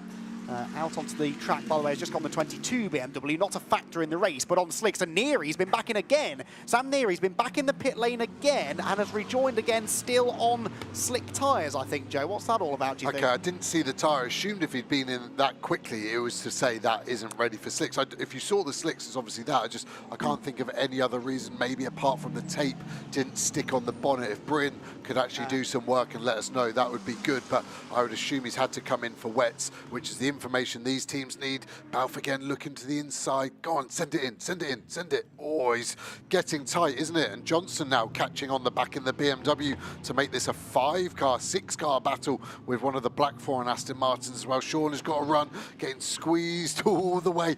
This is losing them so much time now. They're 2 seconds a lap slower than Loggy and Collard in the lead. He's round the outside, he's got a run. He's got a very good run. Can he break later? He's got the dry bit of the track squeezing him back. Orange won't like that. Orange very fair on the brakes. Is Sean going to get it stopped? He does, and off he goes. Kevin Say on the inside. Is there going to be contact? There isn't. Off we go. Well done, Sean. Let's see what pace you've got now, mate. How did Alex Martin slot into that gap between the McLaren and the Mercedes? It really looked like there was going to be a touch, but they avoided it. Martin needs to go now, though, because he can see Balfe getting away, and he does go. Goes to the inside of the old hairpin, and just like that, wriggles past the McLaren, something that it took Sean Balfe lap after lap to do. And Martin does it straight away. There's contact, though. Say into the side of Simon Orange. Around goes the McLaren. Other cars taking avoiding action as well. There's a tyre that has come off one of the cars and goes flying up the road, and that is big, big drama. It may be the left rear tyre off the McLaren after the contact with the Mercedes, but that car, if it's lost a tyre, Joe, is probably going nowhere. Yeah, that's going to be a full course yellow. Everyone's going to stop. I've just seen Callum McLeod leave on slicks as well, out of interest in the Greystone car. Everyone did really well to avoid that, but it was a bit of a comedy tyre, wasn't it, rolling into shot there? I assume it's the rear left of Simon Orange. Super unlucky in a lot of regards in terms of how well he was driving. BMW got grass in the grille. Radcliffe now under attack from Tilbrook. What's Johnson got pace-wise? Hopefully temperature, full course yellow out. That's why they've all slowed down to 80k. I think this is going to be a mass exodus for the pits, but are people going to slicks? We've just seen Neary. Have the team seen that? Have they seen Neary go on slicks? Have they seen him go on wets? Callum McLeod just going back out on slicks as well before the full course yellow. This is a hard one to call. I, as a pro, would be asking for slicks for the reason that we won't be green flag racing for another 15 minutes. So you have to think, what tyre do I want in 15 minutes? And that would be a slick tyre. 100% agree. Again, easy for us to say. This is the moment. So Martin gets the move done. That delays Orange. Say sees the gap and then seems to move over, Joe. It's a really hard one. I can't believe how common the whole tyre just pops off the... I've generally never seen that, I don't think, apart from maybe in cars too. But Say was there. It's not normally an overtaking spot, but that doesn't mean it can't be done. Orange closed the door. Say was there. This racing incident, probably, I think we're going to disagree. I think slightly more Simon Orange's fault than Kevin Say's. Right. Purely Kevin Say was there, and he was there on merit and speed and couldn't go anywhere. It wasn't like he understeered into the side of him. He was parked on the apex going through Starkey's Bridge there. So I think that's going to be left as a racing incident, personally. But I've been wrong lots today, so let's see. Well, I hope so. I mean, we don't like seeing penalties, do we? Unless they are really deserved. Right, that is slicks definitely going on to the Mercedes. We're hearing that that is going to be the same for everybody. I mean, I don't see much point in putting wet tyres on now, exactly as Joe said. Looking out of the commentary box, it is dry now on the racing line. There are definitely completely dry patches on the entry into Redgate corner. And so you'd imagine that that is being replicated elsewhere around the track. The skies are brighter than they have been all day, really. We've actually got blue sky now in parts off in the distance. And so it's now really a battle of who gets out of here first. Now, reminder of these compensation times. Number 59 has 20 seconds to serve. Number 8 has 15 seconds to serve, although they're sort of out of it now with that extra visit to the pit lane. And number 77, which hasn't yet pitted, interestingly, Tilbrook staying out, inheriting the race lead. They've got 10 seconds to serve. We're getting some GT4 cars in as well, and that order will also jumble. Yeah, I think the 77 hasn't pitted because the sister car, the 59, has. And Garage 59, being a 2-car entry, can only have 1 fuel rig. So, wow, that's tight on pit exit. Unsafe release, I would say, from the 63, but they have swapped positions, and that is because at the start of the pit lane, you're already in the fast lane. You've got priority. So the 63 obviously wanted to leave, but couldn't. So that's why I always preferred being at the start of the pit lane than pit exit. So really good job by the 2Cs guys there. So I think Garage 59 have waited there so they can refuel this rig. Gordy Much back in, which I didn't expect because he's done his mandatory, so maybe they're just pitting for slicks, not a driver change there. Yeah, the driver stayed in on the left-hand side. He hasn't tried to get out the passenger side there. The pit stop penalties are interesting because it's going to go to safety car. All they're losing is track position, not time. So yes, it's a time compensation penalty. Well, let's say the word penalty, but they're only losing position. Smalley was quick earlier, wasn't he? Yeah. I think he is going to be a guy to watch cut through this GT3 field. But unlike, for argument's sake, a Silverstone, it is difficult to overtake here. Track position matters more here than it does at some other circuits. Not impossible, but bear in mind we're now putting all the pros back in. They're usually very evenly matched anyway. Now, if you lose 2 or 3 places, it could take you the hour to get those couple of places back again. Yeah, this is the biggest disparity we're going to see in the pros. Why? Yeah. Because setup of the car has definitely been thought about for all of these conditions. And this last stint, the tyre pressures will have been thought about so much. They would have their optimal tyre pressure. On the Pirelli, it's normally 1.65 to 1.8 bar. And in these sort of conditions, I think they might boost them. They might make it a bit higher. When there's more pressure in the tyre, the air is denser, it's closely packed together, it warms up quicker, so it's easier to turn the tyre on. The negative of that is that you can go too high and the tyre doesn't have the grip, the compound gets too hot, the tyre wall doesn't deflect. So there's a sweet spot, but I think there's going to be quite a wide strategy on tyre pressure as we see another very dirty windscreen. We saw a lot of that, didn't we, at Silverstone? But I'm just looking at the 90 car. Does that need to do another pit stop or not? Because if it doesn't, that is going to be a difficult one to do. It's still got Meekin in, so Brown should be getting in to finish that. So the optimum guys will go to work and clean that. But that could be another factor coming into play, is not being able to see where you're going for the last 59 minutes. Now, started to mention the GT4 compensation time. It's 20 seconds for the McLaren that we just saw, number 90, when they do eventually come in. 20 extra seconds to be served. Number 7, Forsetti, Aston Martin has 15, and the number 20 Mahiki Racing Lotus will have 15. We'll have 10 seconds, to serve. But interestingly, within GT4, of course, you've got the Silver Cup entrants who have an extra 12 seconds, I think it is. They get added onto every one of their pit stops, whereas the Pro-Am teams don't have to worry about that. So it could well be that the Forsetti Aston Martin, which is a Pro-Am car, remember, doesn't have that extra time to serve. They could benefit from this. The leader in GT4 is in then, and this, as I said, will be the normal minimum pit stop time plus the extra 20 seconds. Quite a tight entry. You can see the CWS car and the Garage 59. Meekin doing really well there. The car controller, Adam getting the car in. It's nice and parallel. They get the driver out and they'll start their service. Just be careful. Genetically, it's such a tight pit lane. Even at 40 kilometers an hour, it feels like a dangerous place to be. 38 GT cars all trying to do their thing as fast as they can. So fuel going in, and then they'll be able to get to the end with Jack Brown, and it'll be interesting to see where they slot in. Such a dangerous pit exit here. It shows you how tight it fires you into a brake zone. I'm amazed we don't see more contact, to be honest, during it. And the jockeying for position carries on all the way from Marcus Clutton there, just slotting in front of Johnny Adam.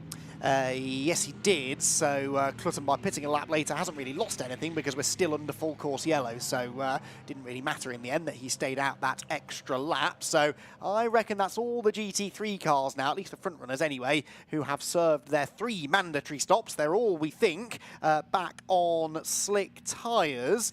But some of them maybe not spending enough time in the pit lane, do we think, Joe? Yeah, I'm seeing Clutton there. Sorry, no, not Clutton. Porter is 2 seconds under his time. So could be some penalties. Seeing a lot of people being under. Some maybe just doing tyre changes, which is obviously allowed. But it looks like a lot of people, Plowman being another one.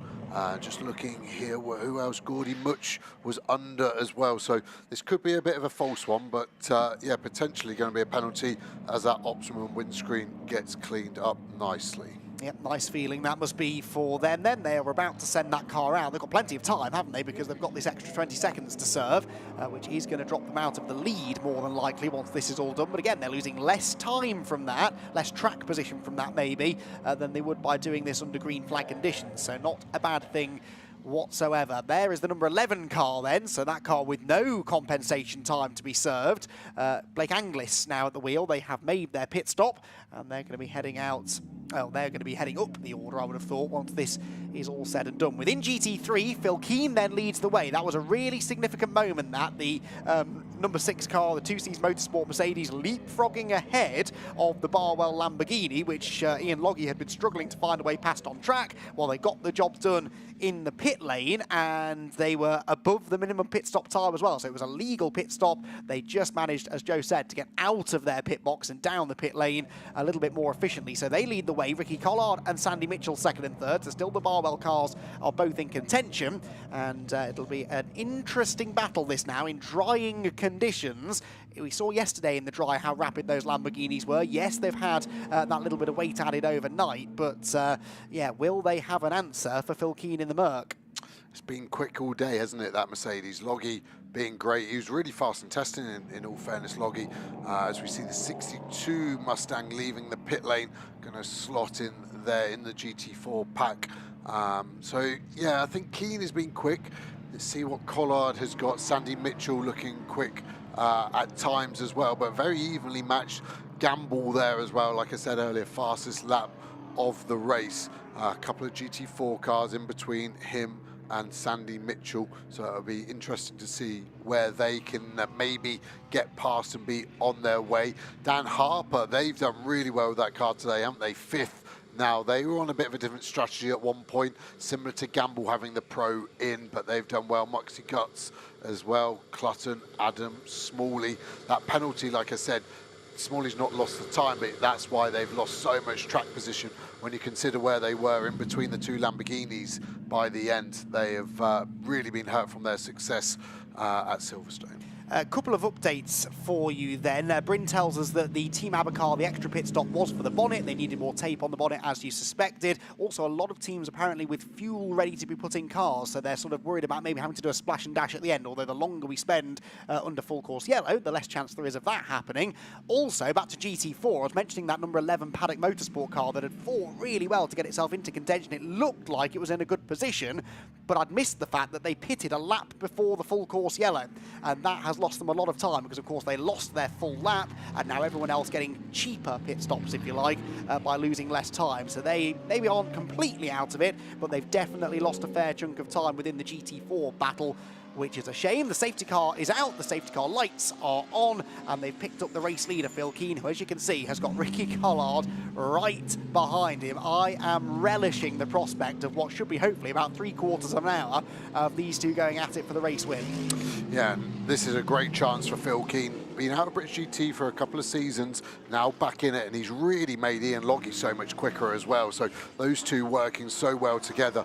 And I know how many people hate the word winningest, but he is joint winningest driver. So is he about to become the clear winningest driver of British GT history? A bit of damage there on the front of Clutton's car. Looks like one of the dive planes hanging off. I'm actually surprised we're not seeing more of that, considering how close these guys are running to the tyre stacks at the chicane. So hopefully he doesn't lose too much performance, but it actually looks like he's completely lost one dive plane. There's one hanging on for dear life, so he will have a bit more understeer at the medium and high speed corners. That could be a bit of a problem. I think that actually is worth 4 to 5/10 of a second of a lap, so I think he's going to struggle to go forwards from his current 7th position. Yes, because the drier the track gets now, the more that starts to take effect. There you can see that dry track, at least on the racing line, into Redgate corner. The trouble is, of course, off the racing line, it's still quite damp and actually pretty wet in places, as you can see. So to overtake, which you're going to have to, if nothing else, to get past the GT4 cars, but potentially to try and gain positions as well,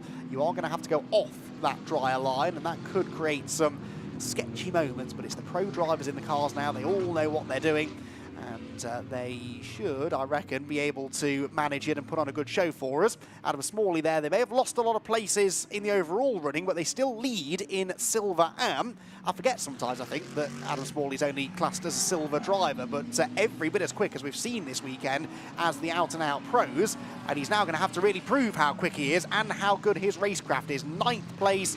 It's a tall order now, surely, for them to get back in contention for a win. What do you think realistically he can achieve here? I think there's probably a top 6 there. You're right, we do forget he's a silver. He won't be a silver next year, that's for sure. He's so fast. So I think it's going to be a gold rating for him next year. I understand why he's a silver. He's only raced those VW Beetle Carrera Cup cars, hasn't he? Champion in Britain last year, seeing an investigation for car number 6. So I wonder what that possibly could have been. We saw a lot of the pit stop on the TV screens. Just checking the timing of it looks okay. So there's lots of regulations, how many people you can use, visors down when fueling, door closed. So yeah, it's never a good sign that it's under investigation, but the team probably won't be telling any of this to Phil Keane. He will just be eyes forward, concentrating on his own restart that is going to be coming up in the next couple of laps, I would assume. Safety car in next lap, we believe. One more lap behind the safety car. There is the pit stop information. So the last pit stop was 2 minutes and 5 seconds, so that is fine. And what I love, the total pit's 6 minutes 17, so the minimum is 6 minutes 15. Yeah. So they've only spent 2.105 extra seconds in the pits. That's great work from the 2Cs guys there. And, yeah, like you said, the last pit stop, 6/10 over. So yeah, they've been really efficient with all of their pit stops today, which is really good. Look at the sun, this track is dry, but you're right. I think once the GT3s and 4s starts messing with each other in overtaking, it is going to be hard work once you get off that dry line.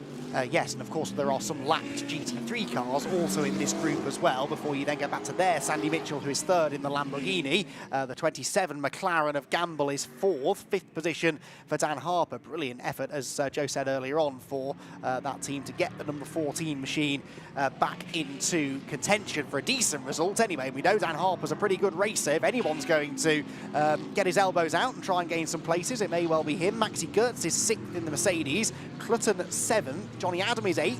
9th then for Adam Smalley, and 10th for Hugo Cook, and they're the top 2 silver AM runners. Now in GT4, it is the number 47 car that leads, which is sort of what we predicted really. Forseti Motorsports, Mark Warren and Will Orton car, which is their Pro-Am entry. Remember, they do have a Silver Cup entry in Jamie Day and Mikey Porter that had that extra time to serve in the pit lane, but the 47 car didn't have any extra time, and so they have inherited the race lead. And what is their margin, I wonder, over second place Dan Vaughan? 4.8 seconds behind the safety car, so they've got a few cars between them. Dan Vaughan in the Toyota, which I don't think we mentioned all race long. They had a bit of a disastrous qualifying session yesterday, and here they are in second place. Yeah, done really well. Puncher was the problem in qualifying for Dan Vaughan, and team saying how quick the car was going to be. And again, they've proven that, haven't they? They're really in the mix.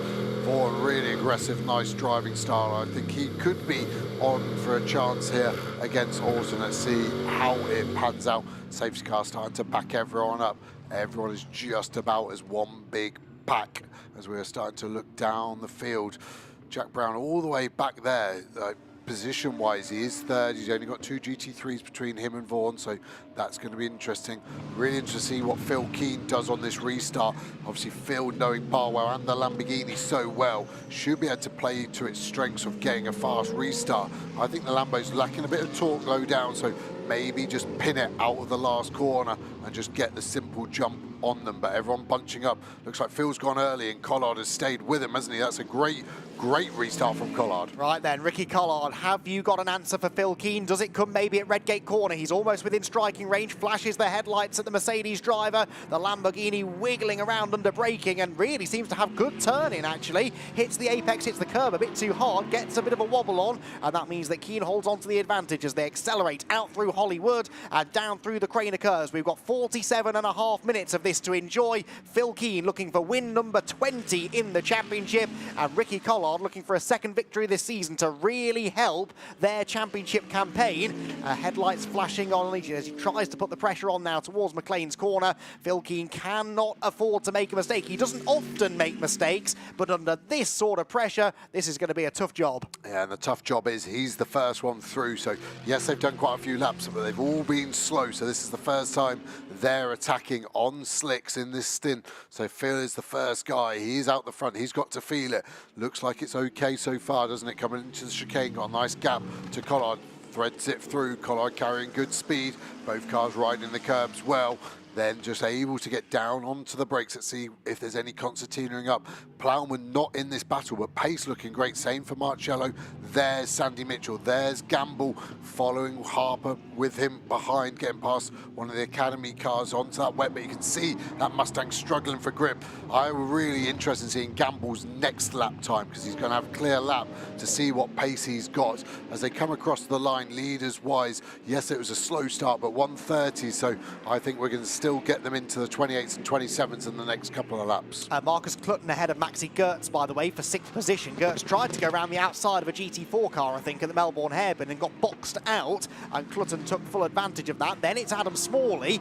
Remember, Smalley and Balfe leading the GT3 Drivers' Championship at the moment, but they're down the order behind most of the other front runners in the championship, so that's another motivation here for Smalley to get a move on and gain some places. He's closing in now on the Maxi Gertz Mercedes, which could have a little bit of damage maybe after that contact that it had this section of the road earlier on. And off down at the old hairpin, no, Redgate I think that might be, is the Paddock Motorsport McLaren. It's beached in the gravel. It's definitely in a dangerous place. They do have the option of doing a live snatch there, but it's so close to the edge of the road, Joe.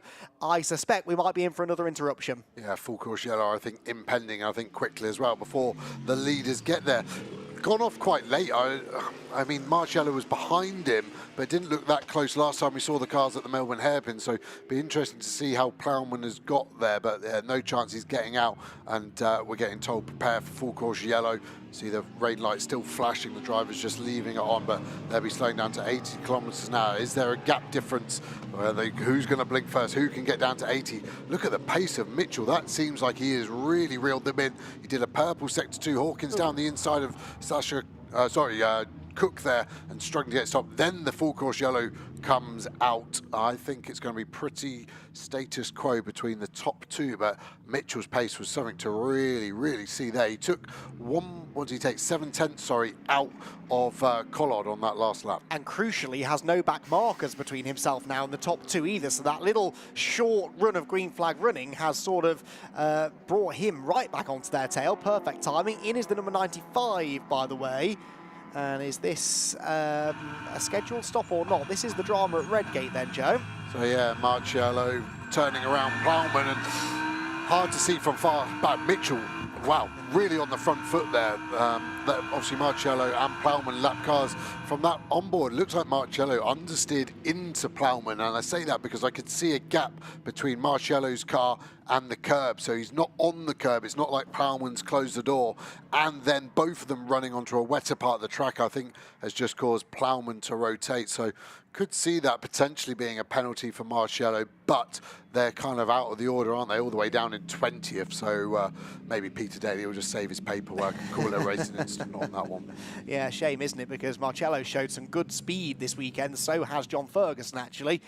Feel like they're just creeping closer now to the potential in that BMW, but not necessarily executing well over the course of a race. That car often seems to find itself in trouble, and unfortunately, same true here at Donington. So full course yellow out again, and Ricky Collard has another chance now maybe to try and assess the situation, think of what he's going to do to find a way past Phil Keane. It really felt like the restart was his chance, wasn't it? As soon as they settled in, you know, 2/3 of the way around that restart lap, Phil Keane seemed to get into the groove and pull away. So Ricky Collard's got to be thinking now, right, on the restart, what can I do? Can I have a go into Redgate corner or something? Because beyond that, he might not get another chance, especially with his teammate now arriving at speed behind. Yeah, I just wonder if this is going to go straight back to green, because it's such a short full course yellow, I wonder. I'm really interested in the team orders. Martin Plowman actually in shot there is already out the gravel trap, so we really could go back to green. So let's keep an eye out for that. But I think Mitchell is the man on the move, and I think Collard's actually going to have to divert his attention sooner rather than later to a defence rather than an attack on Phil Keane. Marcello still looming in the background. Obviously Mitchell passed him, so I think he should be happy. Just be interesting to see where Tom Gamble now can get on the next few laps. Can he start to catch Marcello? Will Marcello get out of his way so he can get onto the battle? I could quite easily see a fourth car battle. I think Harper will be close, but not close enough pace-wise to make it a 5-car battle. Safety car is leaving, so we are going to go for a full procedure. Sorry for the tone of my voice there, but it's been one of those days. It has, and we just want to see some racing, really, don't we? We've got 42 minutes left on the clock. This is going to be another few laps now behind the safety car, and yeah, frustrating for the drivers, I'm sure, who just really want to get on with this. But anyway, Phil Keane has at least a fewer laps now, maybe, than he needs to worry about defending. It will close some of the margins up for the cars behind. And as I think you were trying to point out to me there, one of the big beneficiaries, Adam Smalley, got himself out of that pocket of traffic at a key moment, didn't he? Yeah, really good job. 6 seconds between him and Gotts. Obviously be a bit less when it was under green, not full course yellow, but he's a big winner. I thought he could get to the top 6, but I think that might make him get top 5. I can see him getting the pace on Gotts, Clutton with that damage, and possibly Harper as well. So yeah, it could be still a very good day considering the pit stop compensation penalty they had. Phil Keane's restart, I would love to see, I'd love to be able to talk to Phil right now and just see what would you do different. For me, he went way too late. He didn't play on the strengths of the Mercedes, that low-end torque. I think if he can back it up a bit more, maybe the team didn't tell him early enough the safety car was coming in, so he didn't get a big enough gap to the safety car. But I would be going out of the first hairpin, out of the Melbourne hairpin, trying to catch Collard sleeping and using the strength of that Mercedes. Still got 40 minutes remaining. I think we've got a good chance of 32 to 33 minutes of green flag racing. So there's going to be a lot of racing done, and I don't think we're finished with the action is the thing that's in the back of my mind. I'd be surprised if there isn't a bit of contact at the front end of this GT3 group. I wouldn't bet against it, that's for sure. It's been that kind of an afternoon, hasn't it, really? Drama following drama, and one of, if not the most unpredictable race in the British GT Championship that I can recall seeing.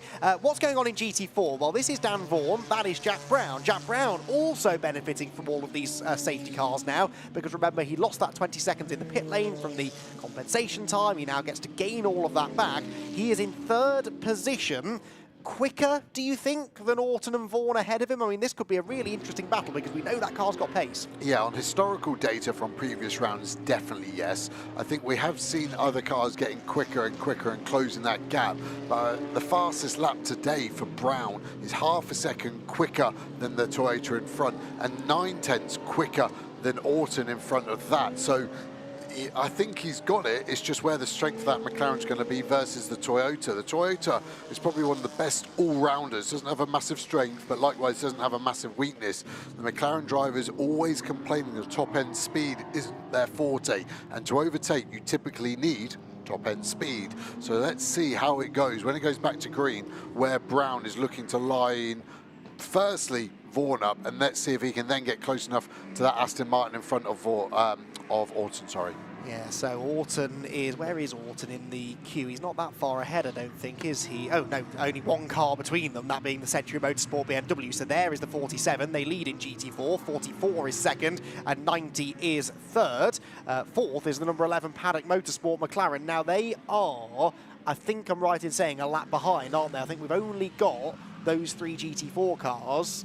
Hang on, the timing screen's updating now. Maybe I'm wrong. No, I think we have only got those 3 on the lead lap. So it's a 3-horse race within GT4, which sadly means that Paddock Motorsport not in contention, and also the Ginetta number 56, which, as we saw, lost all of that time earlier on with the brake disc that needed replacing. Right, good news, everybody. Safety cars coming in this lap, so a very short safety car period, and I hope they all use that to full effect to get plenty of heat in the tyres, and they're now able to get racing once again, Joe. Yeah, short and pointless, just like my mother. So, yeah, let's hope it stays green for a little bit longer this time. But, yeah, I forgot to say about that Ginetta. I actually saw the brake disc glowing earlier on in the race as we're going in the Melbourne hairpin, the front left, so it'd be interesting to know which one failed. Real shame for the DTO guys' first weekend with that car, but we're here for the rest of the year, so let's see what Phil Keane does. I'm keen for him to back these cars up and try and get the job done earlier, but he's staying with the safety car. Safety car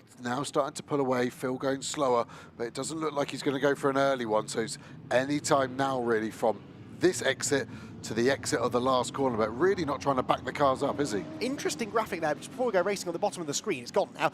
But the McLaren fastest in the first sector, Lamborghini middle sector, BMW in the 3rd sector. That's really bizarre. That's not really what we expected. Maybe pull that up again in a minute when we've got some time to dissect it, because now the race is back underway, and it is Phil Keane the leader, but here come the Barwell Brigade. They're battling already for 2nd place, and Sandy Mitchell wants to try and come through. He looks the quicker of these 3 cars, and he wants to get the track position and gets it immediately. Out wide goes Ricky Collard, and just like that, Sandy Mitchell is up into second place. The car that is third in the championship could now be on course for a race win, because I think he's got more chance maybe of getting past Keane than Ricky Collard had. Mitchell couldn't have believed his eyes. That was so easy. Just did the cutback. Collard ran too wide, wet curb, didn't get any traction, off he goes. Now we've got a different Mercedes Lambo fight, and I think this is more Mitchell's favour. Big slide from Phil Keane there. You see big tyre mark, left tyres coming back up to temperature. There'll be new tyres at the start of this stint, but they will still be going. So let's see on board, where's the strengths and weaknesses. Little upshift there from Mitchell, looked like it was a little bit short. Stop and go for car 44, 1 second. Marciello doing a really good job there, getting away smallly on the back of Gotts. That's going to get quite feisty quite quickly, I think. Car 44, remember, is the Dan Vaughan Toyota, second place in GT4. That takes them out of the fight, so it's now a 2-horse race, and it takes away that bit of buffer, maybe, that Forsetti Motorsport had, because Jack Brown is still behind Dan Vaughan, but won't now have to overtake him on the racetrack, so that is significant. There is car 44, a podium finish. Well, they could still get a podium, actually, because they're a full lap ahead of the rest of the GT4 field, but the chance of a win now surely gone. Yeah, they'll lose 30 seconds, but yeah, the way the laps down have worked means they are guaranteed a podium as long as they don't get another 2 drive-through penalties, which would be quite impressive. Just watching the pace of these guys in the final sector. Sandy Mitchell slightly quicker than Phil Keane, doing a personal best sector 3, so it's going to get going. When will Vaughan pit? Will he do it straight away, which he does? That is exactly what Jack Brown would want. So leader here in GT4, the yellow highlighted Forsetti car, then the yellow Optimum McLaren in the background. BMW not involved, Ginetta behind the McLaren not involved, but this is going to get quite a tasty fight, I think, because I think Brown is going to be on the back of that Aston Martin within 2 to 3 laps. Yeah, the Aston doesn't look all that pacey, does it really? Actually, the Tom Wrigley BMW behind, all over him. That car's a lap down, but looks a little bit faster right now than the Aston, which we did suspect maybe had gone for more of a wet setup than a dry, and now the track has dried out completely. They do seem to be struggling. There is the McLaren. Let's take a look at the sector times. Then sector 1 for Brown is a 21.0, for Orton a 21.2, so a quarter of a second nearly gained already in the first part of the lap, and that is likely to continue. Right, back to GT3, the fight for third now. Gamble on Collard, whilst Mitchell is all over Phil Keane for the lead. Yeah, Clutton on Harper as well. There's so many little battles. Contact there. Looks like Plato has got front end damage. Callum McLeod in the Mercedes trying to turn around. I assume he's got rear left damage. He's going to go contact between Gamble and Collard. Gamble has got the run. He's got the drier outside line. What's he going to do here? Either send it or try the cutback. Looks like he's trying to send it. Now he's going to try for a cutback. Get it to the apex curve. Release the steering lock. He's going to do what Mitchell did to Collard. That is easily done. Collard has not got a defence, has he, for that move into Redgate. Now that releases Gamble, and I think this is going to get a very, very spicy 3-car battle in a few laps. I think Gamble's the quickest. I think then Mitchell, then Phil Keane. They're in the wrong order. Can Harper stay with him? Clutton's there still as well. Collard at the moment really needs to find a bit of a groove, doesn't he? Last lap, half a second slower than everyone around him. He is really, really struggling with that Barwell Lamborghini, where his teammate Mitchell is on the move. And had a big slide coming out of Redgate as well, which again perhaps suggests they've got more of a wet setup. The back of the car just a little bit loose now that it's drying out, and already you can see the way that Gamble is getting away. Dan Harper keen to get on with this. Don't count out Marcus Clutton. As we heard at the start of the race, he rates their chances around Donington. It's been a track that he and Morgan Tilbrook have excelled at through the years, and he is a part of this fight as well. The leaders then descend upon the Melbourne hairpin for the 71st time in what feels like about a 6-hour fourth round of the British GT Championship, but in reality we've got just over half an hour of the 3-hour race to go, and still any one of half a dozen cars legitimately in contention. Yeah, Mitchell starting just to get on the back, isn't he, of Keane. He'll be some weighing up, working out where he can go. Just looking at last lap times, fastest lap of the race for Mitchell. 10th quicker than Gamble behind, but it's all close. Purple sector 2 for Gamble, so these cars super evenly matched. I think the BOP is in a real sweet spot at the moment here at Donington, that's for sure. Let's watch them down Craners, turning in easy flat, maybe a slight lift actually, right at the apex into the curb. Running there, looks pretty even between these two. Maybe got a slight run on Keane out of the old hairpin. Maybe a bit of a slipstream coming in as well. Hold over to the left. Looks like he's able to place the car exactly where he wants. Rolled off the brakes slightly sooner than Phil. Then Phil gets the slightly better exit. as we go to the battle behind, 5-car battle, Smalley in the mix. How's this going to go? Harper, Clutton, we saw how aggressive Clutton was at Silverstone. Maxi Gotts, Mercedes factory driver, doesn't have to pay his damage bill, so he'll be happy to send it up. And then Smalley, who looks like he's had a lot of pace today. This is going to be really good. We've got 2 mega battles in GT3. Something strange has happened here, though, because Ricky Collard is suddenly up the road from this lot. He was 7/10 ahead at the line. He's doubled that, I'd say, over the course of this lap. So maybe he's just getting into a groove. Maybe Harper had to defend from Clutton. Something has allowed that Lamborghini to stretch ahead, and that does look as though maybe Ricky is starting to get into the groove. Maybe just couldn't get the tyres up into the right operating window off the restart. The trouble is it's cost him time. It's cost him track position. It's all well and good being quick now, but the damage is done. Yeah, fastest lap now done by Gamble. You're right. Collard is much better, only 3/10 off there. I think we're going to get a replay of what happened here. Plato down the inside of McLeod. That is big damage. That tyre stack actually has moved a long way, hasn't it? Hadn't appreciated that. The driver's now having to deal with it. This super slow-mo camera has earned its money today, just hitting the tyre stack. Hard from that angle, but Plato was a long... How near are we going to miss this? Can I just stop myself talking?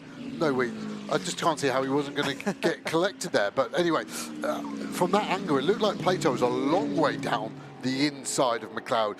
McLeod closing the door. Had he seen him, I don't know, but Plato deserved to be there. It's hard to say as we see a change potentially for the lead in GT4. Brown down the inside, job done. Quicker than I thought, but was that GT always coming back as I say that? What have they got? GT4, Aston got some great power there, isn't it? Like I said, McLaren drivers complaining of straight line speed as their balanced performance. Is he going to get the cutback? Is he going to get the exit?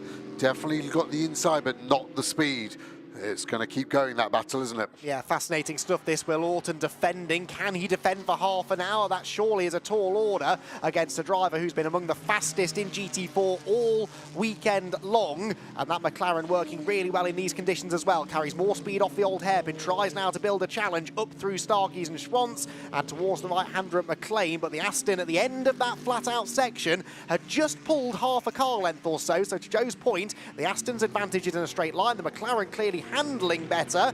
Is it going to yield an overtake at Coppice? That's a strange place to try a move, but so good was Brown's exit from McLean's, he was sort of forced into it. Yeah, and you could see him just going on to the wetter part of the track, so Brown did really well and broke slightly earlier because he was on less grip, so he had to do it. But yeah, look at that Aston pull away down the straight, and then the McLaren will catch up on the brakes. So it's a game of cat and mouse, and who's going to win which animal. Look at the little graphic of Gamble here in the top left corner. He's really caught Mitchell up now. He's done the fastest lap of the race. Brown to the inside. I don't know where to watch. I think this will be the job done. He will ease him out, takes the lead of GT4. Gamble is catching hand over fist, isn't he? This is going to be a mega battle going now on board with Orton.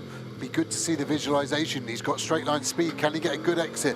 McLaren gets the jump to start with. Now can he reel it in? Is it going to be enough to send it down the inside into Redgate? Status quo at the moment. It's only this last part of the straight. I think the Aston starts to gain, but it looks like Brown is quite comfortable, doesn't it? Yeah, Jack Brown then to the lead of GT4. It's been an up and down race for that car, but it's always been a factor, and it does now move to the lead with 28.5 minutes to go. Now, the other thing I noticed is that they're only about one sector ahead of the GT3 battle, so the GT3 cars are going to be in the GT4 traffic in next to no time. As if this wasn't exciting enough, we now throw in the lap traffic. It's still damp and greasy offline as well. This could all get very, very exciting indeed. Phil Keane leads then, Sandy Mitchell second. It is in third position Tom Gamble, Mercedes, Lamborghini, McLaren. Who wins, Joe? I have no idea, but I'm going to really enjoy finding out. Yeah, Phil Keane is such a mature racer. I just don't see him making a mistake.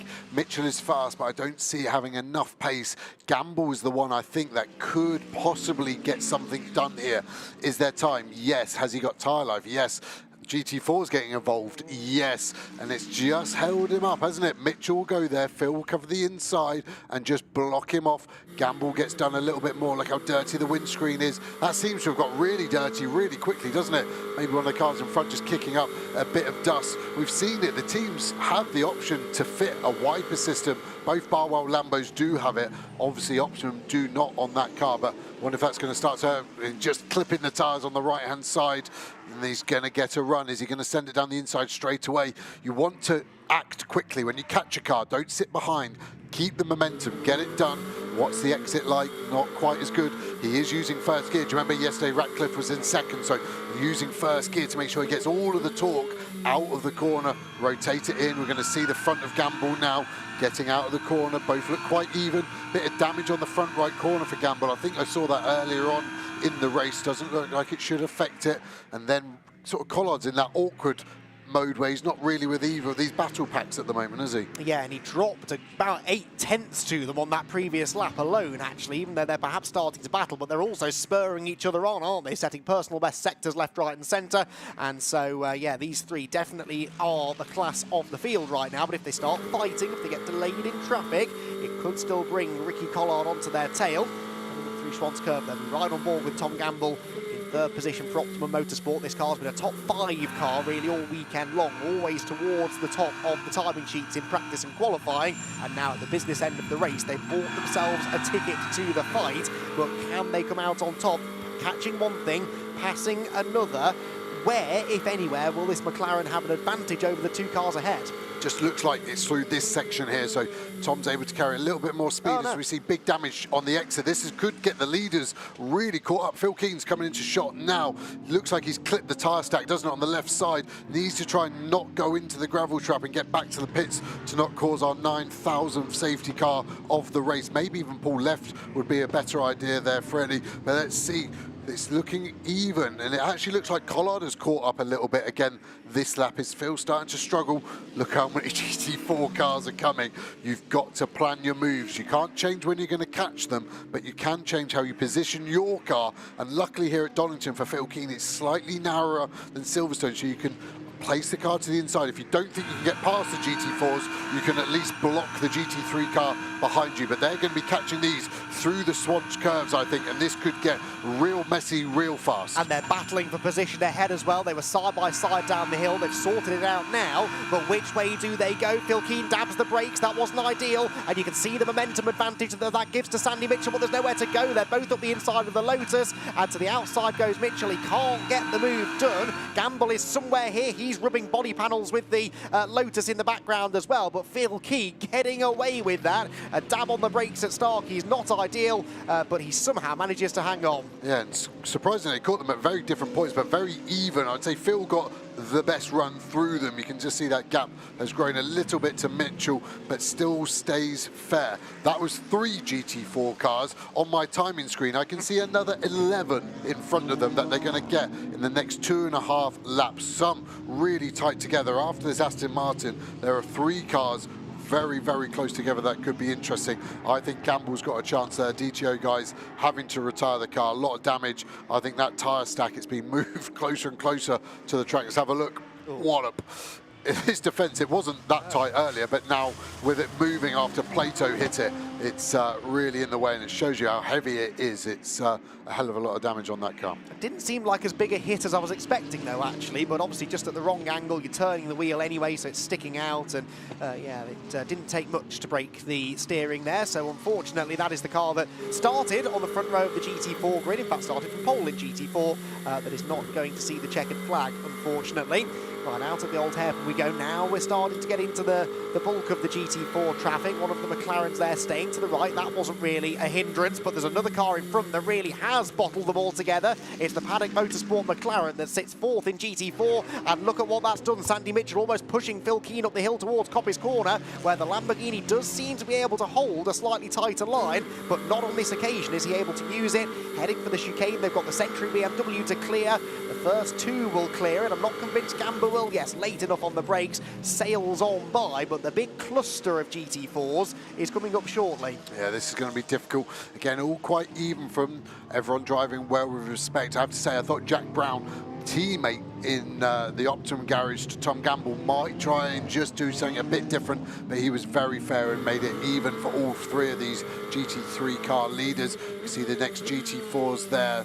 Another Lotus, Aston there is going to compromise everyone, probably in the order that they get it. Phil just getting away again.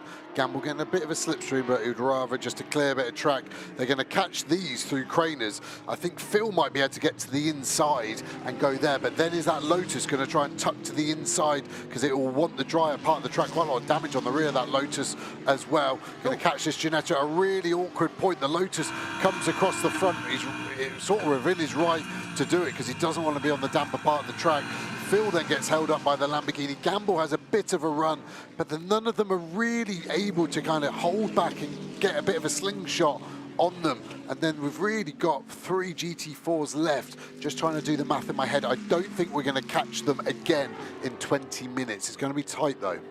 Well, they took a restart with, what, 35 minutes to go, so it only took them about 15 minutes maybe, so they could, right at the end maybe, catch them again, which would give us a real grandstand finish. Phil Keane, though, has bought himself a bit of an advantage, hasn't he now? He's got the inside of another GT4 car before these two have even caught it, so now really it's all about the battle for second. Can Tom Gamble find a way past Sandy Mitchell?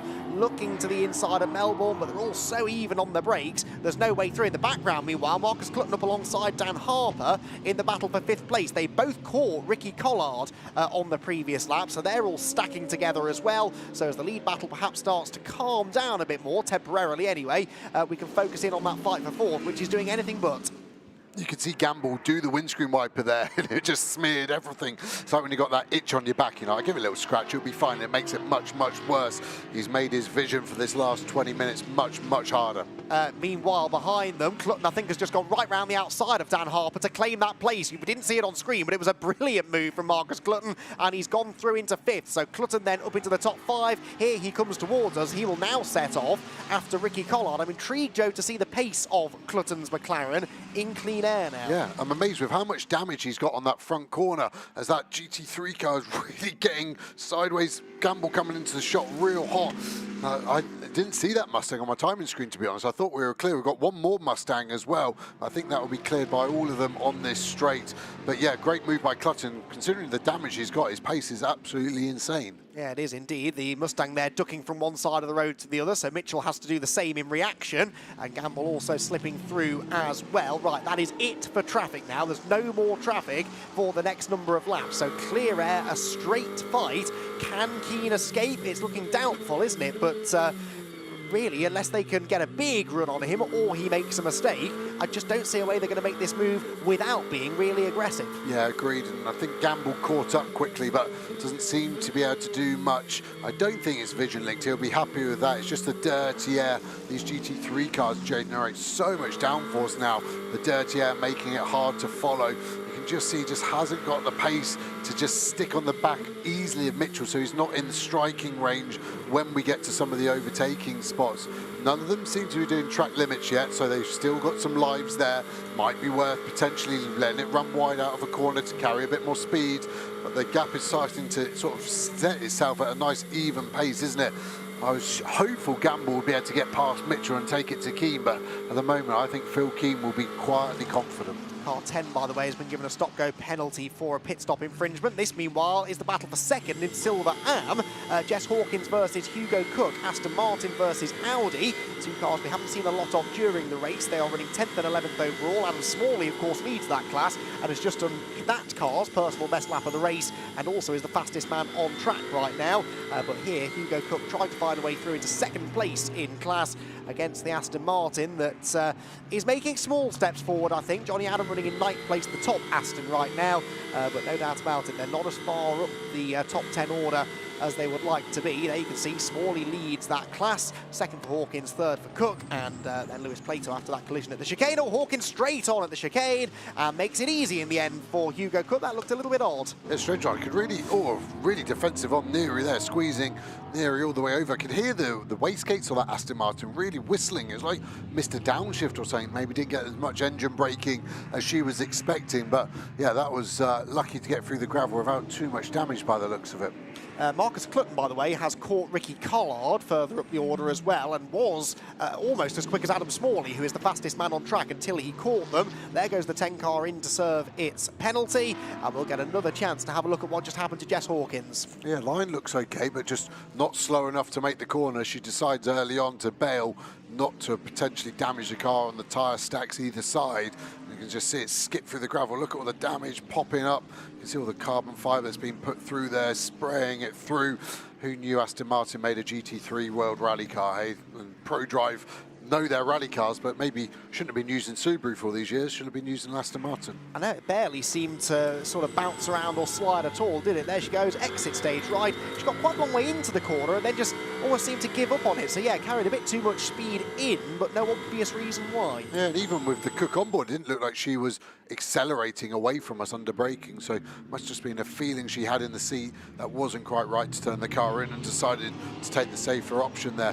This battle pack still staying here, going on board now. Sandy Mitchell, seen a lot from behind on Gamble's on board. How does it look?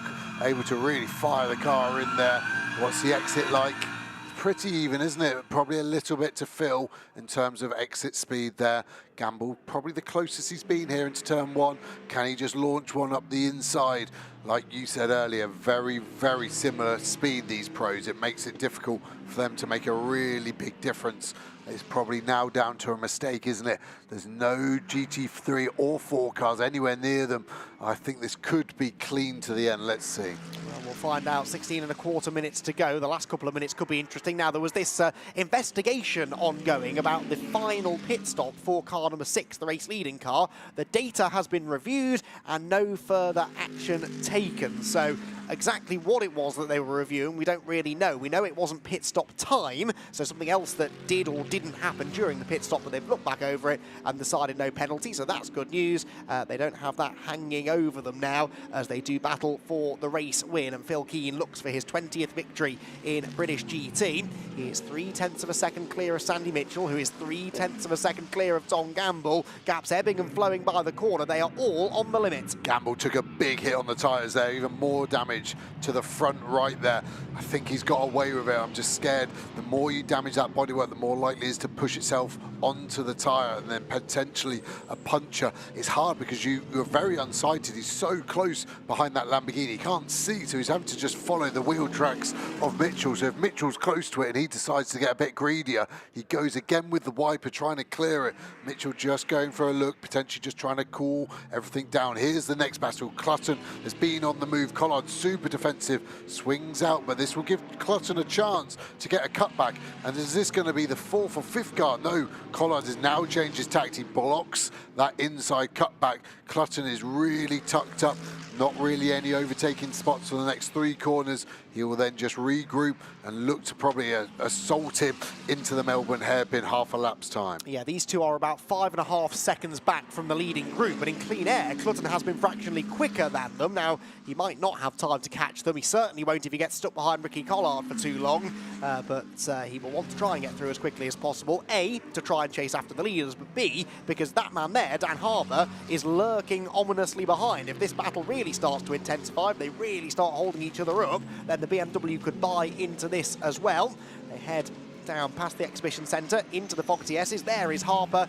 6th place finish, not the result obviously they would have been aiming for, as he takes a nibble out of the tyres as well, but a promising step in the right direction, I would say, for the Beamer, which is at least now keeping pace with these cars ahead. Clutton to the outside at the Melbourne hairpin, tries to go the long way round. Ricky Collard having none of it. Has he shut the door properly though? Just about, but Marcus Clutton just nuzzling up against the back of the Lamborghini, will not be beaten. He goes round the outside, there is contact this time. Collard is sideways, he leans on Clutton's McLaren, and here comes Dan Harbour. I mean, Clutton's now got 1 dive plane out of 4 left on that McLaren after that contact. To be trying to go round the outside twice of Collard is just desperate. Marcus is such a good racer, but we saw at Silverstone the desperation on Jan Mardenborough. He just needs to settle for it. There's no way Collard is going to let you go round the outside. He's always going to squeeze you out, and now you've lost all that time, and it's given Harper a bit of a chance and half a sniff, I think, to get back in this battle. Yeah, absolutely. Harper tried the outside at Redgate, couldn't make the move stick though, so Clutton stays in front. The next car behind them, by the way, is Maxi Gertz, and then Adam Smalley. Smalley got within a second of Gertz, but then hasn't really been able to do anything with him, so Smalley still down in 8th position, and depending on where the Collards end up, we could have a change of championship lead. This was the little nibble out of the tyre stack. Again, looks fairly dramatic. I think he's done it on the other side at one point as well. I don't think there's a car out there, Joe, that doesn't have damage to at least one of its front corners. So expensive. That's like €6,000 almost done. The headlights are $3,000 and he's still hitting them. You can tell they don't own the car, these kids. No respect. As we look at Gamble car, looking really nice, but look at that, the whole headlight's hanging out now.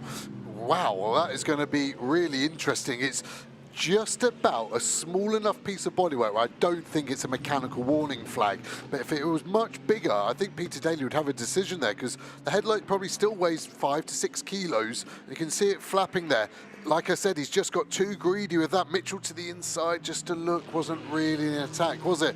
Gamble actually needs, I think, to hit the tyres again and just take the whole thing off now. But that is going to be really bad for the aero. The headlight on that McLaren is actually quite integral to the driver cooling element. So the drag that we'll be creating is not good at all. So maybe that could be Gamble's kind of assault on the top 2 positions done, I think. I think it's fallen off now, or it's gone back inside or something. It's not dangling anymore. Of course, he might not really have been aware of that anyway, so he's just continuing in the fight. But yeah, there's no headlight flapping around now, so he's dodged that bullet. The car doesn't look in showroom condition anymore, but it still seems to be going pretty quickly, and he is closing in all the time again on these top 2 who continue to battle. Interesting there that Mitchell did sort of try to get to the inside at Redgate corner. He's starting now to really turn the screws. I think he's realised he's maybe a bit quicker than Phil Keane, and if he's going to make the move, he is going to have to force the issue. Yeah, and you were right again, sorry. GT4 cars are going to be a consideration. They're going to catch 1 this lap and probably 3 to 4 the next lap again. You can see Dan Vaughan in the 44 Toyota there. I think will probably get out of the way quite quickly because he's not in a battle, so he probably won't risk himself or these 3. Gamble still looks quick as we see Ian Loggy pensively looking on as Phil Keane does a mega job. Someone's from the 2Cs team talking to him, reassuring him, but he looks yeah, pretty pensive right now. Whoa, oh, God. Oh, it looks so dangerous as they swerve to the inside. Vaughan kind of got out of the way, but didn't maybe make it obvious to them. And Mitchell having a big snap there under braking. It was rather alarming for both of us. Well, he had a look the last lap, and I actually think he wanted to go for it then. But because Vaughan was there and Keane was taking the tighter line, he didn't really want to commit to it. But I think that is where, if it's going to happen, that's where Sandy Mitchell will try it. I think that Lamborghini is getting off the last corner well. It's good under braking, and Phil Keane does seem to be losing a bit of traction out of some of the tighter corners. So perhaps Sandy Mitchell, a very intelligent racer is Sandy, he'll be thinking this all through and he'll be just plotting where he's going to make the move. The key thing is, though, if he makes a move, he'd better make it successful, because if he doesn't get through, he will lose momentum, and Tom Gamble's right there to take advantage. So there's real pressure on this, and with his championship hat on, do you think maybe there's an element of Sandy Mitchell that might be, maybe I'm not going to go for it? He made a bit of a mistake there through the chicane, though, and Gamble is now up alongside him on the outside into the Melbourne hairpin. But again, you ain't going to go round the outside of a driver of the calibre of Sandy Mitchell. And Tom was smart there. He tucked in behind Mitchell, and that's what I meant about Clutton. Just no way it's going to get done. GT4 Ram Mercedes in the way here. Is he getting out of the way? Looks like it. Hope he doesn't cut back for an apex, which he doesn't. Nice driving there from the 17 car. Harry George doing a mega job. But yeah, that really is going to get interesting for Mitchell. But yeah, I think there is a move there, isn't there? He wants it to get done. I think the championship hat is probably half on the back of his head, but it's not a full cowboy and western style hat. Yeah, I mean, when there's a race win on the line, you know, it's hard to win races in this championship. This could be his opportunity, though. The 69 Lotus getting in the way of Phil Keane not once but twice, and Sandy Mitchell has the run, but there's nowhere to go. He's straight into the rear bumper of the Mercedes, and Phil Keane places the car perfectly, defends the inside line into McLean's. Will he run wide on the exit? Not really. And Sandy Mitchell, if he'd been a car length closer, maybe could have got an overlap, but the track was too narrow. Keane is wide again, though, and Sandy Mitchell finally has forced a mistake out of Phil Keane. He's alongside, he nuzzles into the side of the Mercedes, which is on the grass, and Sandy Mitchell takes the lead of the race with 8.5 minutes to go. Phil Keane will not appreciate that little bit of a love tap on corner exit, but Mitchell saw his chance and knew he had to take it. Mega move. I don't know if Phil's got a problem. He didn't read the traffic well with the Lotus, missed the apex at Coppitz. Now his whole world is unravelling. Really un-Phil Keane-like there. He just didn't judge the Lotus, so he basically hit the back of the Lotus rather than cutting back. That got Mitchell on the back, then he was flustered, then he missed the exit. Now Gamble's all over him. I think Mitchell has got this. I don't think Phil's got an answer for pace now. He had an answer to defend. He's now got to get on the big defence from Gamble, otherwise he's going to go first to third in a matter of laps. And Gamble's got to get the move made, goes for the dummy, tries to pull the Harper, but it's not quite going to work. And so here, Phil Keane hangs on for second place. The longer he defends, the more chance there is that Sandy Mitchell's going to go on and win this race. I think Tom Gamble needs to make this move on this lap because there are only 7.5 minutes to go. There is traffic on the horizon, though. As we've said, they are going to encounter the bulk of the GT4 field again before the flag, and that could just shrink that gap again if Sandy Mitchell is a bit unlucky in the traffic. But Gamble has to get a move on now and try and force another mistake out of Phil Keane. Yeah, he really does. You might as well roll the dice, I think, Gamble, because he's not in the championship hunt, so he can afford to take a big gamble, and Phil Keane, I think, will be a lot more championship orientated. Now you've lost the lead as a driver, losing second to third isn't as important, and a lot of the drivers kind of give up second once you've lost the lead. What's the point? There is the leader in GT4, by the way, about to become a factor in this battle as well. That is Jack Brown in the car that he shares with Zach Meek. In a brilliant performance from them, they have dominated most of the race. They're 3.5 seconds now clear of Will Orton. Car 63 being warned about driving standards. That's the Collard car, isn't it? Ricky Collard down in 5th position as that lead gap comes down again. So in traffic, Phil Keane getting back onto terms with Sandy Mitchell and bringing with him Tom Gamble. Yeah, Gamble's able to sit much closer, isn't he, to the back of Keane than he was with Mitchell. Is he going to do it again? Phil will just be looking in his left mirror. Actually almost allows Gamble to go to his outside to stop him doing the cutback. Gamble gives him a little push to try and get him out of the way. Not quite an overlap, but that is getting very tight there. Such high speed through the Craner curves as well. Gamble actually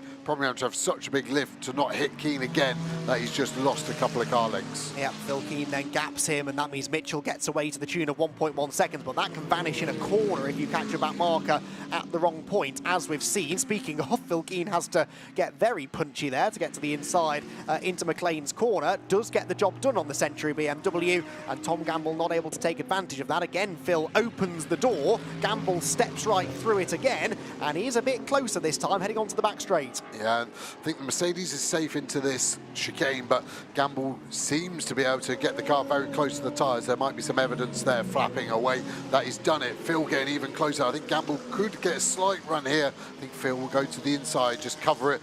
Gamble then look to go to the outside. Is he going to try and go all the way, or is he going to try for a cutback?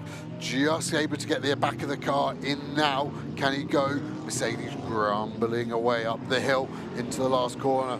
Tom's just trying to make him go narrow to again try and get the exit, try and maybe get a cutback, even though it would be to the outside. It's just trying to force an issue here, isn't it? Yeah, Phil Keane is a classy driver, though, knows where to position the car. He stays in front as they head for Redgate. They close in on the GT4 traffic again. In the background, Marcus Clutton, by the way, is 4th now, so he's found a way ahead of Ricky Collard as Tom Gamble, for the 2nd lap in a row, tries to get that overlap through Hollywood, but for the 2nd lap in a row, the door is slammed in his face, and I really think now they've let Sandy Mitchell off the hook. He was 1.7 seconds up on these two at the start of the lap. Keane to the inside of the Audi. This is Gamble's opportunity, carries the speed off the corner, and in the end, this could be made quite easy for the McLaren driver. He's got his nose ahead, he's got the inside line for McLaren's, and again, Phil Keane just stumbling over a back marker at the old hairpin.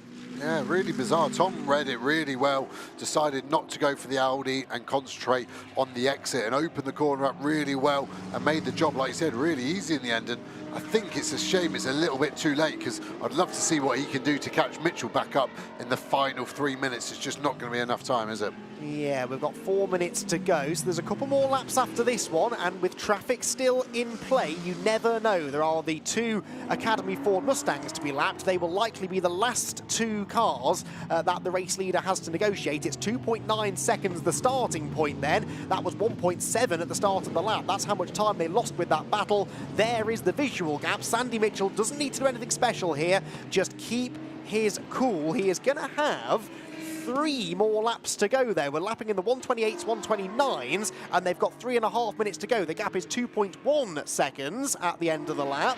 So already, Joe, starting to come down. Yeah, and again, we haven't really seen Gamble in clean air since he caught the back of Mitchell, so we know he can do it, and he's done it once before. As we go back to this Collard battle, Clutton now in front, obviously Harper there trying to force the issue. Actually got a little bit too far back to really be a contender. I'm surprised by Smalley's pace as well. I really thought he was going to be one of the biggest ones on the move, as Dan Harper really makes sure he's going to do the maximum damage access on his hire car there, hitting the bollard on the inside, the old hairpin. Amazing The bollard there has lasted 2 hours and 57 minutes, to be fair. I don't know whether they've been putting it back in place during the safety cars, maybe, but yeah, I'd be surprised if it survived the entirety of the race. Right, a 10th.5 gained by Gamble in sector 1. The gap is under 2 seconds. It's 1.2 seconds, a middle sector that was nearly 8/10 faster than Sandy Mitchell. Was that traffic? Did Sandy Mitchell catch the 61? He did, didn't he? So Sandy Mitchell not getting a great run through the traffic, and suddenly Tom Gamble has half an opportunity maybe, but if he catches Mitchell, he's going to have a lap maximum to get the job done. Yeah, I mean, the car's already destroyed, Tom. You might as well just fully send him off and fight it in the stewards. But I think it's one more Academy Mustang, isn't it? Yeah. It could hold Mitchell up into turn 1. Potentially, but I think Mitchell will be able to just get a nice exit out of Redgate and actually lose no time, and it's actually going to be a bad place for Gamble where he catches them somewhere through the crane of corners. But yeah, it's a shame with 2 laps remaining. This could have got another big fight for the lead if only we had another 5 minutes. Well, Mitchell's getting delayed here. The Academy Mustang filling the road through the crane of curves, and Gamble will catch it on the exit of the old hairpin. So he definitely made a gain there. The gap down to 9/10. Which way does he go? To the outside of the Mustang. That almost got a bit hairy, but he gets the move done, and he's within a second now of the race leader. But now it's a straight fight. No more traffic. It is man against man. It's all about who can make the fewest mistakes. Tom Gamble on a charge, carrying momentum on his side, needs to snap immediately, I think, if he gets within striking range. As soon as he settles into Mitchell's pace, that could be it. But I think he's going to get there, Joe. Yeah, I think you're right. It's just where he could get him. We've followed on board for so long. I think his best chance is through this chicane and getting a run on him. It's not going to be this lap. I think the Lambo's too strong into turn 1. I don't think Gamble can do that. Look at the debris there. Can't even work out what sort of part that was. Looked like a clothes washer, sort of dryer line, didn't it? But I don't think any of the cars use them anymore. But yeah, I think it's going to be the next lap into the Melbourne hairpin.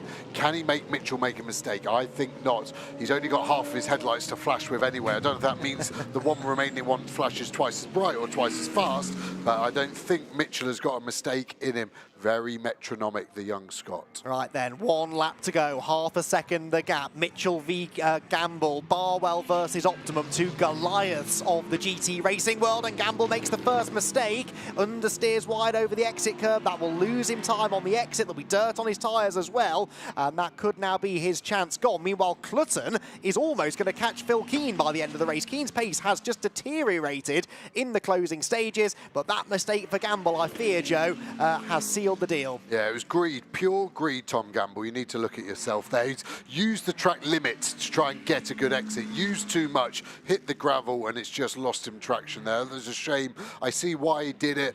The track limits go out the window on the last lap and you can use all your lives up, but that really lost him a lot of time, didn't it? 4/10 in sector 1. Clutton, Keane has got to have a problem. I said it when he lost the lead, but now I'm convinced there must be something up with that 2C's car. Is it fuel saving potentially? But I would be surprised at that because they all pitted much later than they could have potentially because of that safety car. I've had loads of safety cars, can't be fuel unless they under-fueled it by mistake, but I can't see a great drive out the corner for Mitchell. This should be an easy run to the line relatively. Well, Barwell Motorsports started on pole with their 78 car, and they're going to win at the end of 3 hours of racing. Easy peasy for Sandy Mitchell and Alex Martin, who are victorious in round number 4 of the British GT Championship at Donington Park. Their eventual winning margin was 0.6 of a second over Tom Gamble in second, and Phil Keane does hang on to third by an even smaller margin, 3.5 tenths in the end back to Clutton. 3 different cars on the 3 podium steps within GT3.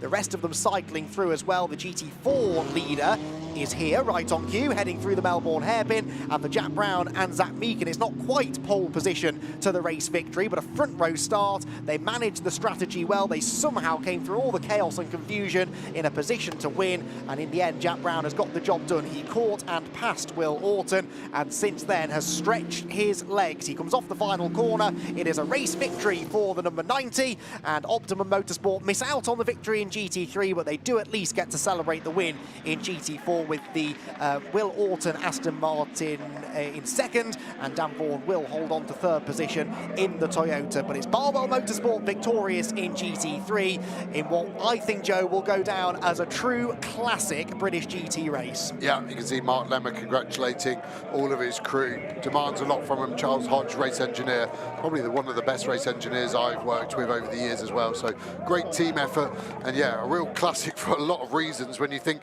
we started on slicks, it rained, so we went to wets, then it went to slicks, then it went to wets, and we had to stop because of aquaplaning, and then we finished on slicks again. Optimum guys, both GT3 and GT4 side, going to be happy, but GT4 slightly happier out of the two. We spent 3 hours at Silverstone picking up the possibility of moving from wets to slicks. I think we've made up for that not happening now here at Donington. The pit crews have earned their money, definitely. A handful of penalties for pit stop infringements, and actually now a driver stint time under investigation for car 69. So that is the Mahiki racing car, isn't it? The Lotus in GT4. So Nathan Harrison brought that car to the flag, possibly has gone slightly over his driver stint time. Anyway, we'll find out after the race. But for Alex Martin and Sandy Mitchell, an impressive win, but a significant one too, because they were third in the championship. They were 19.5 points behind the championship leaders, Balfe and Smalley, who only managed ninth and did not recover from that compensation time half as well as I thought they would. No, and they got given that opportunity because of the safety car to do that, but the pace wasn't there for Smalley. His teammate Clutton did have the pace, so maybe interesting to see why Smalley couldn't do what Clutton did.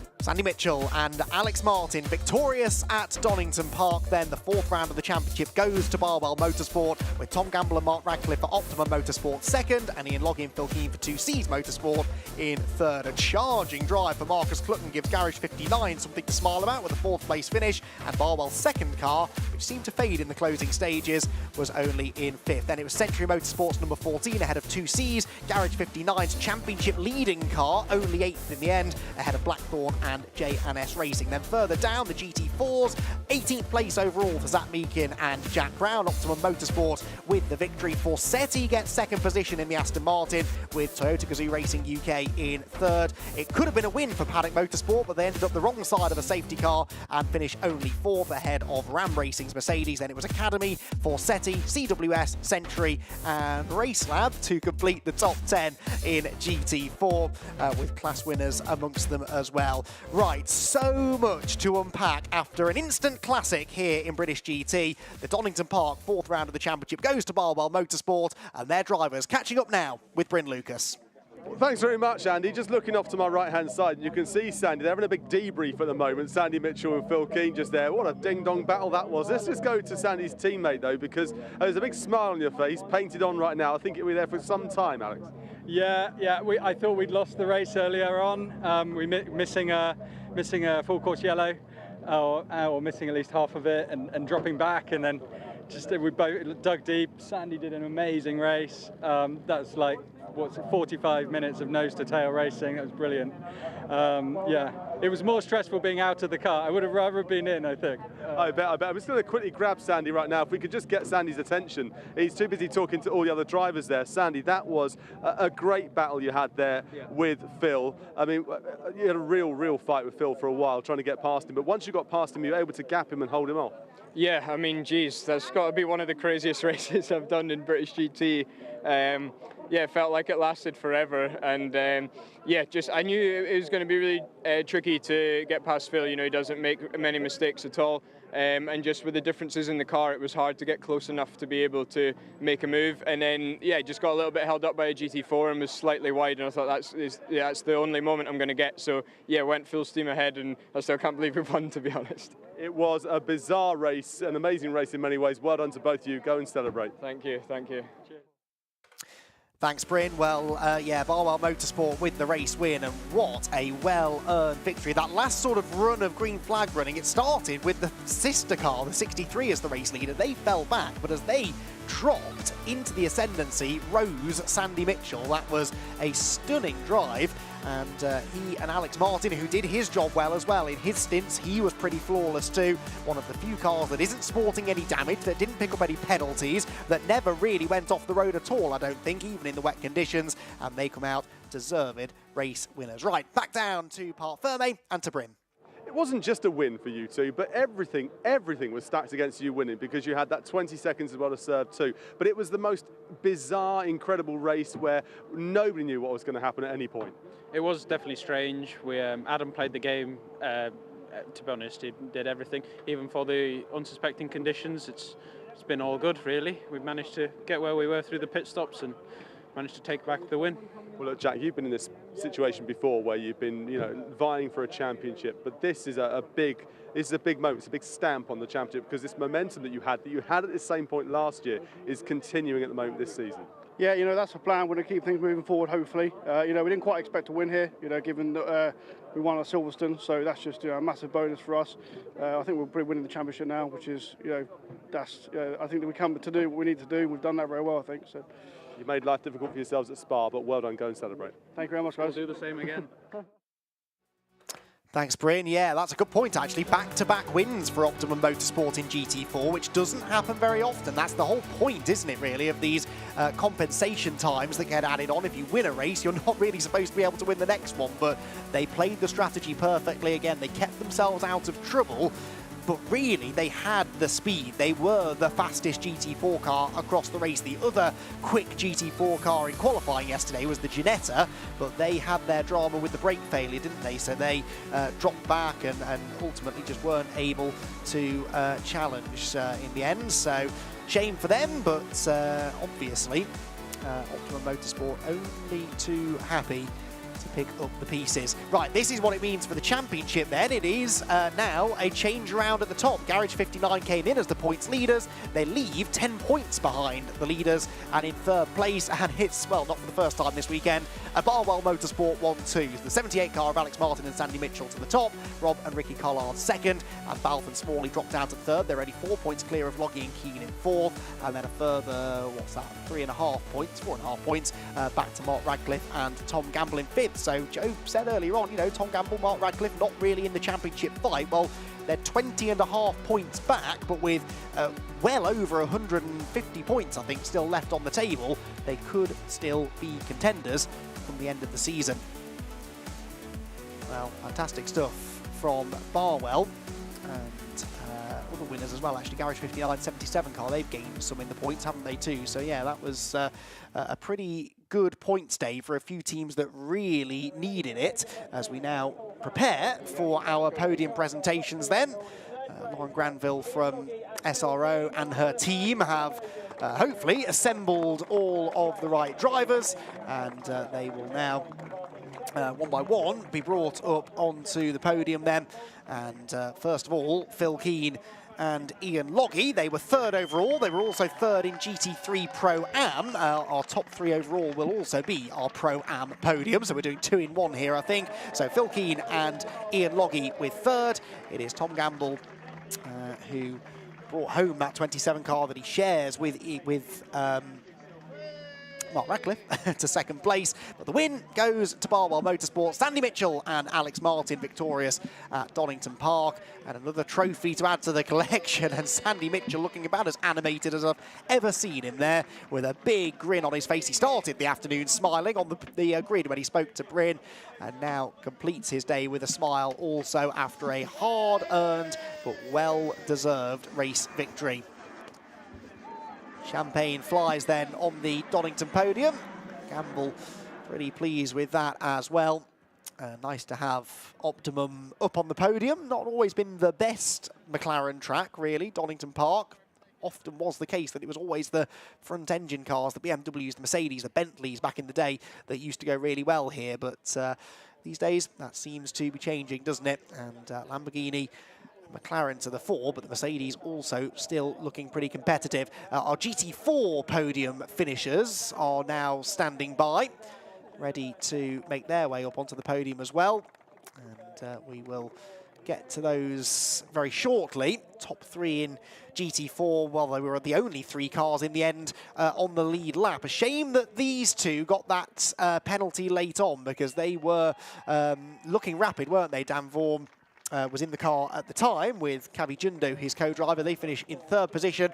Optimum Motorsport onto the top step of the podium, though, and another win, a second in a row now for Jack Brown and Zach Meekin.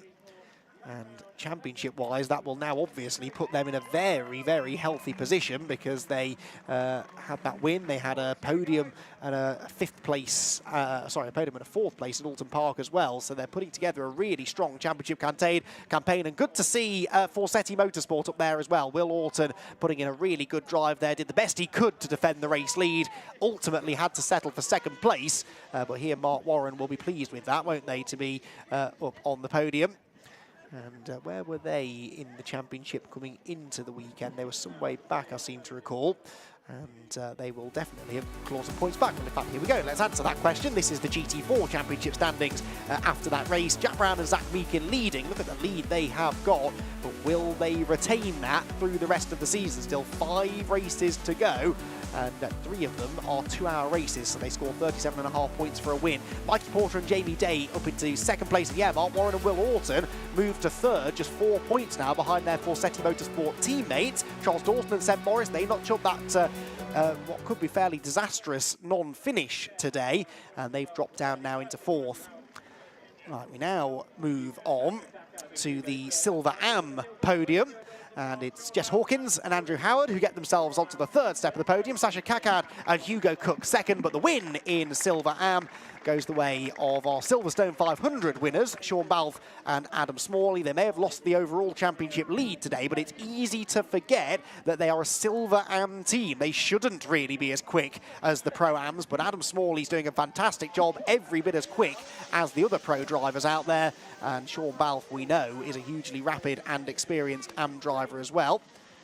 As Jess Hawkins has no interest in taking part in the podium festivities there. The rest of them enjoying themselves in the spring sunshine. And the Duckham's liveried Garage 59 prepared McLaren comes out with a race victory in class at least, and looked for a while like they might be contenders for the overall race win. But all of those late safety cars sort of took them out of contention. So we're done at Donington for now. Next we head abroad to our away day to Spa, the 21st to the 23rd of June for round 5 of the British GT Championship. If it's half as good as round 4, then you'll want to make sure you tune in for the next chapter.